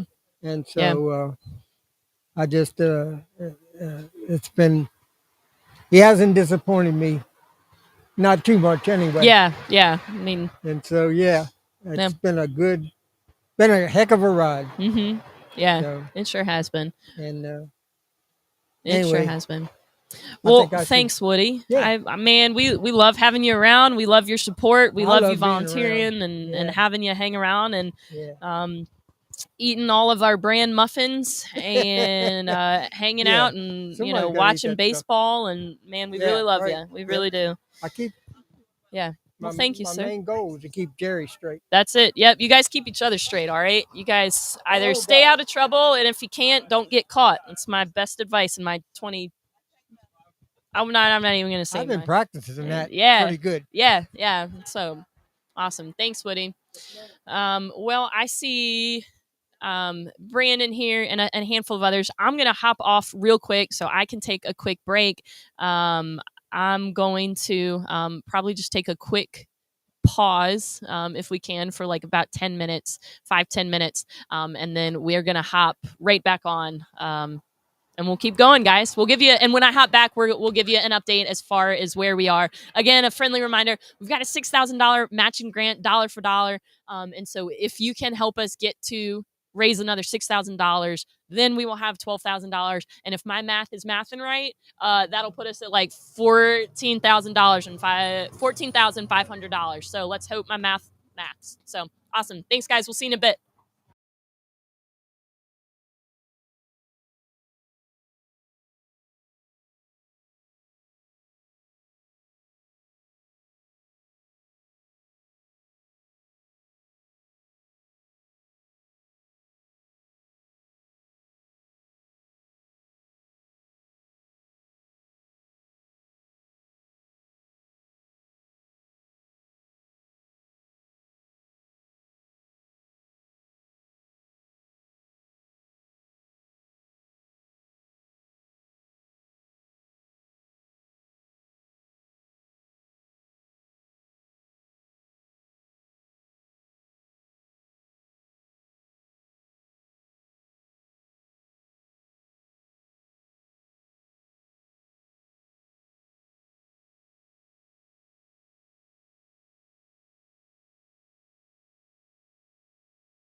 I'm live. I better turn the mic on.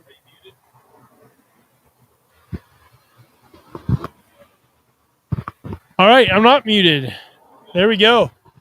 All right, I guess you guys are stuck with me for a few minutes. I'm not going away just yet. Much as everybody wants rid of me, I'm still here, at least for now. Well, Emily, do you want to come on down? Come on down. I feel like I'm the next contestant. You're the next. We had that joke earlier, and Lauren didn't know who Bob Barker was. Oh man, that's rough. And I'm like, it's moments like that where you feel old. Yes, When somebody doesn't know who Bob Barker was, or something like that, you're that's like, all right. That's all right. I'm not as young as I once was. But she knows now. Yes, so she got schooled. She got schooled. And probably got schooled several times today. Yes, too, so. yes. Yeah. Well, thanks for joining us. I appreciate it. Yeah. So tell everybody who you are. I'm sure most know, but some might not. Well, so I'm Emily Marlowe Beck. I'm owner of the dealerships of the Marlowe Automotive Group here in Winchester. That's Tri-State Nissan. So if any of my Tri-State folks are watching, if not, they'll go back and rewind it and watch it later. I get to work with the most amazing people every day. Yeah. You guys have been a huge support of the mission in so many ways. Like I think about Brian, who comes and serves with his family. Built a great relationship with Vladimir, who I bought my truck from. You guys have been pretty phenomenal. Yeah. I was telling your new volunteer coordinator to get us on the list because it's personal to us. I mean, when you live here, this isn't just a concept of people who are homeless. These are people that we know that could be homeless, or maybe they represent people that we know that are homeless. So we care a lot about this particular issue. So I had a situation that happened where so I had a lot of respect for you guys already. And so I'm not naive enough to know that sometimes people will use a platform like this as a way to sell, right? To do their thing. Yeah. And the reason I can say that's not true of you guys, and here was the moment where for me, I'm like, wow, this is awesome. I needed a shuttle ride, and so I could get my car serviced. And the driver at that time was a former resident here who had done a phenomenal job of, working through recovery, doing what they needed to do to get where they needed to be. And that's when I knew for sure that you guys really walk the walk that you talk in being a part of the community, because you were part of this redemptive story. And so like in that moment, I'm like, I was so, because I had to be honest, people give me a hard time because I drive a Nissan, because they would say it's not a real truck. First of all, I love it. It's been a great truck. Second of all, they can make fun of me all they want. I'm grateful to support an organization like you guys, a business like you guys, because you do walk what you're talking. That I'm touched even hearing that story, just the redemptive story. And there's people driving by. I mean, just the idea to be able to be a part of that. It's weird being in the car business because everybody's like, sell. And that's not really where our heart is. Our heart is more just humility and serving people and doing the right thing and kindness. And sometimes that means not telling people what you do. Sometimes that means just living it out every day. And so, but like I said, it's personal. These are our neighbors. These are our classmates. These are our family members. I mean, we talked about that a lot. Like this is real for us. And I think that just makes it different. Yeah. So I think, and you can tell me if I'm wrong. So I'm very familiar with the Harley Davidson thing. People are probably shocked by that. But it seems that there is a trend, and I don't know if this is true of the car dealerships, but there's a trend to go away from local dealerships. I think that like everything else, there's consolidation. There's a lot of mergers. We're one of the only locally owned dealers in the area anymore. And I think that's just with every other industry. And with cars, like so much is digital, so much is on the internet now that you can buy a car anywhere and get a pretty good deal. But the question is like, who cares and who's going to invest in you and who's going to be here? And I think that makes a difference. So, and that is more valuable to some people than others. Yeah. Well, some people don't care about that, but some people do. Sure. Yeah. And I mean, so like, obviously Teslas, you can just go to the mall and buy a Tesla, right? You can, I will say this, one of the negatives, I just got my car serviced, yesterday, actually, yesterday, the day before, it all runs together. And I when I was driving away from the Nissan dealership, and I'm going to sound dramatic, but I'm being dead serious. I was actually a little sad because, I don't think I'm going to get the same kind of care in Colorado that I get here. And I'm like, I don't know where I'm going to get my I would like oil to say changed. we do pickup and delivery, but we can't pick your car up in Colorado. Yeah, that's far. just beyond Yeah. our range. Yeah, So and I was like, that's a real bumper. No, there are amazing locally owned dealerships all over the country. So Sure. you just have to find one that cares, and they'll take good care of Yeah. you, and they'll do that. It's just you got to find one. This is going to sound like a true plug for you guys. No, but it really, I don't. I want to appreciate where appreciation is due, and you guys have obviously financially supported us, but more than that, and that's very much appreciated. But it's you guys and maybe a couple other businesses that work as close as you guys do to come in, to serve, to truly care about our community and the folks that we serve, and have even created place for those individuals to live out their redemption story, their recovery story, and that's phenomenal. It's humbling, actually, and that's one of the things I love about the industry that I'm in, is that there is a place for that recovery and that redemptive story, and it means a lot that you notice, because not everyone does, and not everyone values it. But yeah, we want to be that person. Yep. We want to be that. And I could tell you story after story after story about people, maybe not homelessness, but different things that we've been part of their story. Yeah. And it's the best part about my job, to be Sure. honest. It's the best part about my job. And so, but that's, yeah. I don't know what's thank you. Well, it is one of my favorite, because I know the hard work of trying to find a job for somebody who might have a past that, and I know what it's like calling and begging somebody to take a chance on one of our residents. And when you find an organization who's willing to take that risk and say, hey, we'll give them a shot, and that's amazing, because it doesn't always work out. Right? It doesn't always work out. Right. Sometimes you give that person a shot and they blow it. Right. And, But you don't quit. Stings. You don't quit. Yeah, you that's you right. just keep. You don't. You don't quit on people. Sometimes you have to go in a different direction. Sometimes it's not going to work. But you don't quit on the idea that people can be redeemed. You just can't. You just don't. That's this. I often would tell the staff here. I feel like the old man now, like reminiscing of my time. Back in my day. But when I remember one of the things I would consistently tell the staff here is, our job, we are professional. Our job is to be professionally taken advantage of. That's what we do for a living. We get taken advantage of. Yeah, I can see that. Because people will, part of the survival mechanism that people learn when they've been on the streets is to lie, to manipulate, to, even tell you a sob story. And they even can throw in a tear, like and you're like, and there's been several times where, even I've been doing this for a while. Somebody will tell me a story and I fall for it. And then I walk away and I'm like, and then my first reaction is to get mad. And then I'll just, I laugh and I go, well, they got me, but think of the alternative. What if your heart was so hardened exactly that there was no room for that redemptive story, right? So that's the risk we take when we care about people. And that's exactly. So I've had to learn it's not personal. And this just wasn't the time where their recovery was going to work. But also, so I try again. Think about how important that role is that you guys do. And we talked a little bit about this before. I have a family member who's severely mentally ill and has been through homelessness. And so I've experienced this on that end. And I feel like as a family member, you fight this war on two fronts, right? Yep. You fight it on the macro front, which is this process that doesn't work, the legal system, the health system, it's all broken. And so you fight it on that front. And then the other front is who's being kind to my loved one today. Yeah. On the feeding bodies and the clothing bodies. And those are the two fronts. So I'm kind of excited about, I'm not excited you're leaving, but I'm excited that you're leaving, because now you two, and she's taking a break, are like this tag team where you're fighting this battle on two fronts. Yeah, you get to attack the macro level, the process issues, and she gets to help lead in the micro. And when you're a family member and you're dealing with this, sometimes all you can do is pray, is to say, can you please put someone in my loved one's life today that is going to show them kindness? Yeah, and that's the other, man, I'm so glad you brought that up, because that's the other thing that we talk a lot about as a staff, because some of our residents do have family, and they have family that loves them and cares for them, but for whatever reason has had to take a break in that season. I mean, we've had we've had individuals come through here who come from very wealthy families, but the family had to say, this is the line for us right now, because we have lived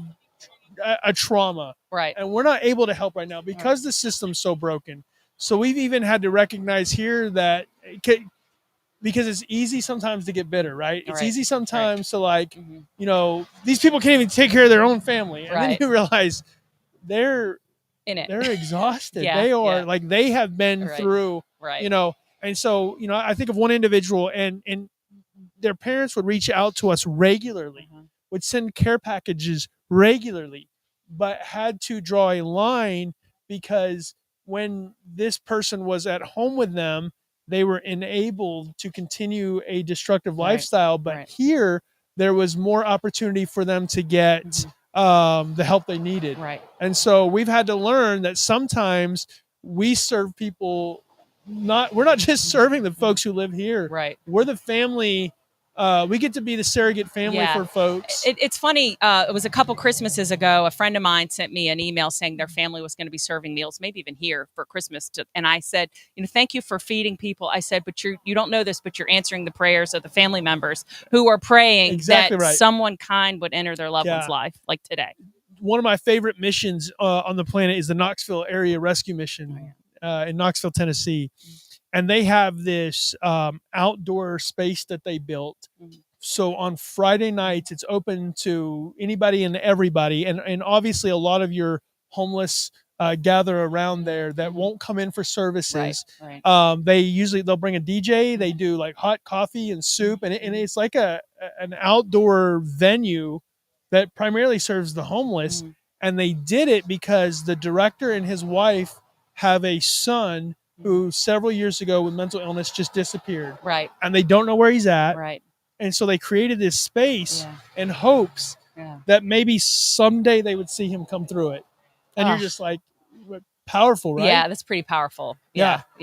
And so every Friday night they throw a big party that anybody's welcome to. And they even named the place after their son. And it's pretty cool stuff. And they do it not just for their son, but they do it for other families that are also lost their loved ones. Because that's the evil part of mental illness. When these folks spiral out of control, when they are experiencing their sickness, they don't even know that they're away from family. They don't even know that they don't know that they have a safe place to go to and a family that loves them. Yeah. How emotional are you going to get me today? I know, this is like, I'm here to talk. I know. I've to some extent I've lived it. So we've talked about that. So it's a lot, and it's. But a lot of people don't understand that, right? They see a place like this, and in their mind, they think we just serve a bunch of bums, a bunch of people who just need to go get jobs. They don't understand sometimes the complexities of who we're working with, what we're working with. Well, and I think that's why it's so important for businesses and individuals to support you and organizations like you, because you guys actually know what to do. Other people just kind of sometimes just, if they don't know what to do, the intentions are in the right place, but they might be doing more harm than good. Exactly right. Because you really need to get a process going, whatever, and it's complicated. It's the story of the Good Samaritan, and I actually got to write this in a book here recently, and I'll maybe plug that at some point because I don't want this to be about a commercial, but it's the story of the Good Samaritan, and the Good Samaritan. We all want to be the Good Samaritan, but we fall short of what that story what actually happens in that story. The Good Samaritan helps with the immediate needs of the person that got hurt, but then does something that this is where we fail.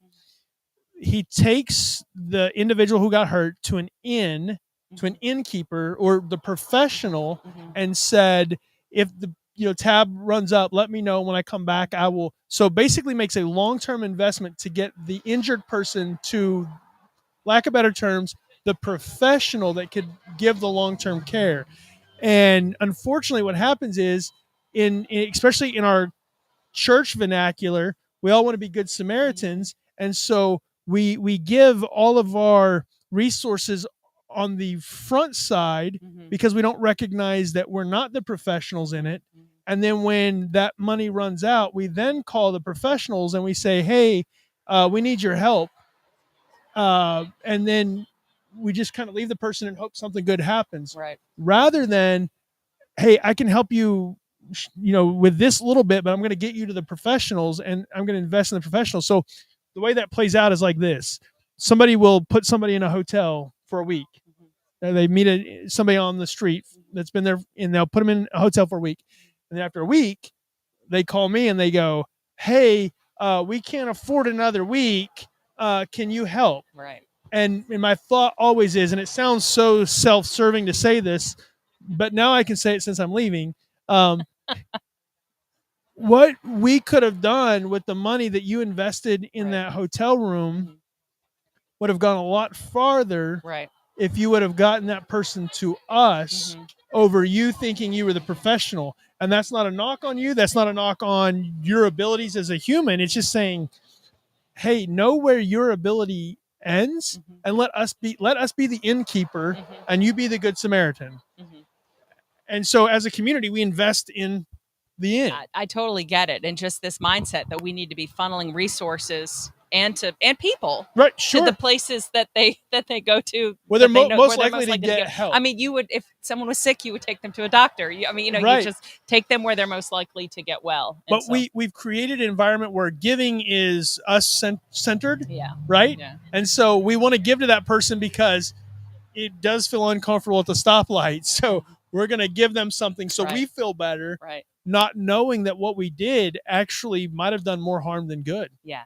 Yeah, those are hard things to say. Yeah. Because, you're basically saying that person, by giving them a meal or money or whatever, you may be prolonging their journey to care. Exactly. Then that's tough. I mean, that's a tough balance. Yeah. I always so it costs $3 to get high. And when I figured that out, I was like, so that $3 at the stoplight, we're actually loading the gun for somebody to potentially do more harm than actually help them. Right. Right.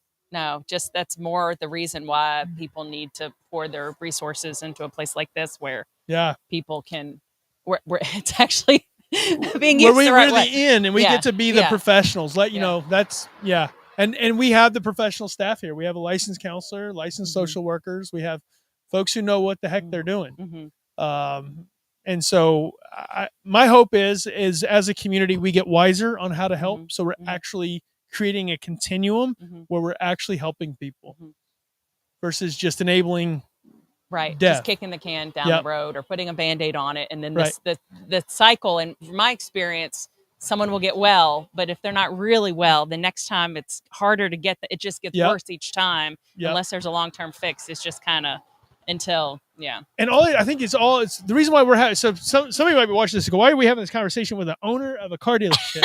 And well, that's a very good question. Because I believe what rescue missions do, just as any business, are part of the economic development of a community. Right. And when we're all working in concert together and we all understand the role that we play in the economic development of our community, we're actually going to create a pretty awesome place. Right. Like our goal is to create heaven on earth, right? Yes, the kingdom of God coming down. Sure. And that's when everybody's working together. Right. Whether it's a business or a nonprofit. We had law enforcement here. We've had, fire department. We had the city manager. When we're all working in concert together, we can create something pretty epic. And I think that being a locally owned business, and whether it's the car business or whatever industry, it puts us in a unique place where we live, where our customers, our community lives. We see stuff, we know stuff. We're more integrated, and we just have a better feel for it. And I know that if we're donating, that we know it's helping our community, but I also know that if my team is serving, I have a better team, a happier team, a more, I remember we did that 75 acts of kindness last year. And I remember there was a day, and I've told this story, where I pulled up on the lot and there were no cars. And I thought we moved them to mow. I was like, where'd all the cars go? And they're like, well, there aren't any because we haven't gotten any, and these have stopped sales and we have to move them. And my immediate thought was, oh my gosh, my team, this is how they feed their families. Where are their heads? Are they okay with this? And so I went and talked to one of my salespeople and I said, are you okay?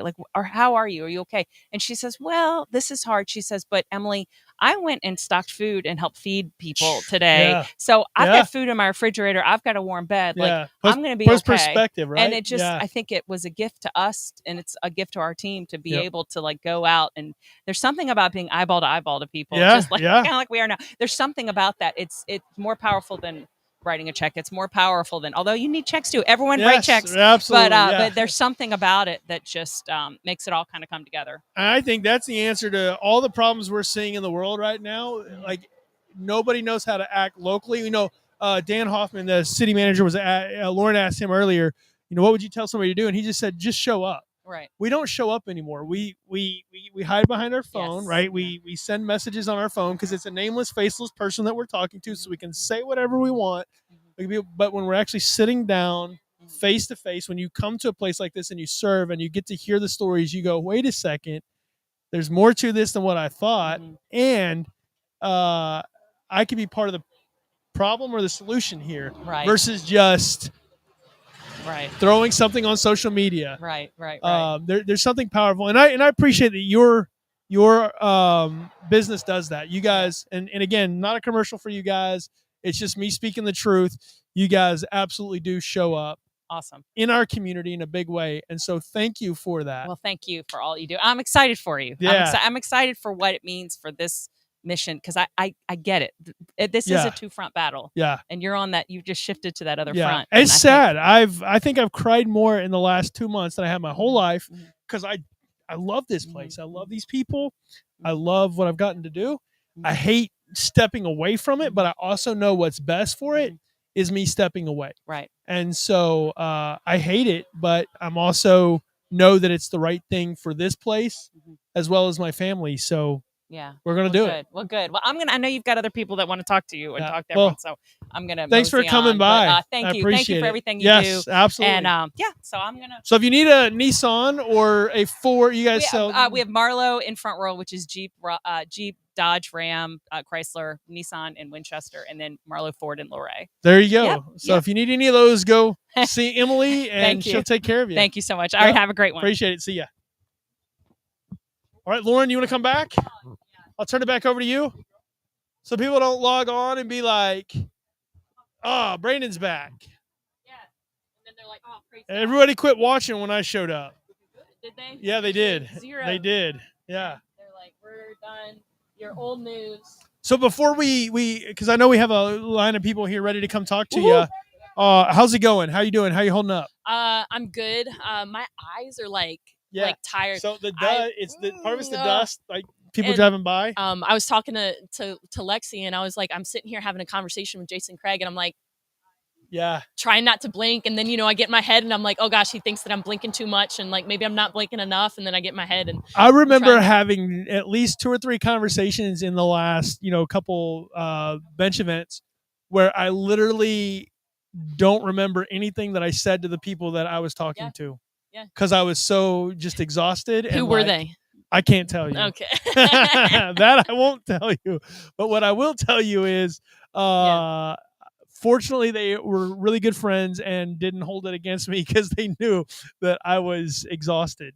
Yeah. So all that to say, you are, I think we're at like halfway there, a little over halfway. Time-wise? Time-wise, yes. yep. Yeah. So hang in there. Thanks. Any pro tips for if you were doing this legitimately for 24 hours, you would still be 2 hours away from halfway. Halfway. Man. All right. So you're already over the hump. Here's the because thing. You're taking the easy way out. This is where my age is incredibly helpful. Like you weren't as young and, like dynamic as I was, or like as I am when you first did this, were you? Well, I was. No, you weren't. Yeah, I was like 32. Okay, well, not quite. Oh, I think so. Either way. All right. Yeah. But yeah, things are. Well, this is the stuff that makes you old really fast. Yeah. Yeah. I did not have gray hair the first time I did this. You have more gray hair the longer you sit here. We pulled up pictures of me from the first time. And I did not have gray hair. Wow. Now I have. And that was only like 4 years ago? Something like that. Man. 5 years ago. Yeah. Now I have a lot of gray hair. Well, you got more people want to come talk to you. So I'm going to step away and let them come and say howdy. Yeah. Awesome. All right. Cool. Thanks. I'll just set this down. Yep. Sounds good. Awesome. Guys, welcome back, or I'm going to welcome myself back. Thanks for hanging out with us. I'm not sure who wants to come up next, but I'll invite Lexi. You want to come up because you made eye contact with me first? Lexi is a good friend of mine and a volunteer, and you do a lot of different things with the rescue mission and with your church. So introduce yourself. Tell us, how you got involved and what you do. All right. I'm Lexi from New Life Christian Church. We have a benevolence program there where we provide case management and financial assistance to those in need. Before that, I was a social worker. So, I've seen firsthand the need. I've been volunteering here at the Rescue Mission for quite some time This now. is something I should know, off the top, but it's been a couple years. Yeah. But I love it here. And I guess I'll pitch into, if you have some time, come volunteer. They need the help. They're awesome here and doing amazing work. Yeah. So yeah, Lexi, we love having you a part of it, and you mentioned that you're a member of New Life Christian Church, and your church actually comes in essentially quarterly and comes in and helps you guys donate food and help to prepare and serve a meal here.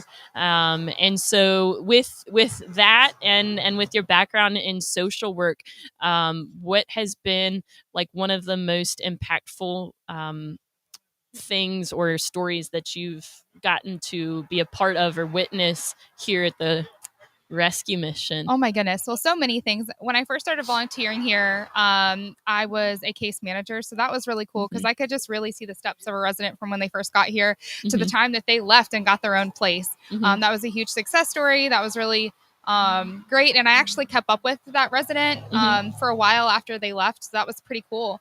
Right now I help with just kind of some admin work, but that's really great too, because I get to hear your guys' stories about the work that you guys get to do. And then I can hopefully take some stuff off of your plate so that you guys could spend the time to be the hands and feet of Jesus to be able to help these residents. And there's been times that residents here have walked through our program at New Life, and that's been really cool. So I've got to witness some pretty cool stories there. If you're around the rescue mission for even a short amount of time, it won't be long until you get to experience and hear of a really cool story and the great work you guys are doing. Yeah. Yeah. And you have seen,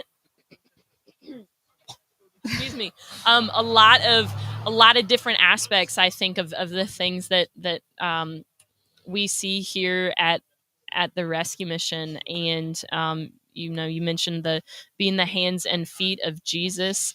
What are things, and I asked Mr. Mike Molden that a little earlier, why do you think that it's important for churches to be involved in the work of the rescue mission?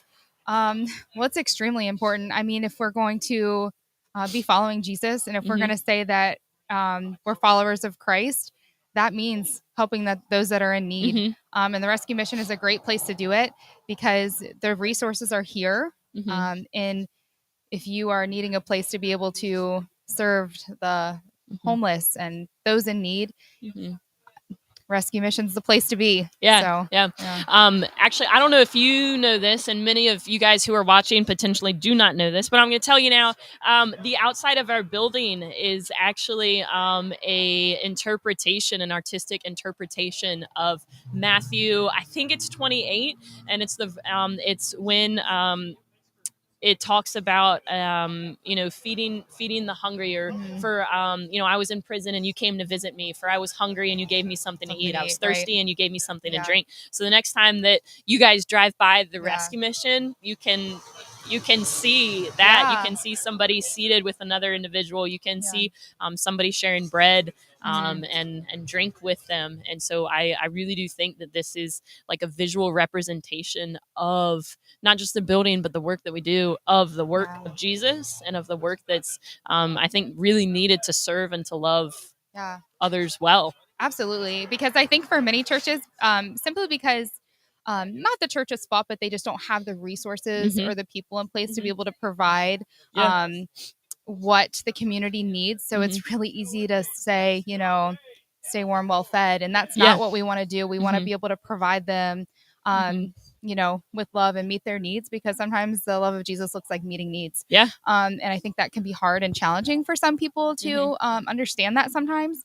And I mean, just the studies show what case management provides for them, because these people, they really need the support, the encouragement, and that wraparound care around them to be able to face the challenge that they face. Yeah, 100%. And I think I overheard Brandon talking to Emily about this just a few minutes ago, but about the story of the Good Samaritan. And I think so often we look at the Good Samaritan, and he gets off his donkey, helps somebody, puts Band-Aids on him and then puts him on his donkey. And we only look at that. But what we don't look at is that in part of the story, and he takes, the Good Samaritan takes this guy to an inn, and he says, house him. Here's, here's how I'm going to support him. And if he runs out, then contact me and I will continue to support him and invest in him. And I think that if you look at that from a church perspective, I think that the church does have a role to play.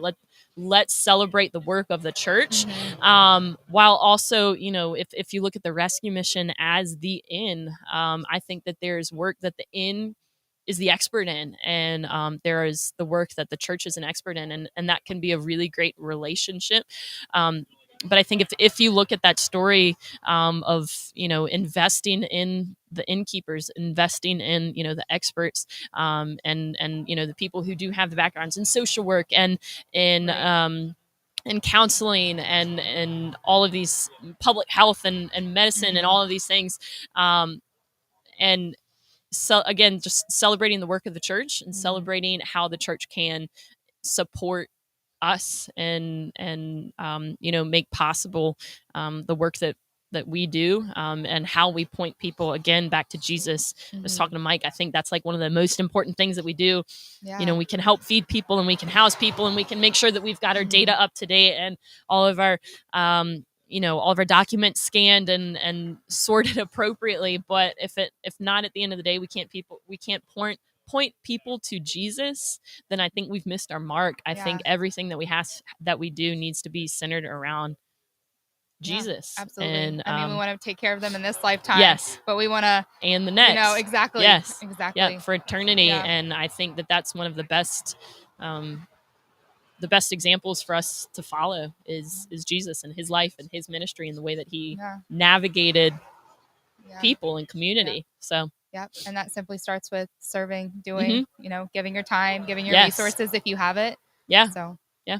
Awesome. Well, thanks, Lexi. Yeah, we appreciate it so much. We love having you serve with us. We love having New Life's support. It means so much to us. You guys help make possible a lot of what we do around here. So absolutely. We love you guys. Yeah. Well, thank you, friend. Appreciate it. Thank you, ma'am. Lee, welcome to our live stream. Sarah, good to see you. I saw you a little earlier this morning. We're really excited to have you guys. It has been a minute since I checked our update, but when I last went in while I was taking a break, I think right now we're at right over 2,600. Again, a friendly reminder that we currently have a 6,000 matching gift. I was going to say matching grant. It's not a matching grant, matching gift. And we're just really incredibly grateful for that. So if you can help us get to 6,000, whoop, whoop. 3904, guys. So we are doing a great job. Thank you guys so much for your support. And just another reminder to comment, hang out with us in the chat, ask questions in the comment section, come by, visit us, and also share our live stream. We've got a handful of people. Yeah, if you want to come on by, my friend Casey. Hello. How are you? Welcome to the bench. I know. How you holding up? I'm holding up. I think I cannot believe that Brandon has done this for 24 hours in the past. Right. I was telling him that like my eyes are tired and like I just feel like I'm continually like blinking almost obnoxiously, and I'm just hoping that the person that's seated across from me isn't picking up on it. Yeah, well, I can't imagine your behind isn't a little sore too. Yeah, this bench is not soft at all. So, yeah. Well, I'm excited to be here. It's really been a really great event so far. So it is a really cool event. Yeah. I love that you guys do this every year. Yeah, it's been fun to be a part of and fun now to kind of be help leading. So you and I met initially through the community leadership program that the chamber offers. And so I was talking a little earlier about that. I mean, we can talk about that a little more, but introduce yourself and kind of what you do and how you do it here in the community. Sure. So my name is Casey Childress. I am the president and CEO of the United Way of Northern Shenandoah Valley. And what we do is we work to support the health, education, and financial stability of everyone in the entire Northern Shenandoah Valley. We give out impact grants to nonprofits that we then partner with to make sure that everybody has what they need in those areas. And then we also have our Valley Assistance Network, and that is a resource and referral network that we use to help individuals on a case-by-case basis. Typically, it's because they need something to do with rent or utilities. About 80%, 82% of everybody we get needs help with rent or utilities. Yeah. But there are also requests for help with food, with clothing, with car repairs, with health care bills. So, I mean, and the need is only going up. We had over $1 million, $1,051,000 in requests this past year from nonprofits trying to get grant funding because there's just not enough funding to go around. Yeah. Yeah. The need just keeps going up. And with COVID funding drying up, people are getting desperate. Yeah. Yeah, we see that a good bit, and I think we see that in a lot of areas. We partner with the food bank, and everybody in the food bank, or all the partners from the food bank, are seeing increasing numbers of people coming to them in the different food pantries in need of food. For housing, I think people are seeing the same thing. And one of the populations that frequently comes to us, especially for food and sometimes other services, if they're unfamiliar with the services that we offer, is the ALICE population. And you guys are key players in working with the ALICE population. So can you explain what ALICE is? So the ALICE population is asset limited, income constrained, employed. It's anybody who makes above the federal poverty level, but not enough for a basic survival budget. And in this area, a basic survival budget is over $70,000.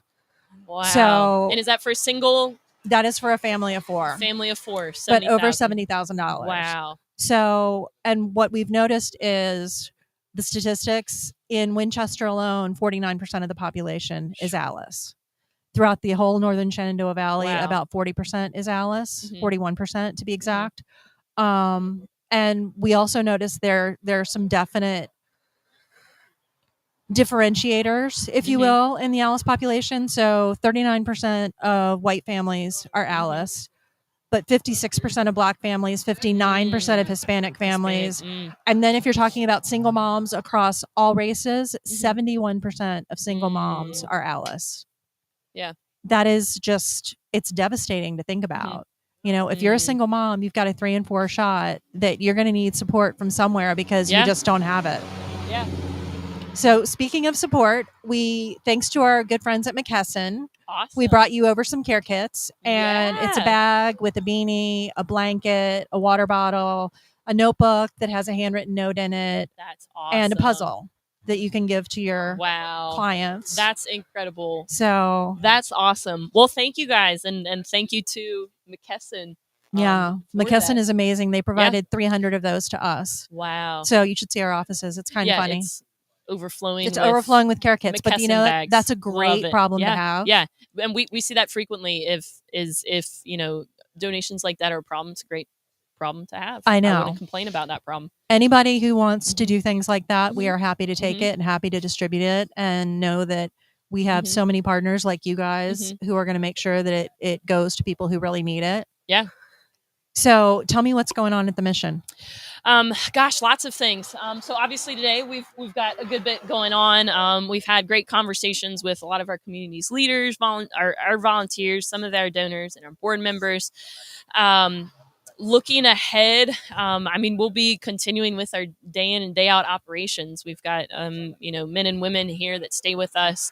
We offer food. We have a large food ministry program, so meals, and our food distribution. And then obviously we've got a very large another larger facility down on Valley Avenue that we are in the process in the very first few steps of making renovations to. And so that has been there have been a few monkey wrenches and things, COVID, the supply chain, the cost of things, but we are well on our way of making that a reality. We've been working well with the city and with different funders to help get that building open. We've got a good bit of funding left to really make that possible, but we've got a lot of stuff going on just from daily operations, and then a large building where we're going to be able to about double our capacity. Oh, that'll be amazing. So we'll end up shifting our men's program. Right now our thoughts are we're going to shift our men's programs there. This will turn into our women's program, and then we will also have an emergency shelter at that facility for both men and women, but it will just be a year-round kind of smaller kind of zero barrier, no barrier. Well, Lord knows we need it. Yep. In fact, we were talking a little earlier this morning about the Rob, and the last point in time count that was conducted was, I think, a year, 2 years ago. It was right around 300 people who were considered homeless in our area, and that's probably on the low end. Because how many of them are couch hopping? How many of them are Yep. staying with family and friends? Doubled and they're up. not being counted. Yep. Doubled up. Yep. Doing what they need to do to get by and keep a roof over their heads. Yep. Yeah. So, hey, thank you, sir, so much. So yeah, and so that number is probably significantly smaller than truly what the need is. What truly homeless is in our area. I know just from being over at Valley Assistance Network last week and helping them with some of their intakes, there were so many people calling in because they're 2 months behind on their rent, and their landlord is telling them they have to pay or quit, and they don't know where they're going to go. They have no idea where to go. And there's not a family shelter. Yeah, but at least we have a men's shelter and a women's shelter, thanks to you guys. So at least we can point them in those directions. Yeah. But it's heartbreaking to hear the stories. Yeah. And you just think there, but by the grace of God. Yeah. 100%. That is something that's really, honestly, probably one of the most difficult aspects of this job is having to, wanting so badly to help somebody in a way that we're just not able to do because we are limited on our space. We are limited on the capacity that we have. And so when we are at capacity, having to say, I'm sorry, Casey, I'm really sorry. And I understand, and I empathize with you, and I want to help, but unfortunately we cannot. And that's gotta be heartbreaking. It's truly one of the worst parts of the jobs, and it's difficult to have to say that not just once but 2, 3, 4, 5 times a day to people face to face and on the phone, and that I'm really sorry we're unable to help. And there are things that we can do, and something that we really try hard to do is not just completely say no and shut down. What we try to do is say, Casey, I'm really sorry. We're at capacity right now, but here's something else that may be an option. And so, we have actually like a community resource sheet here at the mission. And so we can provide phone numbers for And one of the questions that a lot of times we will ask is, individuals, and there's certain cues, if we feel that somebody may be in an unsafe situation, but if we know that somebody has, or if we have a feeling that somebody has experienced or is currently fleeing domestic or sexual violence, I mean, right across the street got from the us Laurel is Center. the Laurel Center, and they, Faith Powers and hey Ray and his team and her team there do really incredible work.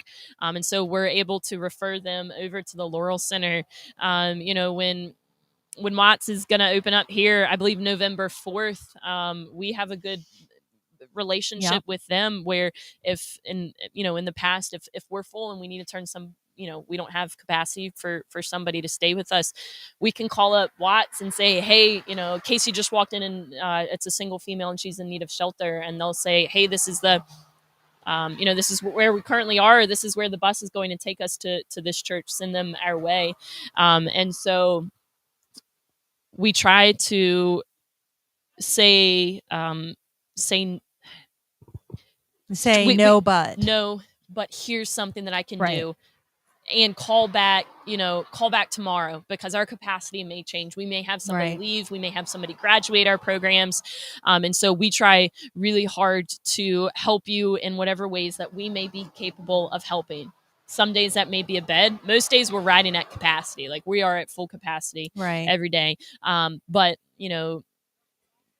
if you are getting ready to lose your housing, if you're being evicted or whatever the case may be, and you find yourself in need of food, we can provide you, even if it's outside of our regular hours, we can still provide you and have a temporary kind of assistance, and then say, Casey, come back tomorrow, walk back in tomorrow, and let's see if there's space available. Well, and I love that about your programs. I love when you say someone graduates our program, because you're not just providing a bed. Yeah. You're not just providing a roof over their head. You're providing a whole lot more than that. And you're providing them healthy meals. It's not just, hey, whatever we can scrounge up. You're providing them with healthy nutritional meals. You're providing them with comfort. You're providing them with guidance. You're providing them with the skills that they need to leave. And I love that about your program, because I feel like so many times with the Housing First model, it's just not working. Yeah, it's not, because what we've found is that, when, and this is they're really difficult stories, but I think we have to talk about it because it highlights the fact that Housing First simply does not work, for the majority of individuals that need additional services and support. So one of our residents, a long-term resident, he had been living with us for right over 6 years. He had almost uncontrollable diabetes, and we were finally, after a long time, we were kind of able to get him. I mean, he had toes removed. It was so severe. He would have sudden diabetic change, or blood sugar it's getting to that point, blood sugar changes, and we were able to recognize that and to call an ambulance for him, or before that we could see it and we can say, hey man, we don't think you're doing too well, like here's some orange juice, let's get this figured out, let's take your blood sugar, kind of thing. He ended up moving out and into a Housing First model, and not but maybe 3-4 months of him being gone, he ended up passing away. And the reason that we found out was because we got a call from one of his advocates, somebody that he was working with, and they said, hey, they called us and they said, hey, I haven't heard from him in like 3 days, and he missed an appointment. And so the minute that we heard that, we knew something was wrong. And so Brandon actually ended up calling the police department and saying, hey, we need to do a wellness check. Here's his address, and I'm going there. And Brandon was the chaplain. And sure enough, we found him, and he had passed from diabetic, from a diabetic emergency. And it had been maybe 36 hours, they think, that's awful, that he was there. And so those services, while housing is critically important, what's even more important is that housing plus services. Right. So housing plus, checking in. How's your medication? How are you feeling? How are you as a person? How are you mentally? How are you navigating your job? Do you feel that this is a good fit for you? How are you navigating roommates or, neighbors or things like that? In fact, a few months ago, we were, there's a handful of us that ride motorcycles, and we had the opportunity to go up to DC and listen to some policies that are being introduced, and it's called Housing Plus. And it's the idea of housing first doesn't work, but this is something that can work. Housing plus additional services that can quite literally not only just keep people housed, but save their Make the difference, save their lives. Save their life.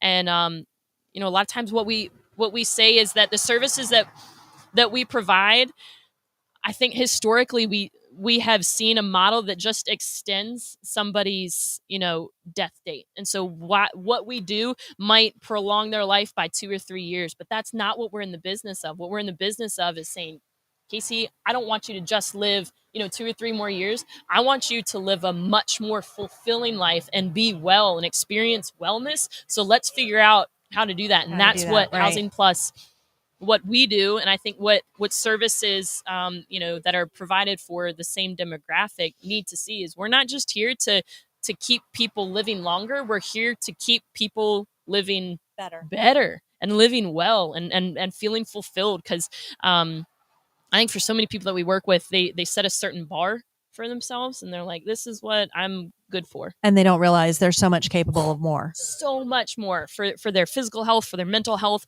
for, the things that they're able to contribute back to society. And I think that's what's like one of the best parts about working here is seeing people develop that and kind of those gears start turning. And they start realizing what they're capable of greater things. And so that's really like one of the best things that we get to see and experience. That's amazing. So I love what you guys do. Yeah. And we really love your support. We really love and appreciate everything that you guys do. So, well, I'm going to let you go. Yeah. Well, Casey, thank you for letting me come by. Yes. And enjoy. Yep. Thank you, ma'am. Good to see you as always. Thanks for your support. Yes, ma'am.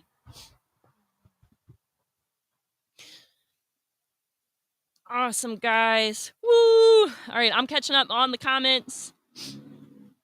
Lee, thanks for joining us. Katie, Landy, Jordan, another kind of local celebrity. Thanks for joining us. Wes, thanks for being here. Katie, if you're around, come join us and talk to us about all that you guys are doing. Holy, we're at 3,929 right now, guys. So right under, something's smelling right. Smells like skunk. Anyways, so we are well on our way, guys, to reaching our giving goal of $6,000. So again, right now we're at a matching grant I keep saying matching grant. One of these times, matching gift. I what is this? So we are well on our way. Lexi's watching us probably from inside, and Ashley, thanks for joining us. Real convenient. Brandon just did a quick hat change because of the our friend who's walking up right now from the Winchester City Fire and Rescue Department. Oh, okay. Again, guys, just a friendly reminder, send your questions our way on the live chat. In the comments section. We'd love to answer any questions that you guys have, or any stories that you want to share. Definitely be open to it.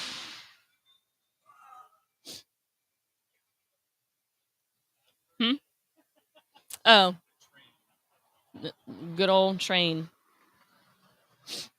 And I am looking at who's joining us. So if you want to drop your name in the comment section, let us know who's here. And even let us know how you found out about the rescue mission. I love that. I think one of the favorite things about my job is figuring out how you guys got involved, whether you're volunteering with us, donating, or supporting us in any way. I love to hear about how you heard about us, how you got involved. One of my favorites, I was talking a little earlier about our building, and if you're familiar with our building, it's brightly colored, or it's got a lot of bright colors. It's actually Sarah Gallahan helped design the mural around our building. And so one of the things that I hear a lot is people will just drive by or walk by and see it and be curious. They Google it, and then they're showing up at a volunteer orientation. And so we'd love to learn about how you got involved.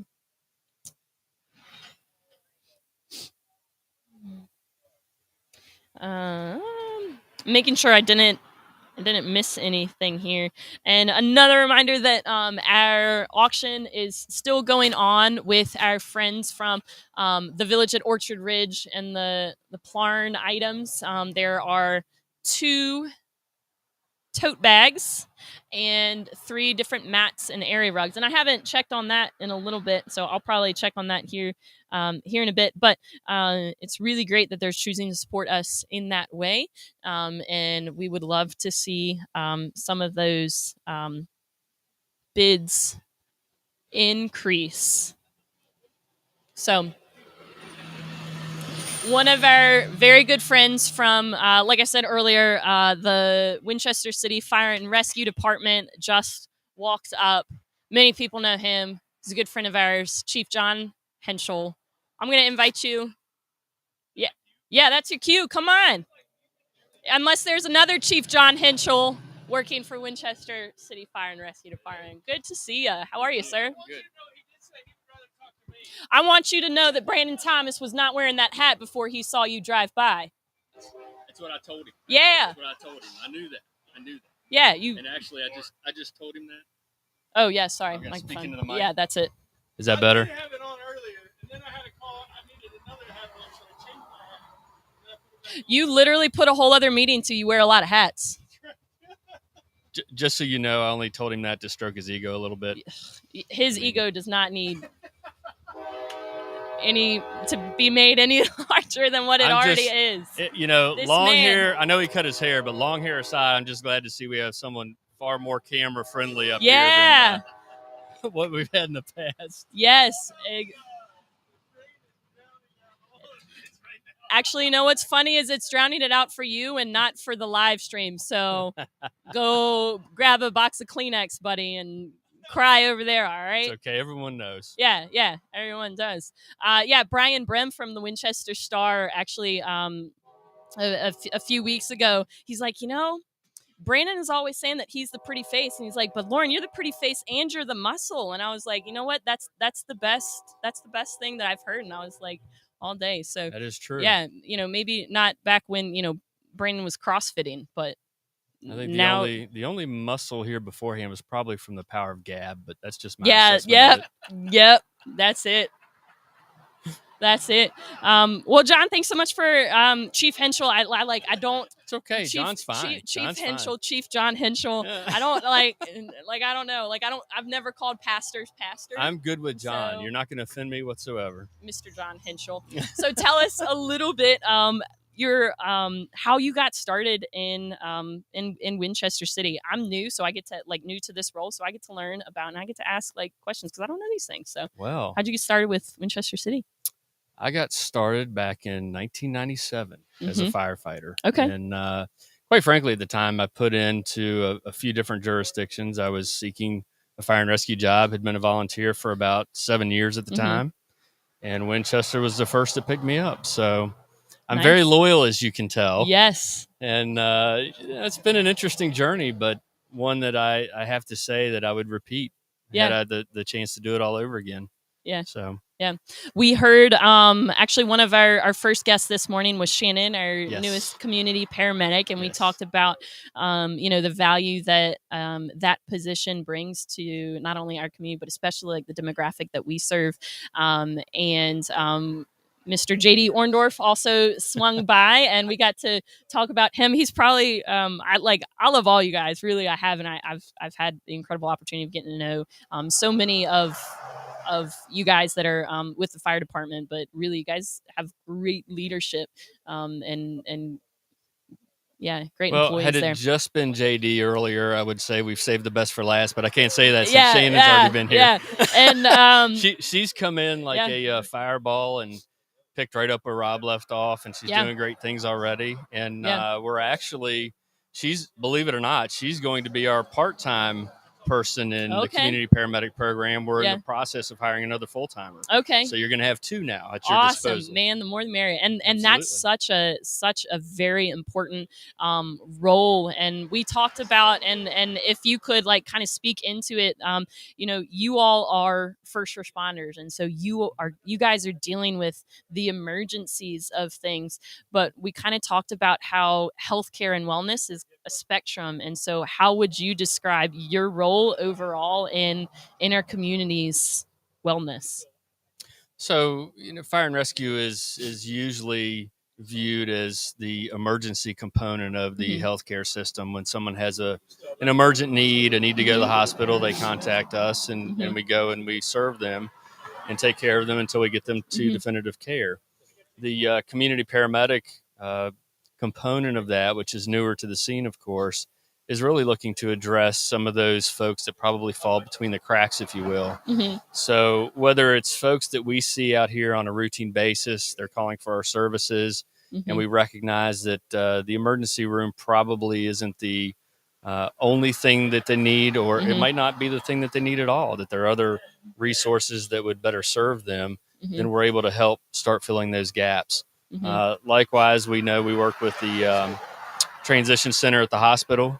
So when patients are discharged from the hospital and they don't fall necessarily under the home health umbrella, or they recognize that there may be some needs for them in their personal living environment, then they contact us and we'll get involved and we'll see what we can do to help those citizens. And thus far, it's been very successful, and we've been able to reach a lot of people.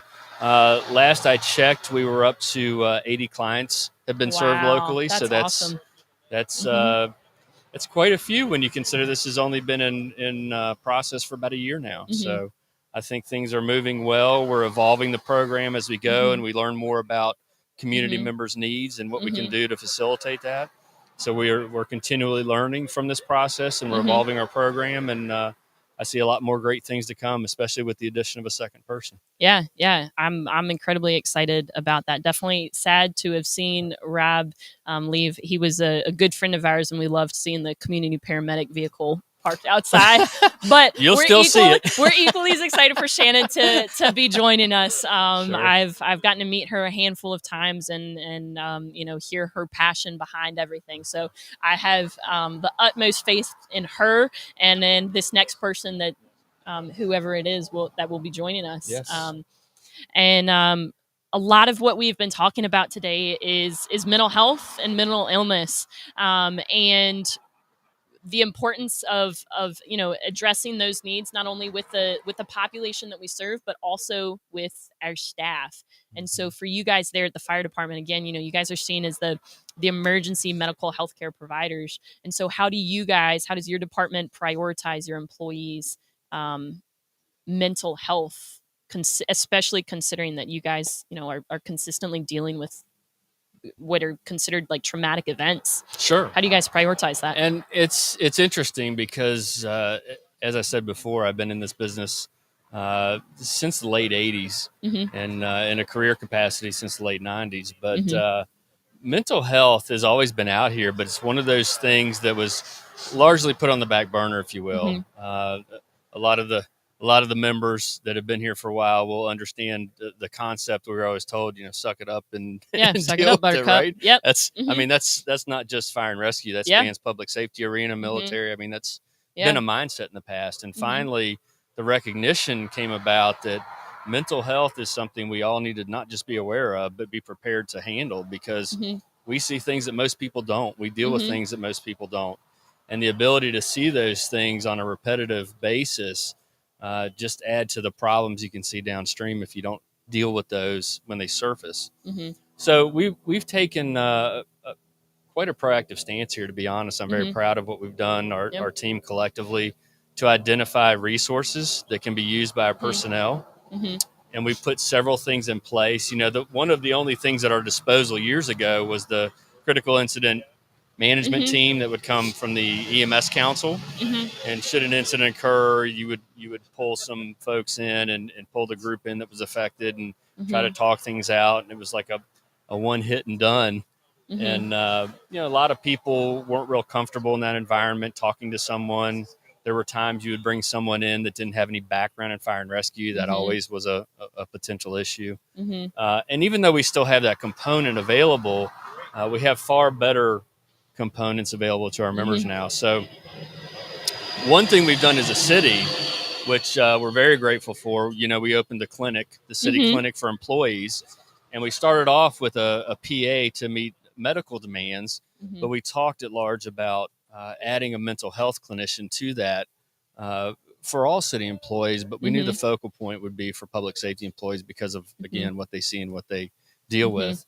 And that's been in place for a while now, and I understand she's being used quite regularly, so that's a good thing. Yeah. So that's one component. We also implemented a more robust chaplains program, and ironically, Brandon and Sam are both part of our team, our public safety team here in the city, and they go around to our stations. They ride with the members, and they are available for our members if a need arises and they need to be contacted, and also for community members. If we get on the scene and there's a need for a chaplain, then we have the ability to call them. So that's another component that we're very proud of. We've implemented a peer support network. So we have about 9 members, I believe, at last count, of firefighters that have gone through peer support training. And I know that is widely used, going back to that connection that they've been in the business, they see the same things, they understand a little bit more the background of what someone may be going through, and they're available to our members. So that's a widely used piece of the program. Then we have other means, like we've got our own Lighthouse app now that provides a number of resources on the internet. We've got a number of programs and groups, be it on the internet or through phone, that a member can have vast options at their disposal if they need to contact someone and talk. So very proud of what we've evolved out of our program and the different components, because there's not a one size fits all to this. It's different for everyone. So having those options at their disposal is key for our members. And when a handful of our law enforcement officers from Winchester PD were here, a lot of what we talked about was CIT and crisis intervention team and our community response team as well. And our law enforcement, many of our law enforcement officers here are trained in CIT. And so they're taught, you know, how to de-escalate mental health crises. And so what are some aspects that you guys use, or what do you guys consider when walking into an emergency situation? Are you all, do you all, when your guys and your gals are going through, training and academy, do you all take into consideration mental health care needs as well? And if so, what does that look like? Well, when we have our recruit academies, we roll out to them our programs and what they have available to them. The training that coincides with what they may do on scene really comes out of their assessments. And when they encounter the community members they're going to deal with on an emergency or even a non-emergency basis, they're assessing, they're seeing what, a lot of times it's not just a medical need. It may be a mental health component, and they're assessing that, and they're actually trained to help deal with some of that on the front end. And then ultimately, again, getting them to the hospital or to someone at in-stage care that's going to help them through whatever situation they're in. Yeah. And then I think when you look at, staffing nationwide, especially in our region for fire and EMS, it is very low staffed. How have you guys been, one, staffed, and then 2, if somebody is interested in pursuing, a career or even volunteering in fire and EMS, what would you say is the best thing for them to do? So if they're interested in volunteering, we have 4 stations in town. They're always willing and ready to accept applicants. Anyone at any point can go to a station and talk to someone there, see what they have to offer. And we're always welcoming new members into the system. And if there's a desire to become career, they can go on our city website. And usually we have our positions open. Now, there are times where we're just seeking certified individuals, but in most cases we'll have open through our job announcement and the online system that will reflect when we're hiring.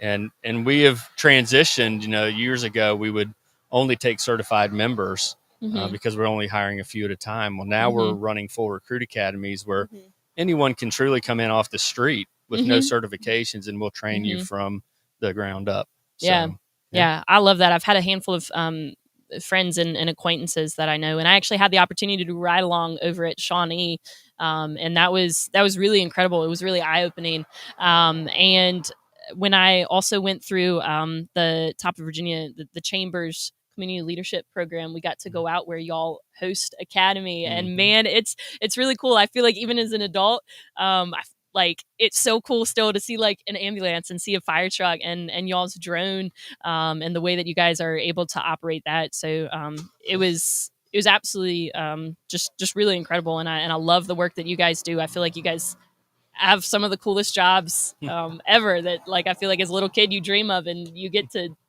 do that. So that's absolutely right. Yeah, absolutely right. Yeah, that's incredible. When you were little, what did you like? Did you want to be?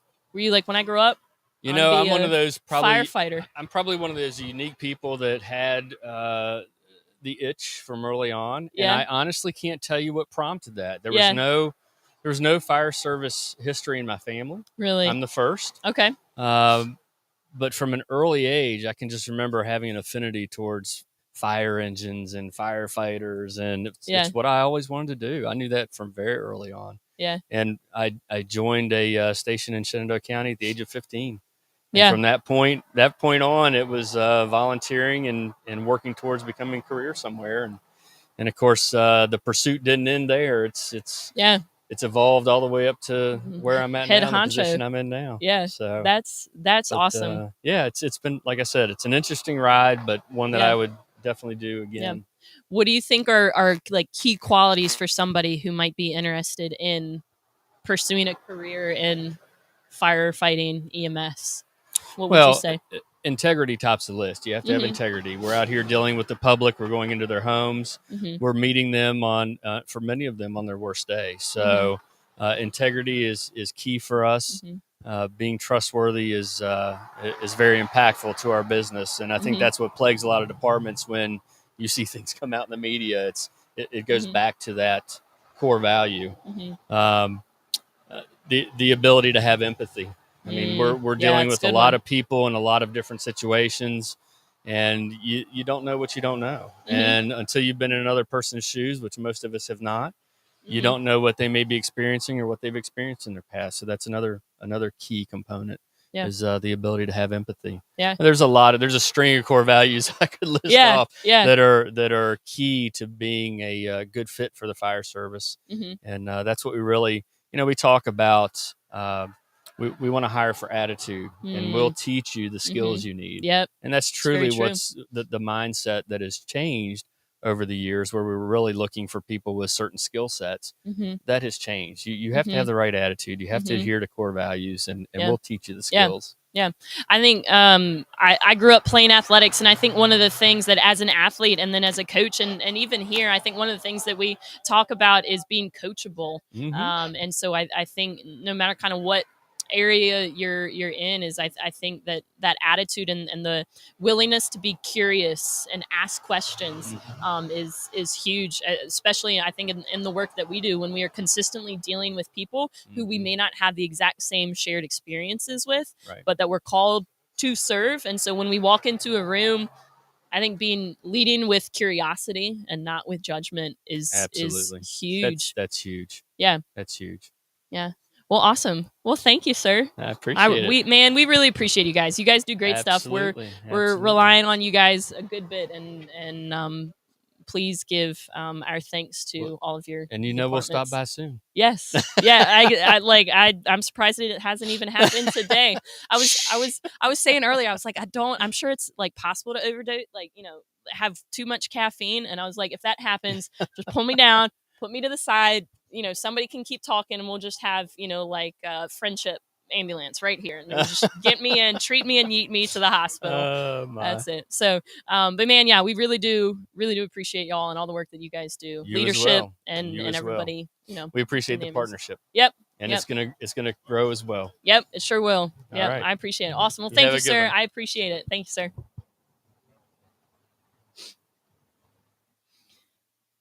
Awesome, guys. So I saw that Claire hopped on. Claire, you're truly one of my favorite people on this earth. You are just absolutely incredible. So thanks for joining us. Yeah, exactly. Brandon, if you're watching this, you can take your hat off now, according to Mr. Chief John Henschel. Yeah, Claire, just thanks so much for your willingness to serve and volunteer with us and learn and be curious. Janice, thanks again for joining us. Brian and Erica, another one of our really incredible volunteers. Chris Bennett is on staff with us. And then Mr. JD Orndorff also joined us. I'm getting a message directly behind the camera. And right now we are at $4,229, guys. So I am blown away. And so that means that we've got about $4,000 matched, which means that's about $8,000 total. So if my math's mathing, 10,000-ish. But here's halfway-ish. But here's what's like so important is that we've got a $6,000 matching gift. Not grant, gift, matching gift, dollar for dollar. And so we are still really able to take advantage of that. So when you give, your gift is doubled. So not only when you give $1, you're giving $2. If you are feeling generous and you can give $100, you are now giving $200. And if you just want to get us, all the way to our $24,000 goal, that'd be cool too. But we're matching up to $6,000, and we're sitting in a pretty good spot, guys. Wow, this has been pretty incredible conversation. We've heard from a handful of different people, first responders, government, public leadership, nonprofits. We heard from Casey over at United Way of the NSV, talking about the Alice population and what the trends that they're seeing. Heard from our staff, Katie Marlowe Beck from Marlowe Motors. We've had a lot of really, really incredible conversation. Guys, I'm stoked to be a part of it. Gerald, thanks for watching us. Chris, I see that you are on your way with chai. Praise God.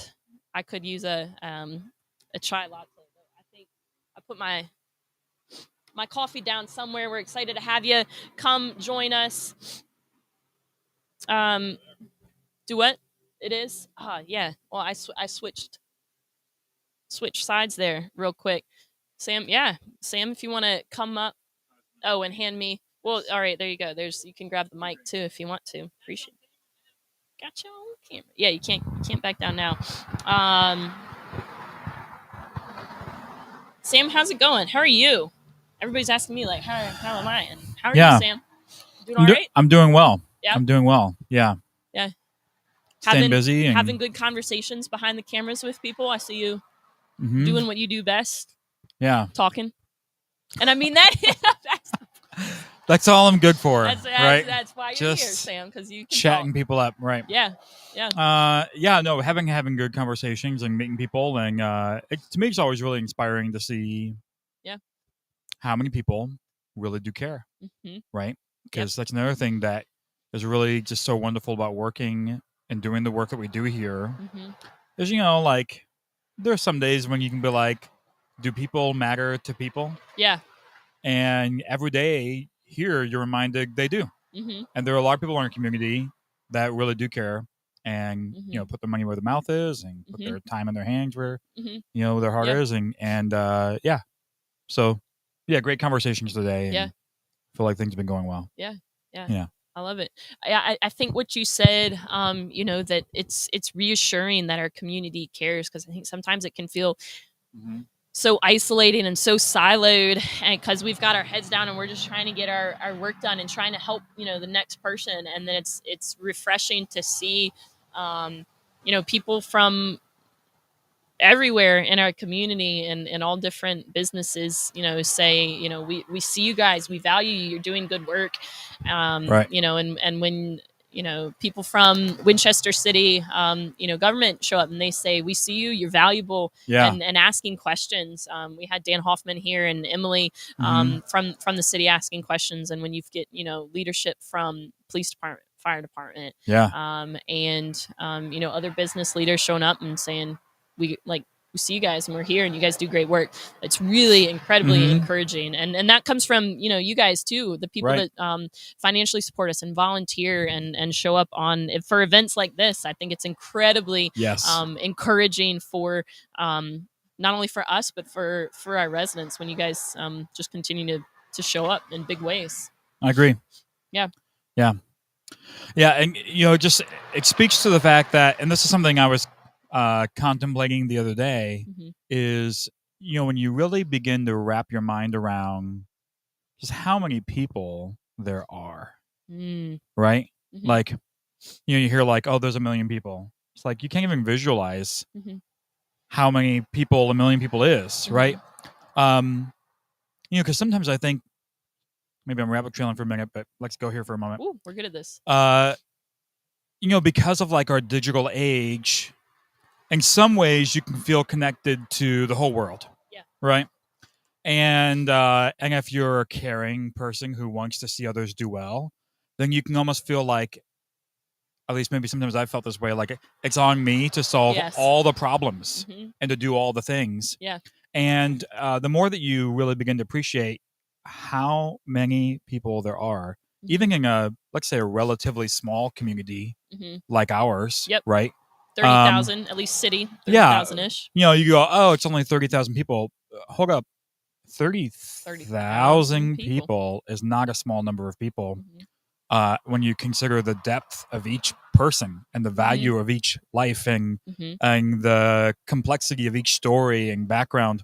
And so I say all that to say, because the more you realize that, it kind of frees you from this feeling of like, oh, I've got to do it all. If I want to help, I've got to be able to help in all the ways, and I've got to be able to do all the things. And actually, when you realize how many people there are, how many people have needs, how many people can help with those needs, you actually feel more liberated to specialize and say, you know what, I can't solve all the problems.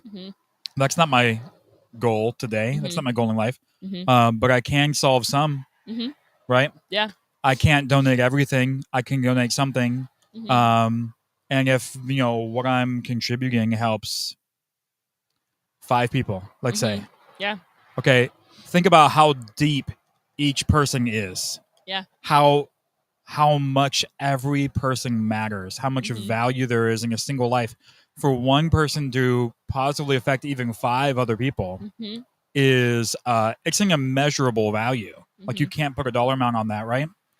And when we put it in those contexts, I think it kind of liberates us to go, well, maybe I actually do want to, let's say, volunteer more, donate more, whatever it may be, because I'm not trying to solve all the problems.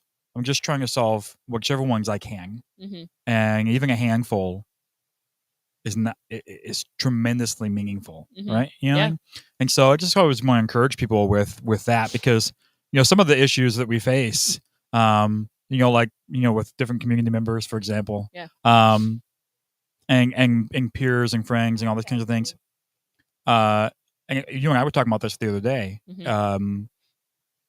If I hear, okay, this person let's say has a mental health issue, there's mental illness, there's an addiction, there's poverty, whatever.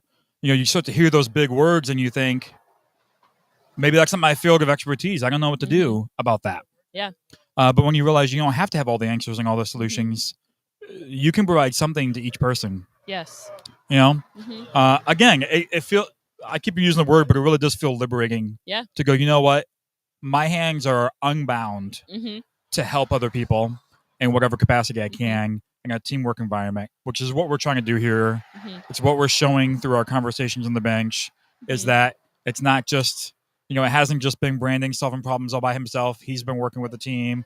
It's not now just you. Yeah. Like, good luck with your hopes and dreams, Yeah. Lauren. Good luck. It's all on you, Yeah. right? But it's all about a team effort. It's all about each person bringing to the table what Mhm. they can, Mhm. and whatever you can bring to the table has value Mhm. and can impact people's lives in a more meaningful way than you might think. Yeah. Mhm. So, yeah. So I'm always talking about that with the volunteers. Mhm. Even if you have a skill that you think we couldn't possibly use, Mhm. tell me that you have that skill, because we may be able to use that in ways that you never thought of, Yeah. or that we never thought of. Mhm. Yeah. Yeah. I think some of how that has, or some of the opportunities I think that just even exist, some of the services that we offer is because somebody was like, hey, I'm able to do this, and I think like you guys don't currently offer this. What would this look like? Mhm. And I think something that I've said is lead with curiosity. And so when you're like, hey, I have this, is this even a possibility? I mean, we've had volunteers who are, very skilled in like photography, and they've showed up and they've helped us at different events, and Yeah. with different PR things and media that we produce and put out. We've had volunteers who stepped up in big ways in the kitchen and have elevated the services that we're Yes. able to offer, where we're not just Mhm.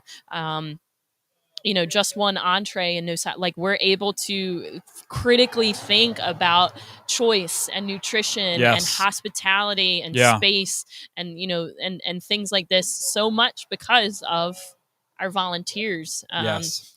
Because while I 100% I will preach this and I will sing this from the mountaintops, our staff is, I think, one of the most well equipped and passionate staff I think I've ever seen and had the Mm. privilege of working with. But I think Yeah. I can equally say that about our volunteers. Our volunteers come Mhm. to us curious and Mhm. passionate, Yep. and well skilled.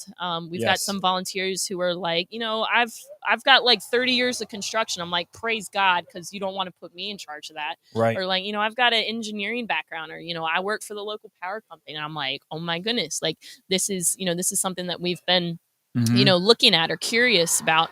And so I think it's really cool to see how volunteers have played a huge part in getting us to kind of where we're at. Yeah. I agree.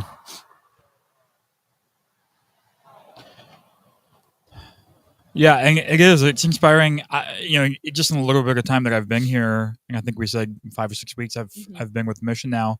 I'm inspired, genuinely inspired by our volunteers. Yeah. Like I see like volunteers just doing like frankly not fun stuff. Yeah. Right. It's not glamorous and high praise roles. Some of them are dirty. Yep. And helping clean the facilities. Like, facilities. When you facilities. think about cleaning your house, now imagine, 45, 55 people in and out Right. of your house. Right.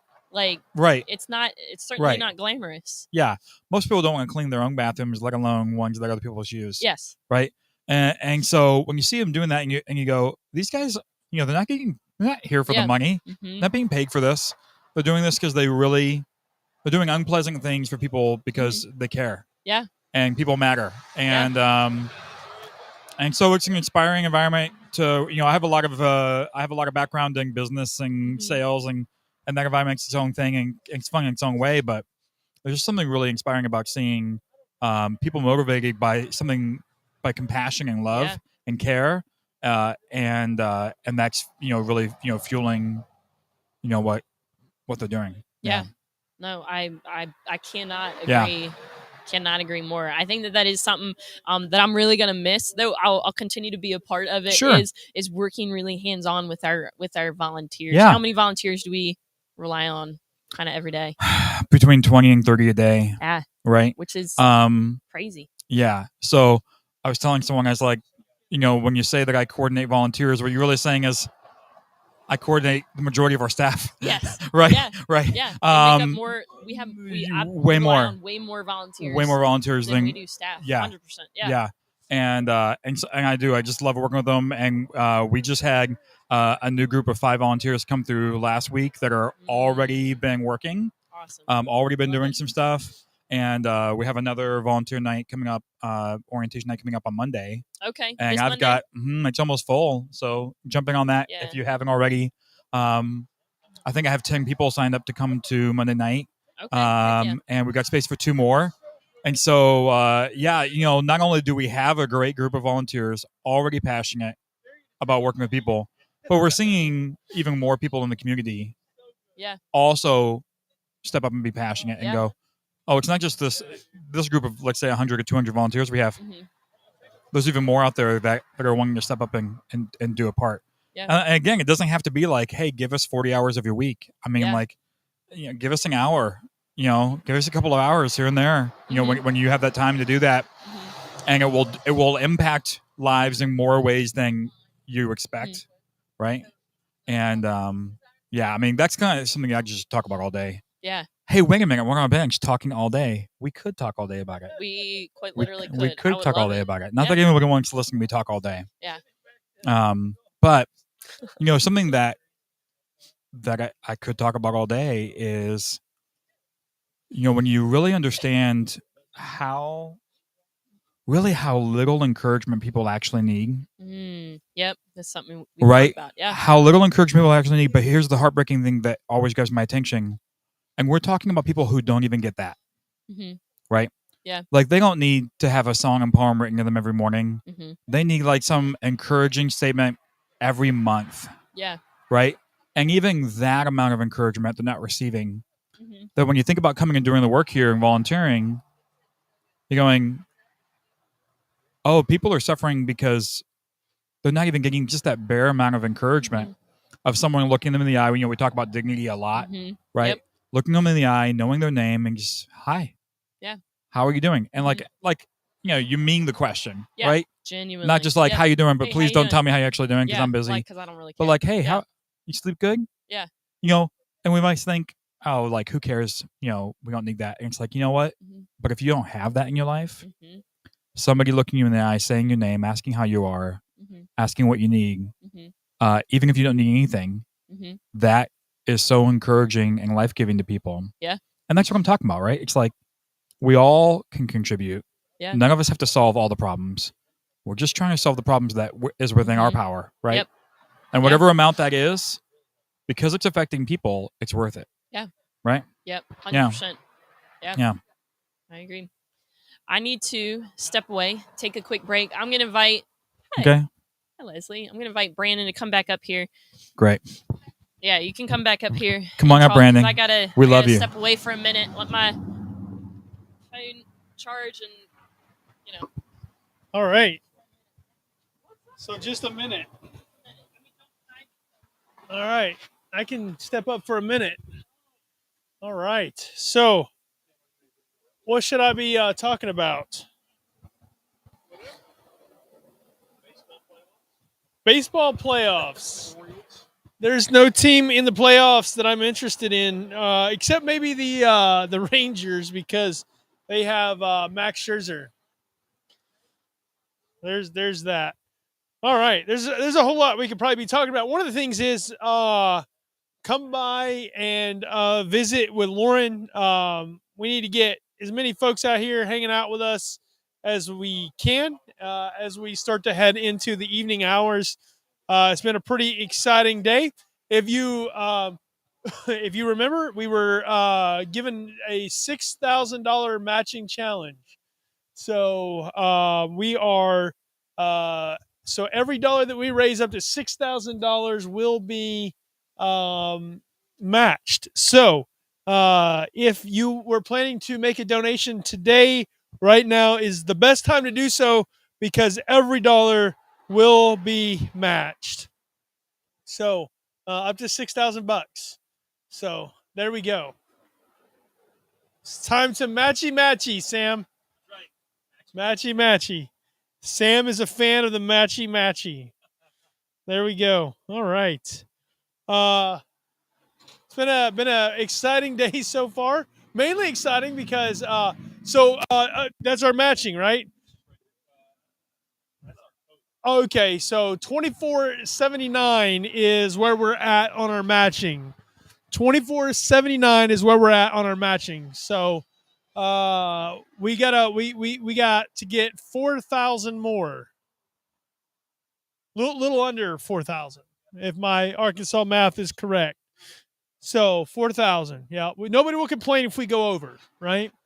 So we got to get to that $6,000. We need your help to get to it. So now is the time to make that donation. Now is the time to make that donation for sure. All right. All right, guys. Give me some topics. Some topics to talk about.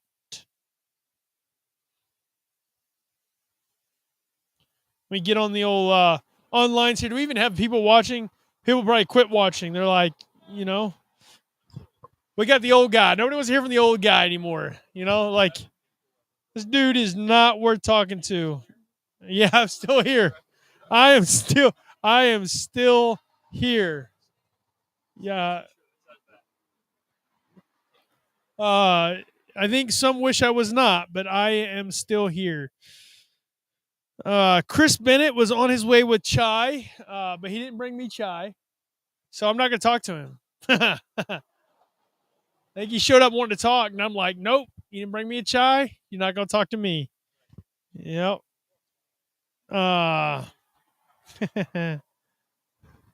See, they bring me in for these moments of just killing time, and people are like, what are we doing? What are we doing? We've in the past had people sing, but I'm probably not gonna do that.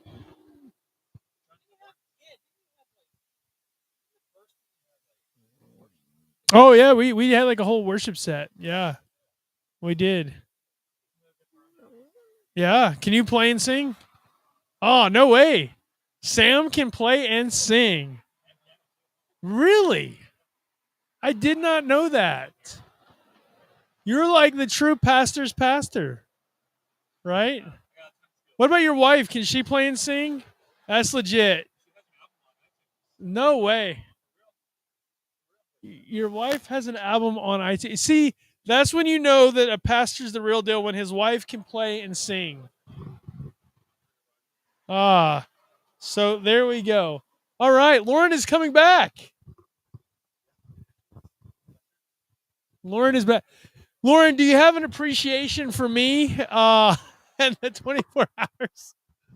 It's legit. Ain't it? Do you want me to feel sorry for It's you? legit, ain't it? Here's We're losing people fast. because of you. Yeah. Sam's wife. Probably, yeah, it'll get close. There we go. There we go. We're getting there. I was gonna invite Chris up to talk, but he didn't bring me a chai tea, so I was like, I'm not bringing him up. Not bringing him up.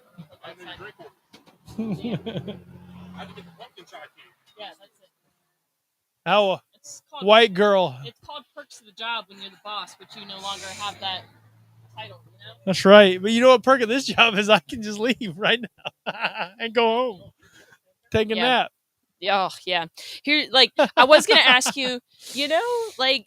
Those things that people don't talk about pregnancy, like symptoms, and then I would like you don't. I don't know anything about pregnancy. So here's Casey. Well, anyways, so there are like things that you don't really expect, like things that I was not expecting about this. I've talked about like my eyes, like the need to like excessively blink, and then I get in my own head like, does Brandon think I'm blinking too much? And then you can't even focus on what somebody's saying. So the blinking and like the need, like my eyes are just getting tired. I tell you what, the weird thing was when you picked your nose earlier. I was like, probably would have done that on camera. All right. Yeah, honestly. Thanks for that. And what else? Headache. Like, and I think it's just like I'm a smiley person. Like I'm extroverted. I smile. Like I think I'm halfway funny. So I've got myself laughing, halfway. Yeah, halfway funny. Halfway And there.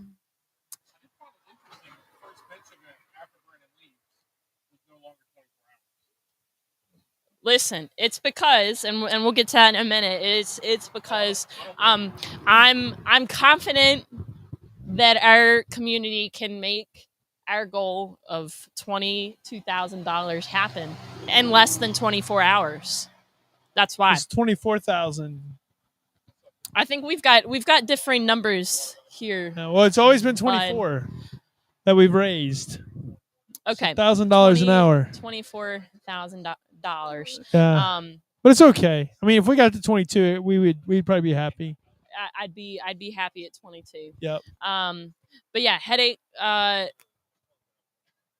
Like you're like, is this what it feels like to be old, too? Because like sitting, I mean, you're an expert in the matter. So yep. Yeah, Yep. and just sitting the same way. You get annoyed by young whippersnappers a whole lot easier than you used to. We're good at some things. Yep, that's right. Technology, Chat GPT, texting and typing. So let's talk about the rescue fast. mission. Let's talk about you've effectively been the CEO now for hello, Ian Fox. Like it's been a total of 6 weeks. The shared responsibility.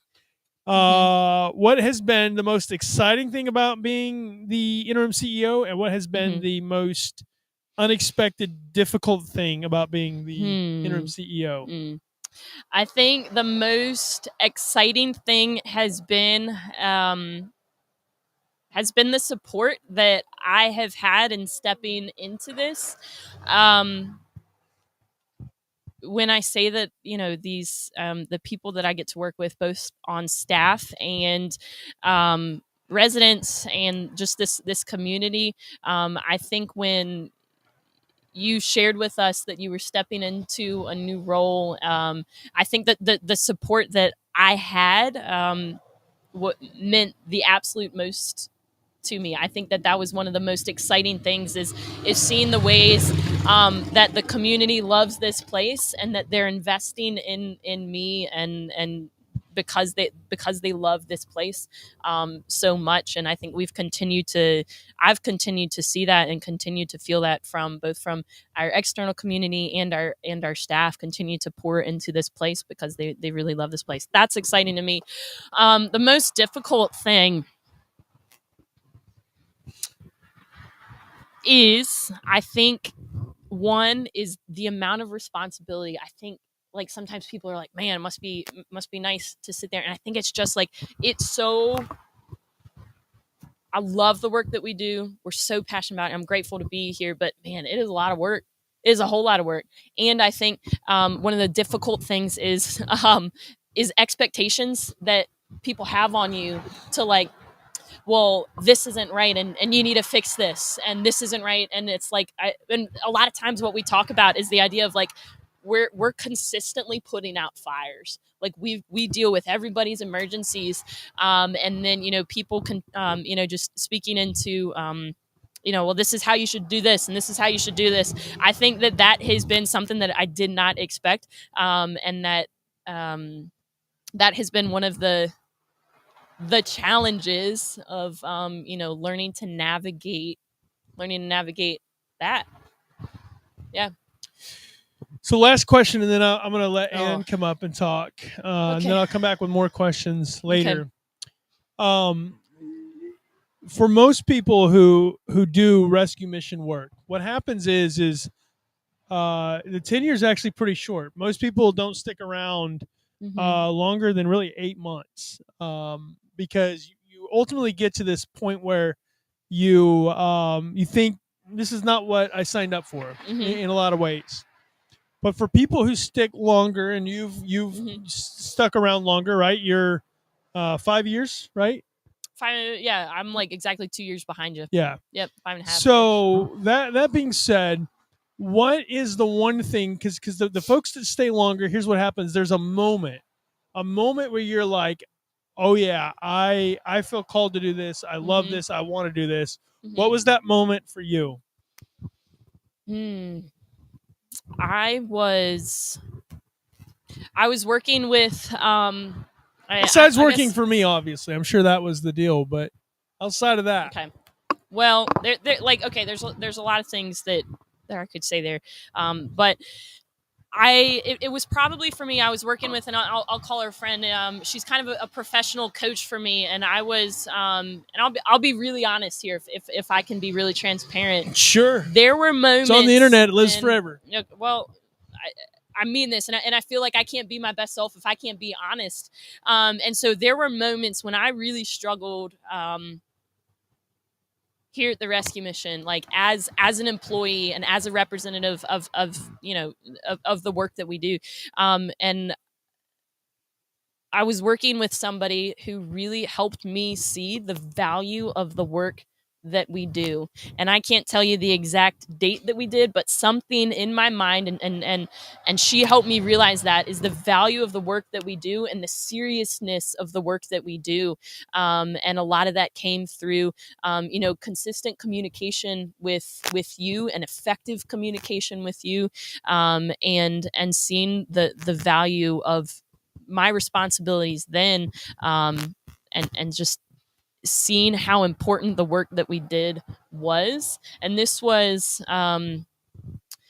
2-ish years ago, and I think something really clicked then, that we are an integral part of this community, and these people that we get to serve that walk through our doors, they have incredible value, and it is my job to make sure that we provide them the absolute best services that we can when they walk through our doors, and whatever that looks like. And for me, that was helping coordinate volunteers and making sure that we had the best food services that we had at that time with what we could provide. And I think also forward thinking. I think when I got out of this way of thinking of like trying to plug holes and just, we need this here and this here and this here. And I think I was able to see like, hey, what actually is going on? What overall is going on in the community, and seeing things from a higher perspective. I think that was like, like this is a very incredibly important work, and helping, just the help in that was really, I think, pivotal for me as a professional, and somebody that's incredibly passionate about the work that we do, is understanding the importance of it and the importance of serving and loving the people that we get to serve. Awesome. Cool. Yeah. Awesome. Thanks for sharing that. Hey, yeah. All right. Thanks. Now let's invite up Ann Fox, because she's way cooler than me. Yeah. People would rather hear from her than me. Yeah. All right. So we got. How you doing? Good. Good to see you. Hi. Good to see you. Swinging by. Of course. I wanted to come support and see Yeah. what was going on out Love here it. and everything. Yeah. So So yeah, things have been going good.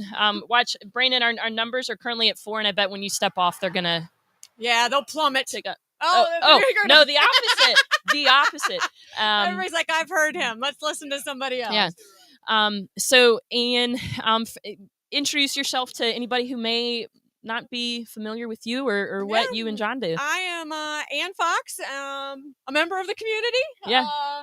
Really very community driven. Yeah.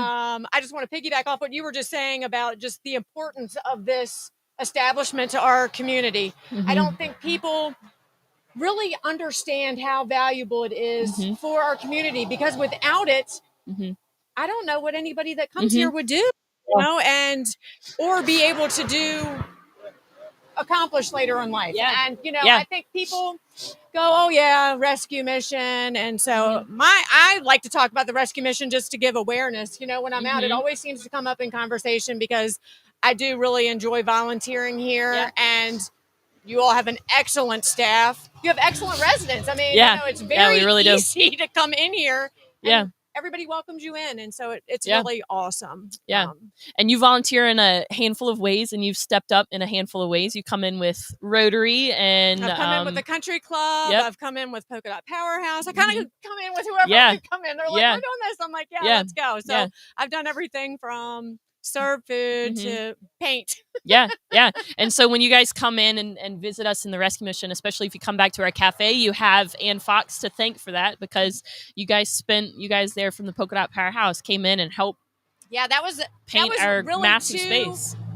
I guess it was 2 or 3 days that I spent full days here that I really got to experience the residents and just everything. I mean, just everything about it, the comings and goings, you know, rather than just me coming in for an hour and leaving, just being in here and being with the staff and with everybody. It hits you right in the heart, you know?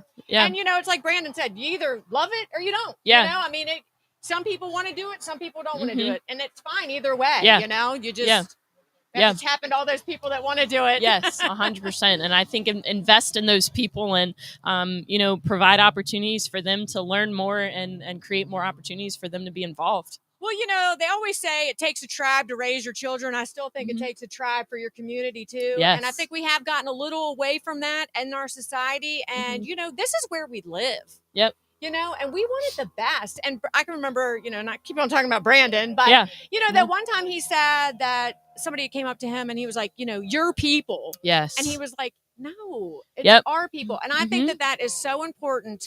And that's an easy way for people to detach themselves. Yes. From everything, saying now it's your problem, Lauren. You know, you take care of it, and it doesn't work that way. No, and I think that that's, you know, people can give their time, people can give their money, people can give their skills. You know, there's not just one way to give, and I think that's really an easy way to spread it out too. Yeah. I can remember going into, and in fact, I think I was the individual that maybe Brandon was referring to. I went into a gas station to actually go pick up some donations of food. And they said, well, what are all your people doing here? Why can't we send them to you? And I was like taken aback. I was like, my people? Yeah. Our people. Yeah. Like, the people that are outside of your establishment are just as valuable as I am coming in here. And I think, like you said, like when you detach yourself from that, and what we say sometimes is it creates kind of the savior like mentality of I'm better than, and I'm higher than, and I'm more worthy than. And I think so much of the work that not just a handout, but really trying to empathize with people can only happen when we're at this level with each other. Like, and you know, your life circumstances are a little different than I am, and you made different choices than I did, and your deck of cards that life dealt you are a little different. But like, I walked through my own,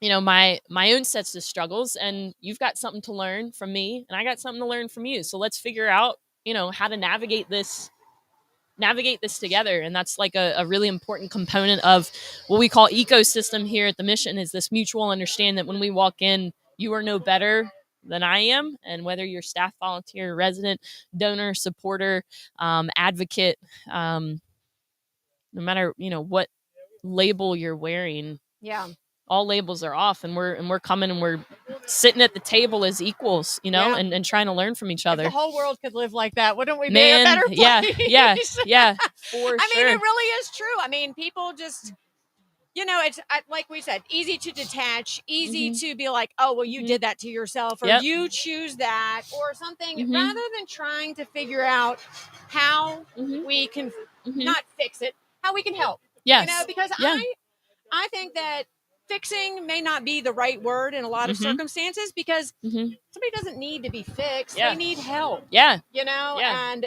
I think that goes a far way too of you're not, what is wrong with you? It's not what is wrong with you. What's wrong with the situation right now? Let's fix this situation, you know, not the person. Which I know there are people that, you know, are of the extreme of that too. But I think when we start to just see everybody as an equal, as our neighbor, I mean, we're all neighbors. We all live here. You know, I mean, I want the best for everybody. And that's, you know, a reason also why we started a farm in the city of Winchester, is because I wanted it for my family. I wanted it for your family. I wanted it for everybody. And, you know, and just jumping through hoops of stuff of being able to accept EBT and SNAP and WIC and elderly vouchers. It's not easy.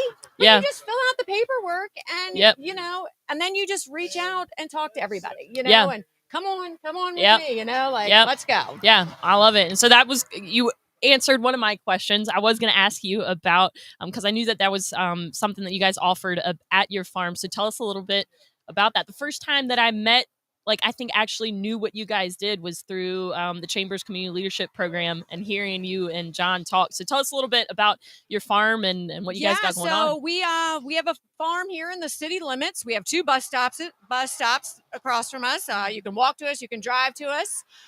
We do lettuces and herbs and leafy greens and edible flowers and microgreens, and everything's fresh. Yeah. I harvest on Friday, you pick up on Saturday, and anything left over gets donated. Yep. And we are taking EBT and SNAP. We did participate in Virginia Fresh Match this year, which you that's get incredible. double the amount. Which is awesome. Really just reaching those groups that they, know to come use that. We had a ton of the elderly vouchers. I mean, we really had, but there was nobody else that would take them. Yeah. So that was another thing of just us spreading the word that we're doing it. Now we're also 365 days a year, so we have no growing season. And we are all here in Winchester. We don't ship it out anywhere. So it's all for just us. Yeah. And so how does that, I think y'all's operation is just brilliant. How do you guys do 365 days a year with no growing season? It's all controlled. So it's at 68 degrees year round. So we have, the controlled environment in there. And, you just get into a cycle and you're seeding and transplanting and harvesting, and you just keep that going, and it just keeps going. And so it's pretty awesome. And anybody that would like to come by, I would love to give them a tour. Yeah. Everybody is welcome. That is my biggest thing. That and I will never treat anybody different. Yeah. I don't care where they come from, what they look like. You can come take a tour just like anybody else. Yeah, man, I love it. And it's Fox Urban Farms. Fox Urban Farms. We'll throw that in the comments, Fox Urban Farms, and we can send a link in the comment section. Well, so if you guys are curious about it, Loudon Street? Is it on Loudon Street? Yes, directly behind Oakstone Pizza. Okay. So it used to be an old used car lot, and now it's equivalent to 5 farming acres. Wow. And so, they're not building any more in the city. Yeah, so, we're not building any more farmland. 5 So we've got to get farms in the city. Man, that's incredible. Like, I a love little that. creative. Yeah. But, it's just another thing that we could do, for our town. I mean, we could go over the mountain and make more money, but I don't want to do that. You know, I mean, that's not what we're about. Yeah. It's just, I'm really want to give back, because then you get in return. You kind of sometimes you feel a way about yourself, and then you go out and you go do something and you feel so much better. And, and it's not about me going to do it, but it's just about not living that day to day and getting stuck in your own rut and and keeping your blinders on and not seeing anything else that's going on. I think and sometimes it's a little uncomfortable, and that's okay. Yep. That's how you grow. Yep. 100%. Yeah. And I am so thrilled that you have taken lead. Oh, because when the first announcement came out, I was like, oh my gosh, what are we going to do? What are we going to do?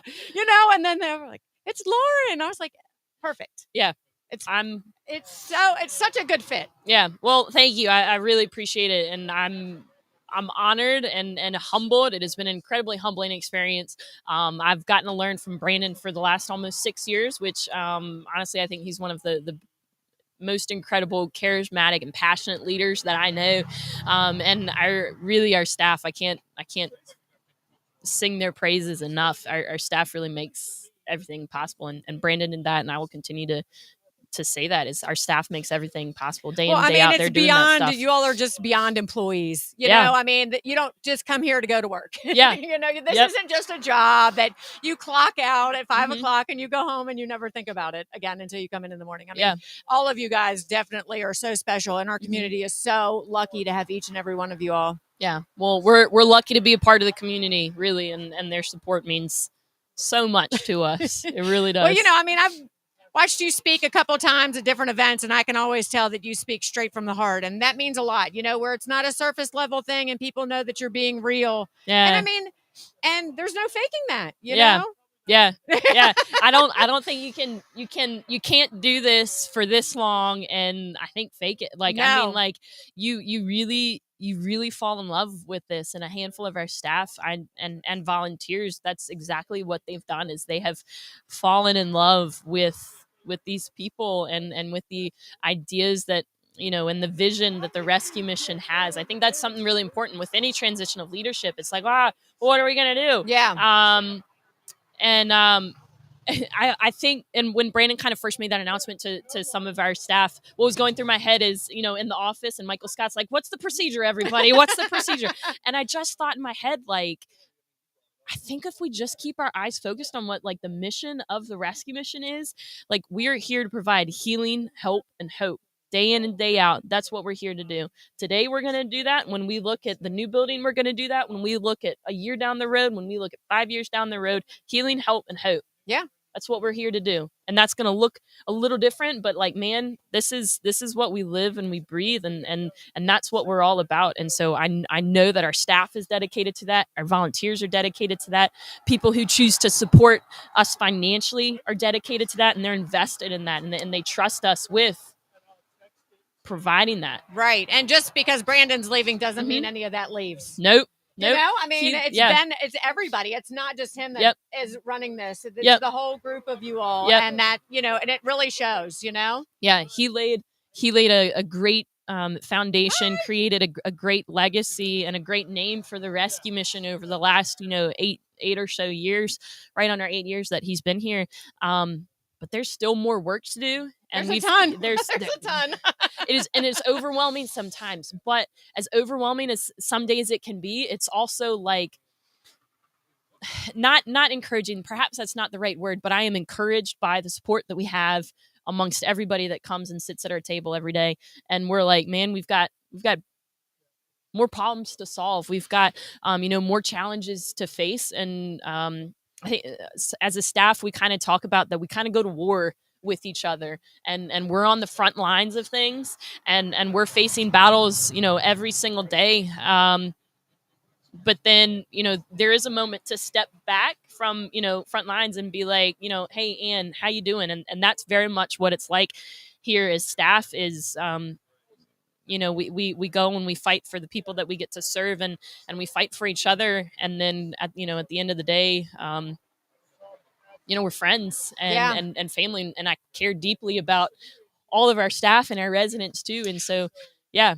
Man, well, I also like that series that you all did with each other too, where you were talking about what you do to keep good mental health. Mental health, that was really great. Because I think people, see you in a role, and then they're like, "Man, this girl is a machine." But then you're like, "No, I get on my motorcycle and I ride my motorcycle." Yeah, get on my bike. I love flowers, so like I was so excited when you guys were talking. When I heard you guys for the first time, I was like, "This is genius!" And like, I love this. I love flowers. Like, and we all have our thing.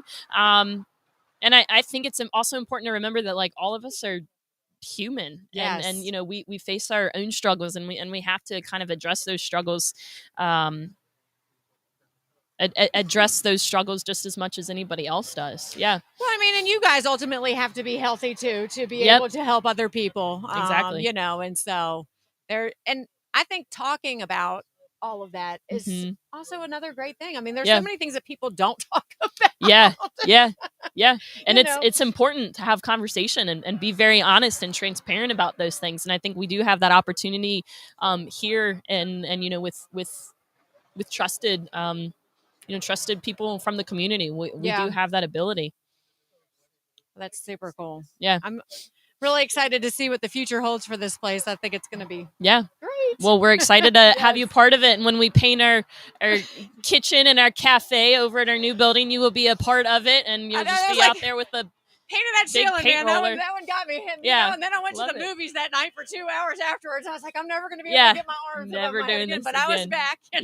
And man, we really love your support in all the ways that you support us. You guys make it really easy. I mean, it's a great place to be. I mean, and like, I just think it's such an important part of our neighborhood that we just need to embrace, that so many people, I think they understand how important it really is. I mean, and I guess just awareness and continue talking about it, and just throwing it out there is just what you do. Just education. Yeah. Education of everything. I mean, everybody likes to learn, Yeah, exactly. And I think, I mean, Brandon asked me earlier, like, what was that kind of point for me when I, really invested in this place. And it was when I understood the importance of the work that we do. And I knew that I was passionate about it. And so when I understood the importance of the work that we do, that was like, that's it. Like, I'm all in.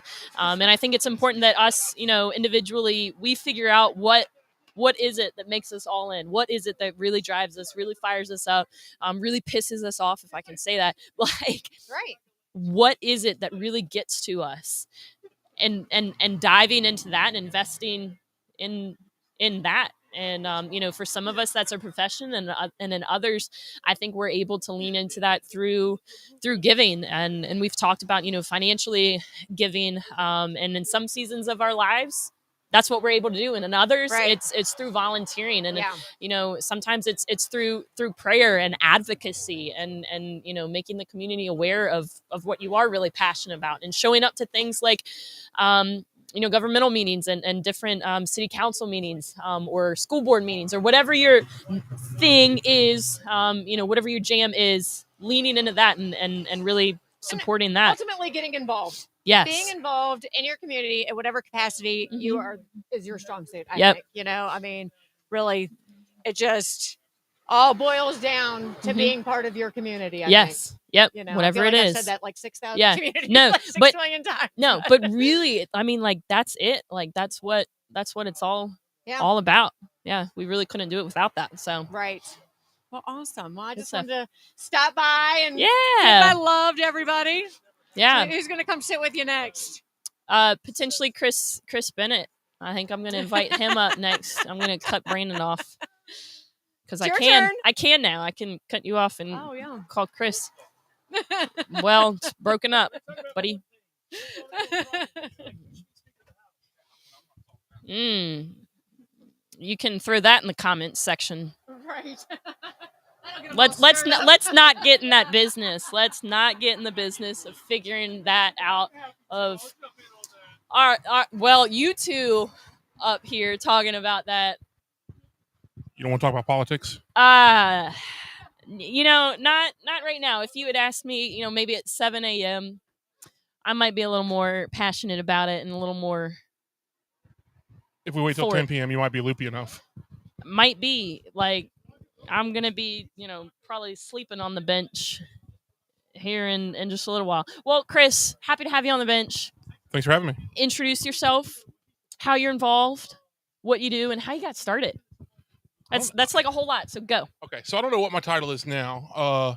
I'm part of the case management team, work the front desk sometimes, helping the residents check in and out, attend to their needs on the weekends. I got started at the rescue mission as a volunteer, where Lauren was my supervisor. Give myself a pat on the back for this one, you guys. When Sam was talking about the volunteer orientation earlier, I was actually a part of the very first one that Lauren did. The OG orientation. So, the Wild West. So that was it. I started off in food distribution as a driver. And then Alicia at the time brought me in for case management. And after that, I did my internship with my undergrad here. And then after that, became an employee. And I've been an employee since 2 years now. Just 2 years in December, technically, but then the internship August. So, yeah. Yeah. And one of the things that we talked about a good bit when you were present for those orientations, and you kind of shared a little bit about it, was that you never really know what can happen or what will happen if you really lean into, the possibility that this place is. Because, again, you started off as a volunteer. In fact, I think the very first time you were in the kitchen, weren't you serving meals? And then you came in from... that's true. See, I forgot. It was with Donna Heartless. Yes. And Grace Downtown at the time. Yes. I think they've changed their name since then. But yeah, Grace Downtown, they did their first Friday feedings, which Donna and Dan and them still do. Yep, they continue to volunteer, So I was a restaurant manager, and so they asked me to come in at the time and help out in the kitchen. I forgot about that. And that is how I was introduced to the mission. Yeah. That's true. I forgot about that. And so, like, the idea of when you volunteer, be open to, opportunities that may come to be. I mean, you started in the kitchen, and then you came to food runner, what we call our food runners, and you helped out with food distribution, and then you would sit and hang out in our day room with Jerry and Woody and Joe and Tori, and yeah, that was a while ago. And then internship, and now you're employed and kind of it's come full circle, and you've been able to really figure out I think individually, and what your passions are and what drives you, and been able to use those gifts here. Yeah, and I think you bring up a good point with the union. We formed a union against Lauren actually at the time for Oh, workers' Lord, I forgot rights, about this. volunteer Golly. workers' rights. But at first, when I started, for sure, it was show up, do the job, and make sure you did it, which is noble and it's great. But it wasn't until I started sitting around in the day room with Jerry and Woody and Tori and Joe and having those conversations, making connections, which Sam talked a lot about earlier, and I've heard everyone that I've heard talk about today. It's about connections, which is true on all levels. And once you get involved with residents and you start seeing them as individuals, Sam was talking about the breadth of thousands of people, millions of people. But once you start getting those individual connections, you get a much better understanding of what's really at stake and who you're working with. And it's not, again, you're not in a vacuum. It's not, I work at the mission. When you start having those individual connections, you see that the food that you bring in helps this resident. The food that you bring in helps this resident, or the services that you provide help these residents. And it's not just nameless faces anymore once you actually take the time to sit down and get to know folks. And that was something I always encourage volunteers to do during the orientations I sat in on, was take the time to get to know people, because that's actually where I learned the most as well. I mean, you don't learn a lot slinging food boxes around. Not that that's not important, but you certainly learn a lot more about the people that are served when you have conversations with them, for sure. Yeah. And Chris, you just recently graduated from Laurel Ridge, Liberty, Columbia, and you got your MSW, correct? Masters in social work, in public policy. Well, not public policy, but policy and practice. So most people think of social workers as direct practitioners, which a lot of them are. We don't only remove kids from homes. That's a pretty common misconception. That's not all we do. In fact, most of us don't do that. I did work at CPS for a little bit, though, so no knock on CPS and DSS. They do a great job.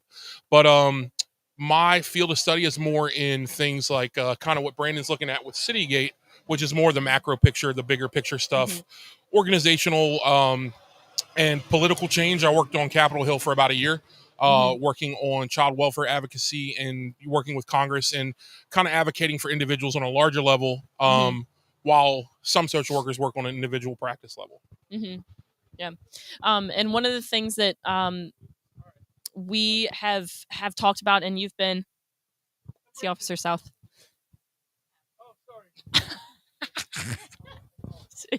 That was a behind the scenes that you all will probably never be privy to. I'm not even going to ask permission. Sorry. You had to be here. That's why you should be down here visiting us, so that you can see the behind the scenes, because you're never going to know now. Yeah.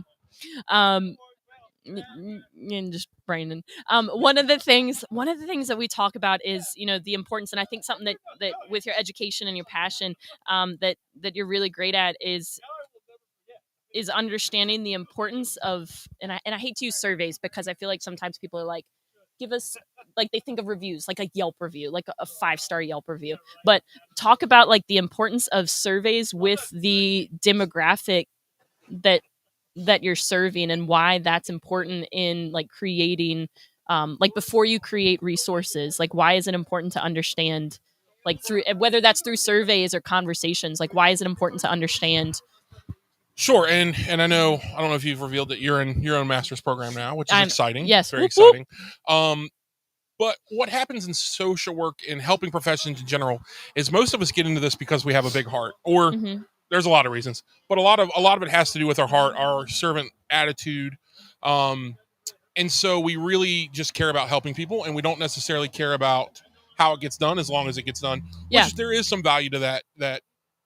Get to it, do the hard work, get in there. But eventually, once an organization gets large enough, and really, I would argue, probably should be at all levels, you have to start making data points. You have to start trying to find and quantify things. So, when you get into some of the research, you talk about qualitative and quantitative, and without getting into some of the boring, drab stuff that no one likes about research, the qualitative is more about what you can collect about a conversation, for instance. When you look at like sociology, that's a little more qualitative at times, but a survey allows you to put a quantitative, so you can measure something. Quantitative is where you pull out your ruler, if you will. And if trying to quantify feelings, your ruler comes in the form of things like surveys, or you can, it could be organic conversations, a little harder to do that way. But yeah, so the surveys, it really starts with the questions, how you word them, with the data that you want to collect. It may seem simple, but there's a lot of questions that you can ask. There's a lot of things that you may want to find out about people. For us, we talk about safety. Are the residents feeling safe? Yeah, that's How huge. do you rate food quality, nutrition? Do you feel like you have various services available to you? And so there's a lot of questions that we could ask the residents. So we have to make sure the questions are not only topical to what we're trying to collect, but also they're useful and they're worded in a way that's going to get us the information we want. So if I ask you how you're feeling, that's not a very useful question, right? But if you start asking things like, how, have you been feeling, thoughts of depression, on a scale of 1 to 10, how satisfied are you with the nutrition? And you can start taking those results and say, hey, we can look at each individual, but then also see how we're doing as a whole. And so I think the survey idea provides just a basic fundamental start. And then the important part to me that a lot of people unfortunately fall short on is the follow-up, right? Yep. Is we've got the data. Now what do we do with it? Now what do we do? Exactly, because it's easy to collect the data and you just set it on a pile of papers over here and we'll get to it later. But if you're not collecting the data, you've really done all of it. If you're not acting on it, you've done it all for nothing, really. Yeah. And I think you've been a big part in helping us, create that, and whether that's with programs or services. And so I think, yeah, that's incredible. And you said something, that I really like. I think so many times we just see, in fact, there's a book over there on the table. It's called When Helping Hurts. And so I think so many times in the help industry, I think we're so quick to give to give a quick somebody, like a quick fix, like, oh, they're on the street and let me give them $5, and or let me get them food, or let me do this, or let me do that, like very quick. But I think, and even in the service industry, I think sometimes we can say, oh, well, we're not we've got people coming to us for food, and let's say, we weren't serving food. We've got people coming to us for food, so let's just, create another program and do food. But if we don't take the time to educate ourselves on what truly is the need, like what cultural diversity is there for the people coming to us in need of food, what restrictions do they have, what health conditions do they have, what exists already in the community, are we doing a disservice to our neighbors if we create something who really are the experts in that field? And so if we just do what we call knee-jerk reaction and create something, are we doing more harm than good?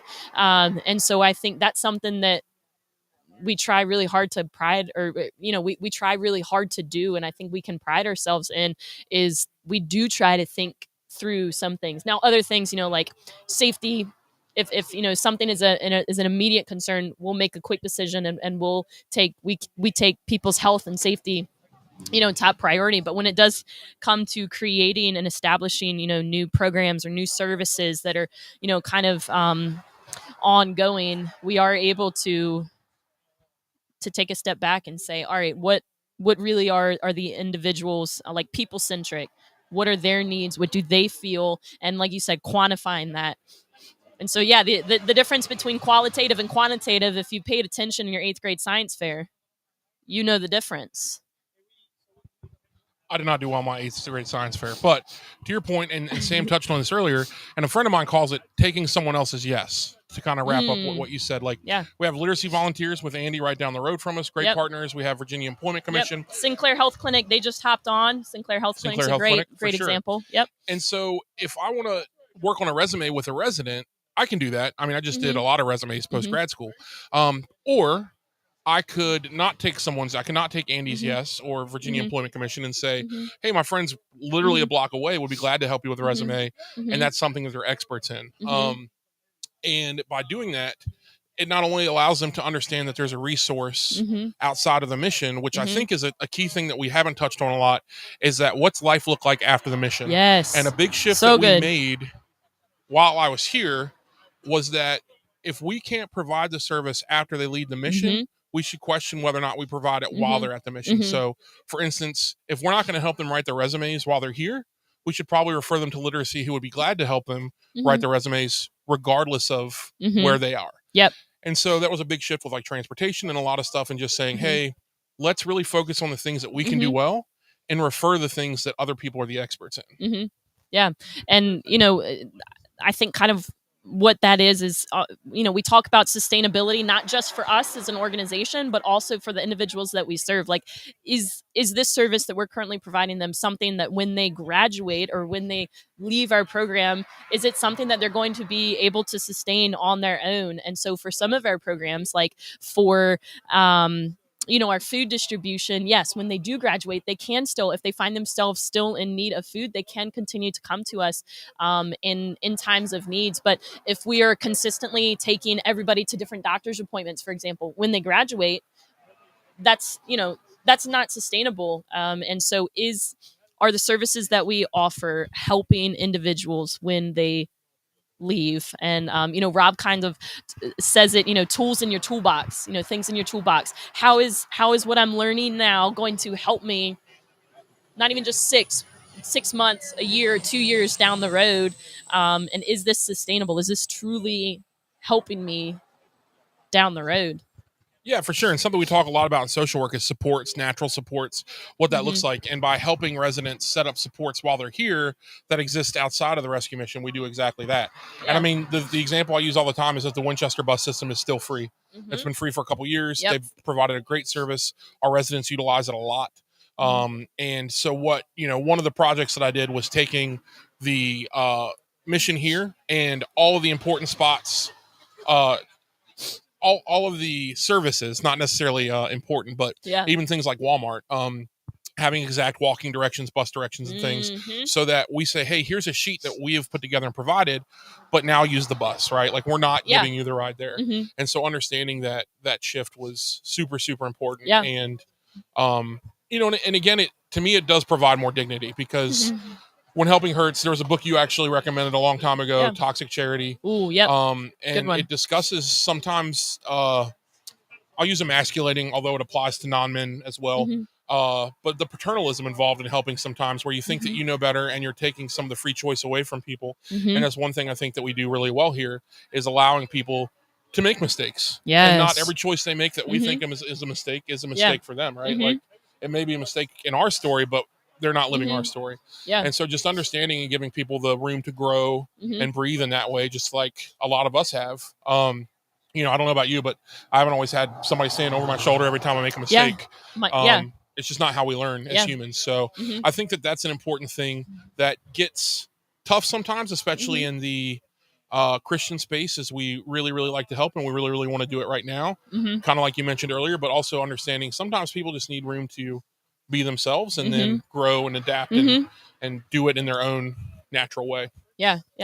You mentioned 2 really great books, and I'll probably ask Sam here in a little bit if he can throw them up, at least links, because something that we have said is the best volunteer is well-educated volunteer, best donors well-educated. And I think that a lot of what we have learned has come from people who are the experts in what they do. And so 2 of the books that we mentioned, the first is When Helping Hurts, and then the second is Toxic Charity. And so I'll get one of our staff members to throw those in the comments. So if you guys are interested in learning more about how sometimes good intentions can actually hinder somebody's really ability to progress and to be well sustainably by themselves, with consideration that community is important. We'll go ahead and throw those in the comments, but I encourage you to look at them and to read them. I will add a third, and actually Brandon and I talked about this either last year or the year prior.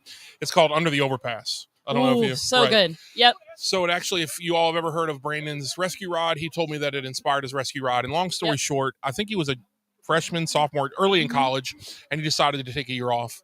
And effectively, he and his buddy went out and for 6 months decided to intentionally experience homelessness in 5 major cities, 6 major cities. Yeah. It was like Phoenix, DC. Yeah. There, read the book. But yeah, so there's 5 cities. And no spoiler alerts. Right. He effectively discusses the different things that he experienced and the folks that he ran into. And it gives you a much more honest, I think, look. If you're not trying to jump right into rescue mission volunteering, I think it's a great snapshot of what a lot of people experience with homelessness. And it even kind of touches on some of the darker side of what our female residents experience in homelessness, which is you wouldn't necessarily think. It's a very different world between men and women who experience homelessness. Yeah. And understanding that, they get into it. And I think that was a great book I had to read at Liberty, but Brandon said Inspired to Rescue Route. And I thought that was a great look into someone who intentionally experienced homelessness to see and live the life to better understand what it looks like. Yeah. So we'll get those thrown up in the comments here in just a bit. I'm gonna invite Crystal up here from Shenandoah University, occupational therapy. She and her team of SU OT students have done some really cool work. And when you talk about sustainability of life outside of the rescue mission, these guys come in and teach life skills and financial management and they have there's an anger management and literacy component of it and wellness. And so I'm really excited to have her come up here and talk about what SUOT does and how they work with us. Yeah, and I will give you one more thing. Yeah? You're not going to like this. Oh boy, because you hate words of affirmation. Oh Lord. But one of the things, because I don't know that this has been discussed much today, that I'm most excited about you taking over is Brandon has a lot of connections and he's done a great job getting us set up. I think when you look at SU and the incredible things that they've started to do here, when I was a kid growing up, we did not have Dr. Tracy Fitzsimmons. Yeah. And I think since she has taken over, and it could be before, but my perspective, she has really gotten SU involved in the community at large. Yes. When I was younger, it felt like SU was kind of, definitely really focused on their school, which isn't a problem. I mean, they've gotten a lot bigger since then. Yeah. I've been here for 38 years, so this is not a criticism on anyone at all. But one thing I love is that SU is so involved. And I will say at the rescue mission, I think it's in large part to you. Yeah. I know you're an alum there, and I think it's important to acknowledge that, there's so many groups that come in here, and I want to say that I think that with Dr. Fitzsimmons and the staff and admin there, they would certainly be in Winchester doing something else. But I do think when you look at what you bring to the mission, I think that's a great aspect in building those relationships. We've talked so much today about relationships and communication and getting to know each other. I think that you have a different dynamic having been I know you SU students like to call us townies.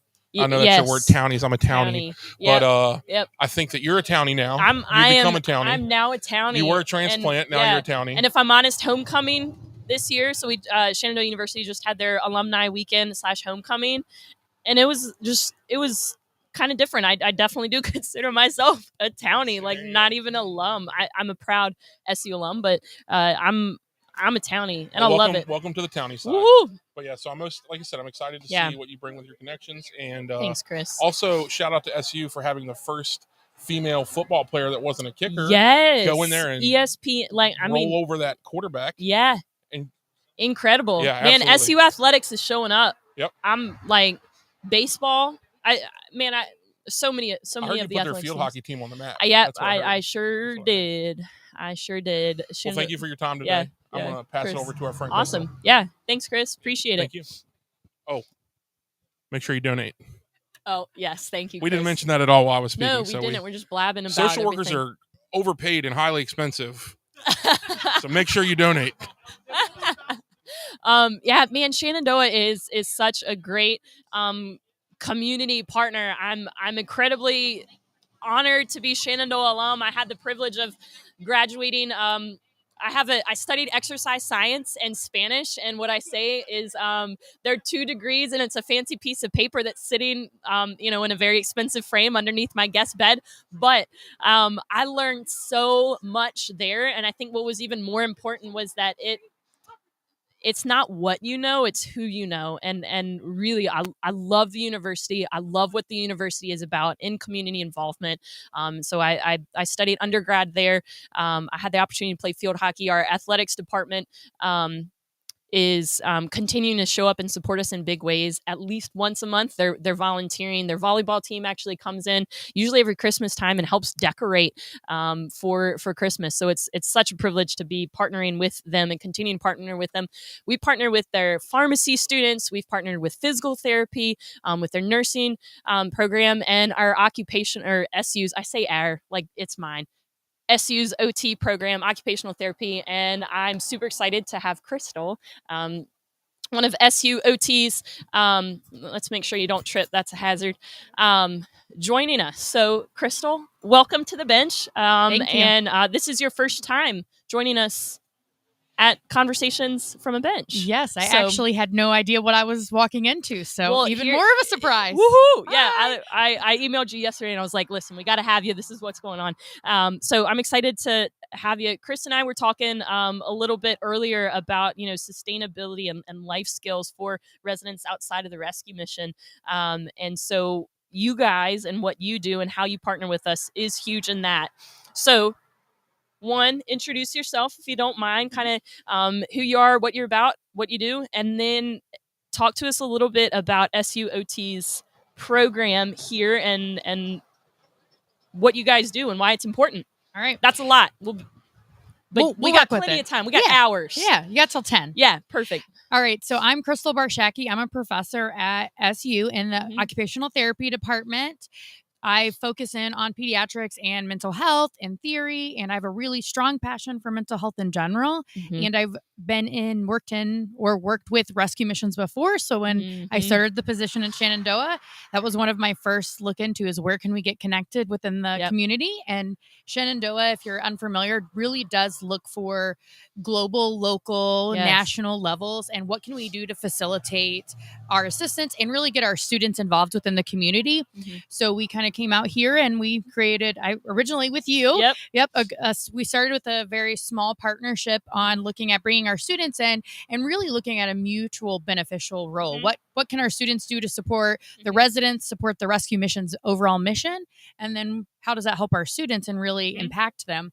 And for us, I can say that for the students, sometimes I leave here and my favorite comment ever was that resident reminded me of my dad. And I think a lot of times we forget as people in general, we don't know what the houseless population, a lot of people have stigma. They have these built up ideas. So just bringing the students here and getting them an overview, and a lot of times it opens their eyes and gets them overthinking in a different way. Yeah.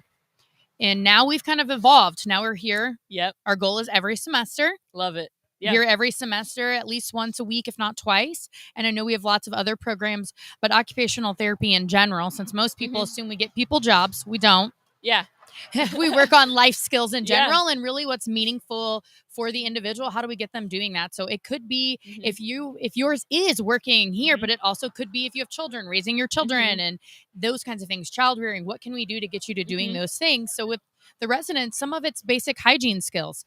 Some of it is basic finding a way to live with other people, because sometimes that's really challenging.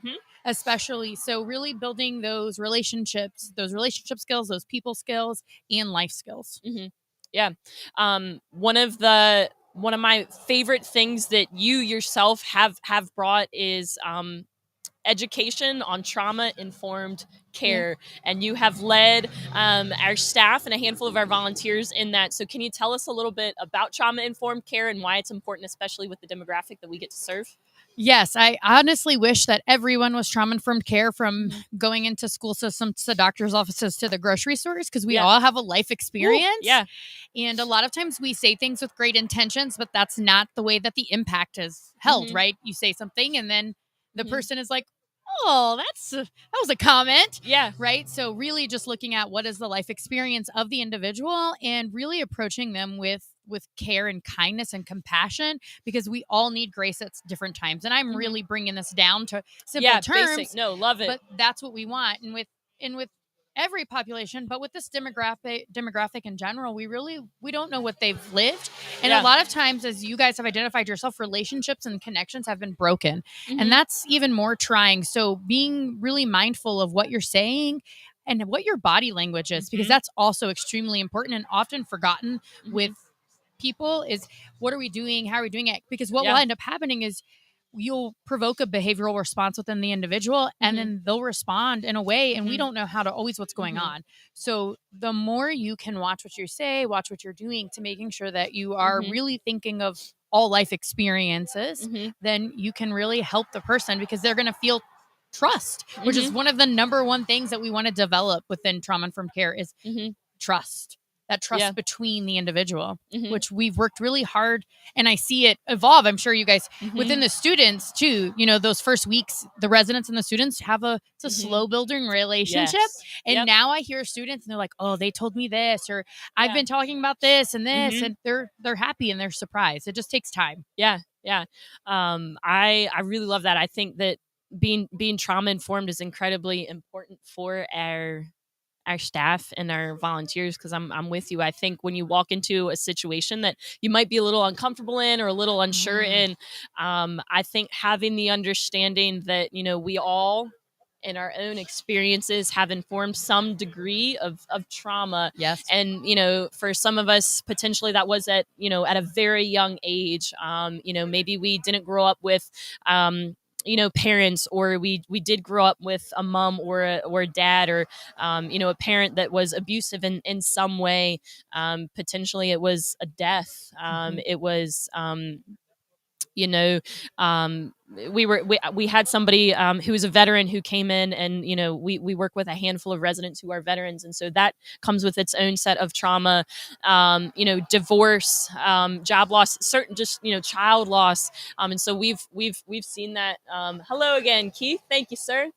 And so I think coming into the situation, understanding that there are traumas that each of us deal with, and how to navigate that conversation, both with curiosity, and dignity, and like you said, like you use the word grace, and I think that's a huge thing in what we do, and being able to extend that to people.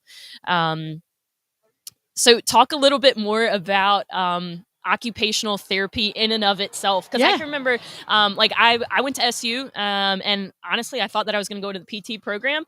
I obviously I didn't end up pursuing that, and I had my own thoughts about what OT was, and honestly I thought it was ADL, so activities of daily living, which to a certain extent it does cover that. But I can remember that first conversation that you had in my office. It's a whole umbrella of things, and like ADLs and helping people with occupations is just like a little thing. Yeah. So, and I feel like you could spend a good bit of time covering everything that OT covers, but cover a good bit of what OT covers. Yeah, I will.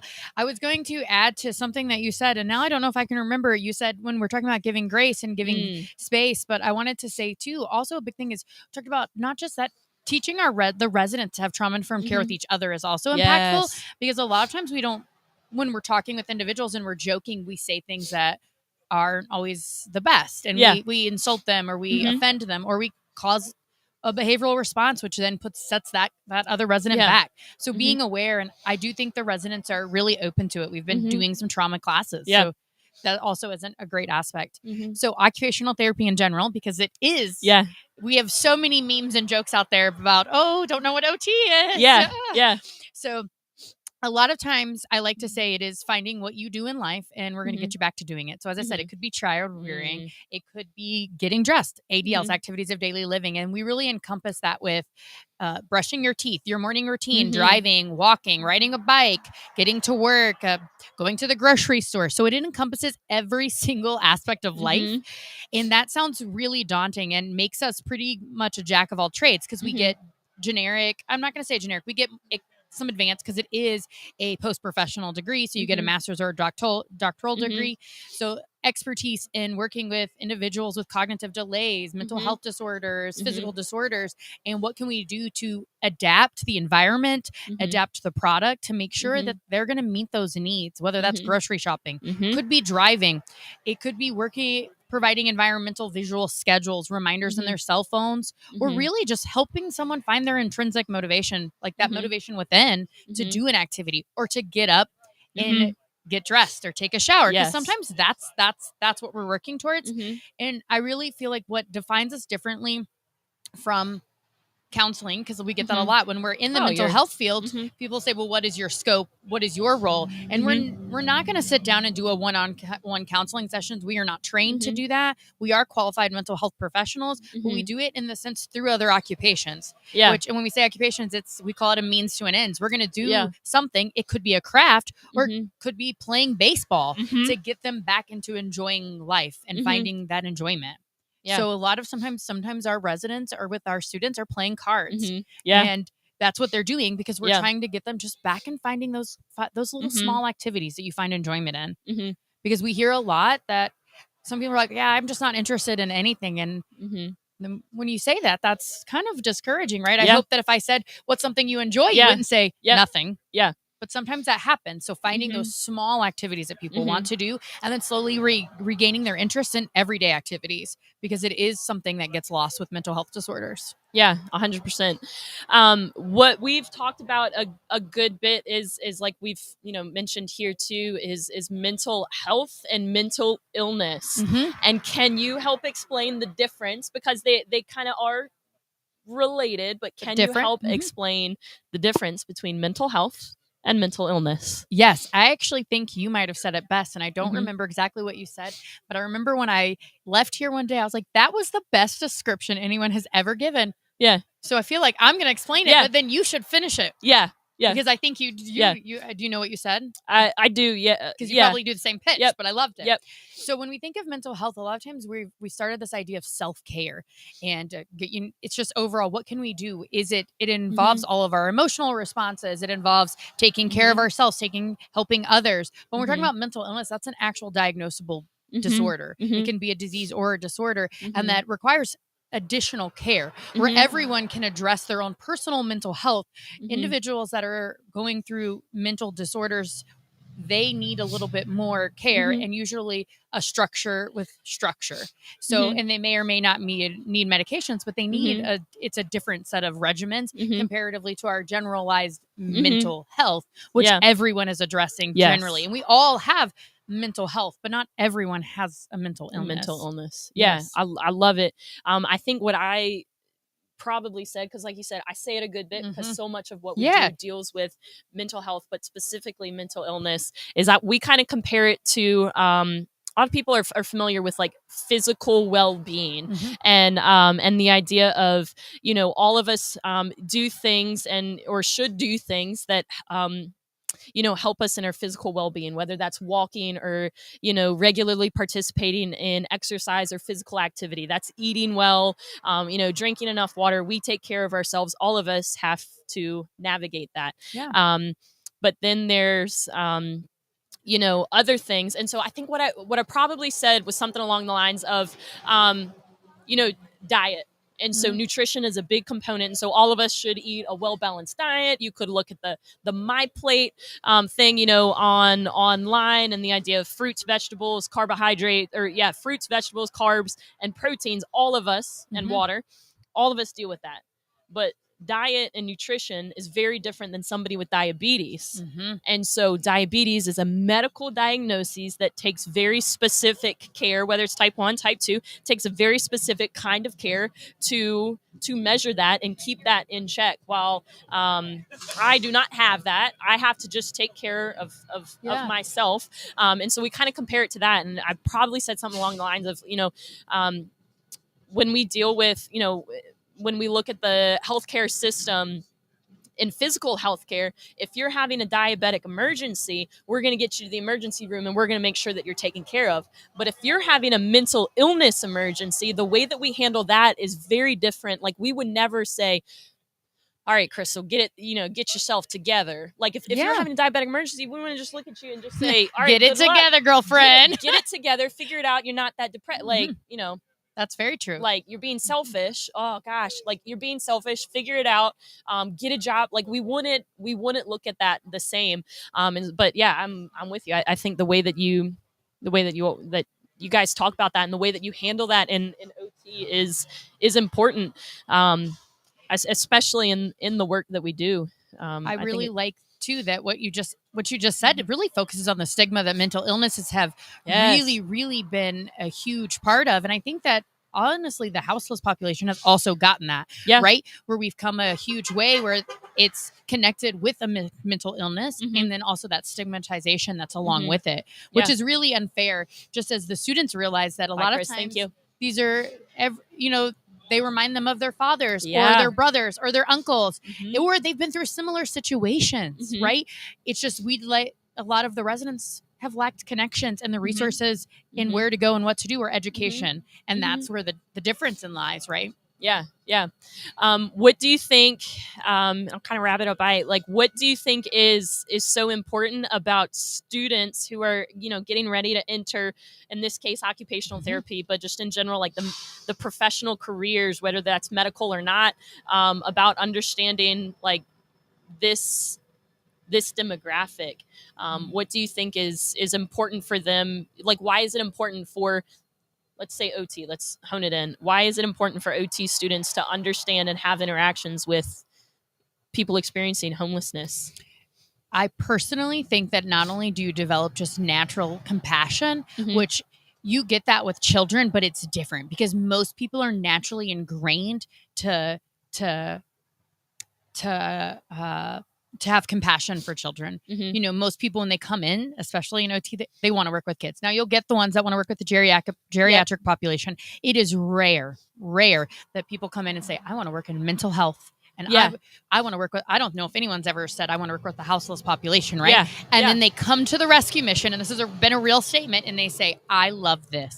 I love it. I had a student yesterday tell me this has been her favorite field work, and she's now ready to work in this field, in mental health specifically, because not only you develop personal skills, you develop the ability to intrinsically motivate someone, which is way different and really challenging compared to working with anyone else, because helping someone find intrinsic motivation is not only rewarding for yourself, but you watch them grow as a person and you see that change, and it is truly giving back, and you realize that you're helping someone, and it's a gratifying change.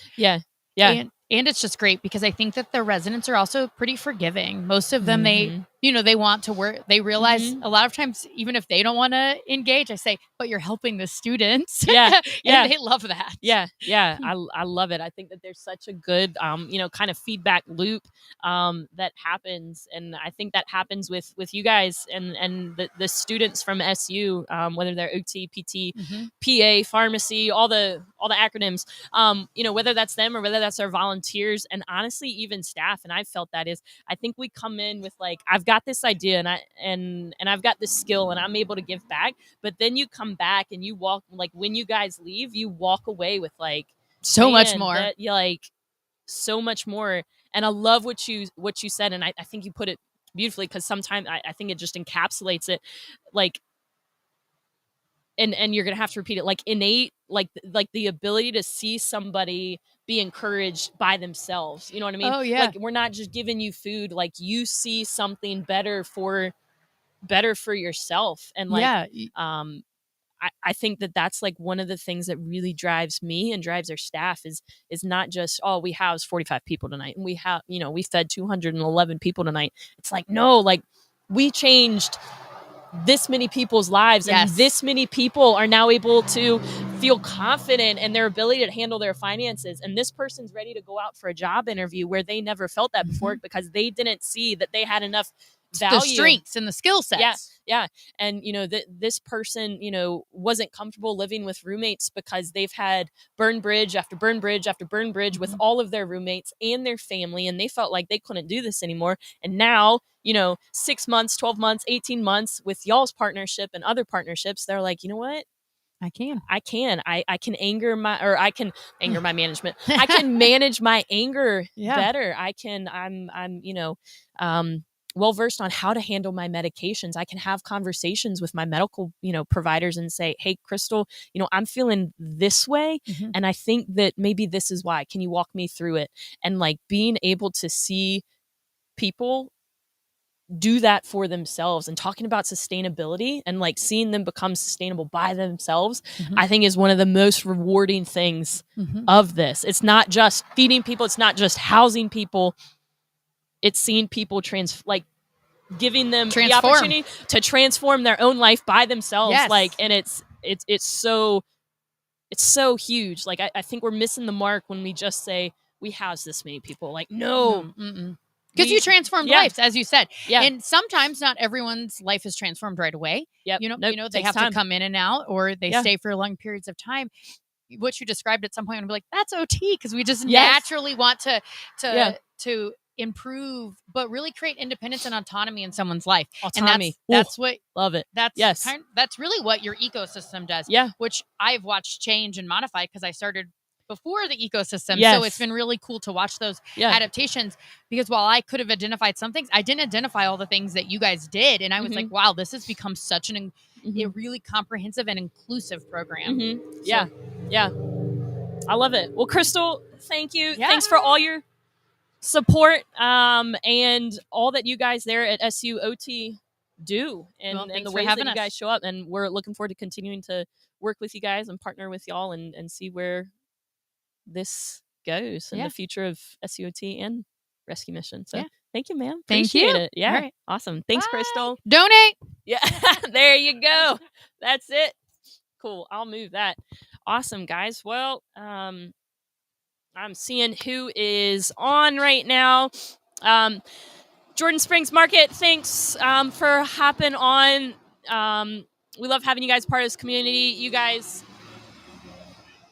You guys do great stuff and have, honestly, great barbecue. So excited to have you guys part here with us in Winchester. Jay, thanks for joining us. Leanne, hello. Hello, Pamela and Corey and Carol.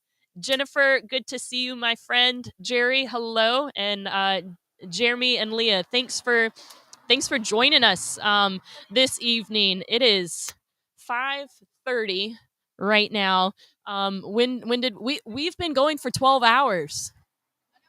Holy heck. Wow. Bye. Thanks so much, Crystal. Thank you, ma'am. Wow. So if we were doing this for a whole 24 hours, we would just be halfway there. But because we are smarter, we've got another 5, and I'm incredibly excited to be spending the next 5 or so hours with you guys. Leah, hello, welcome. And I'm going to get us to check where we're at. And while we get that done, just a quick reminder that you can scan the QR code that's on your screen. And that's an opportunity to give. You can also visit our website, winrescue.org. And that's a great way to give as well. All right, man behind the camera is telling us $4,579, and so total. And so that means that's okay. Okay, so we're at 4,579. We've got another 5 hours to go, guys. I'm incredibly excited. I think we're going to hop off on a quick break, and then we will hop right back on probably in another 5 or 10 minutes. I'm going to do a few more. I'm going to go back in, check on a few more things, and we'll be back. And another friendly reminder, you can donate. You can also head to our website if you want. If you're interested in volunteering and other ways to serve, go ahead and head to our website, click the Get Involved tab, and hit volunteer. You can sign up for an orientation. I believe Sam said our next one is next Monday evening. And then you can also swing by, come sit and have a conversation with us here on the bench. We'll be here for another 5 or so hours, and I really look forward to chatting with you guys then. Cool. We'll be back in just a little while, guys.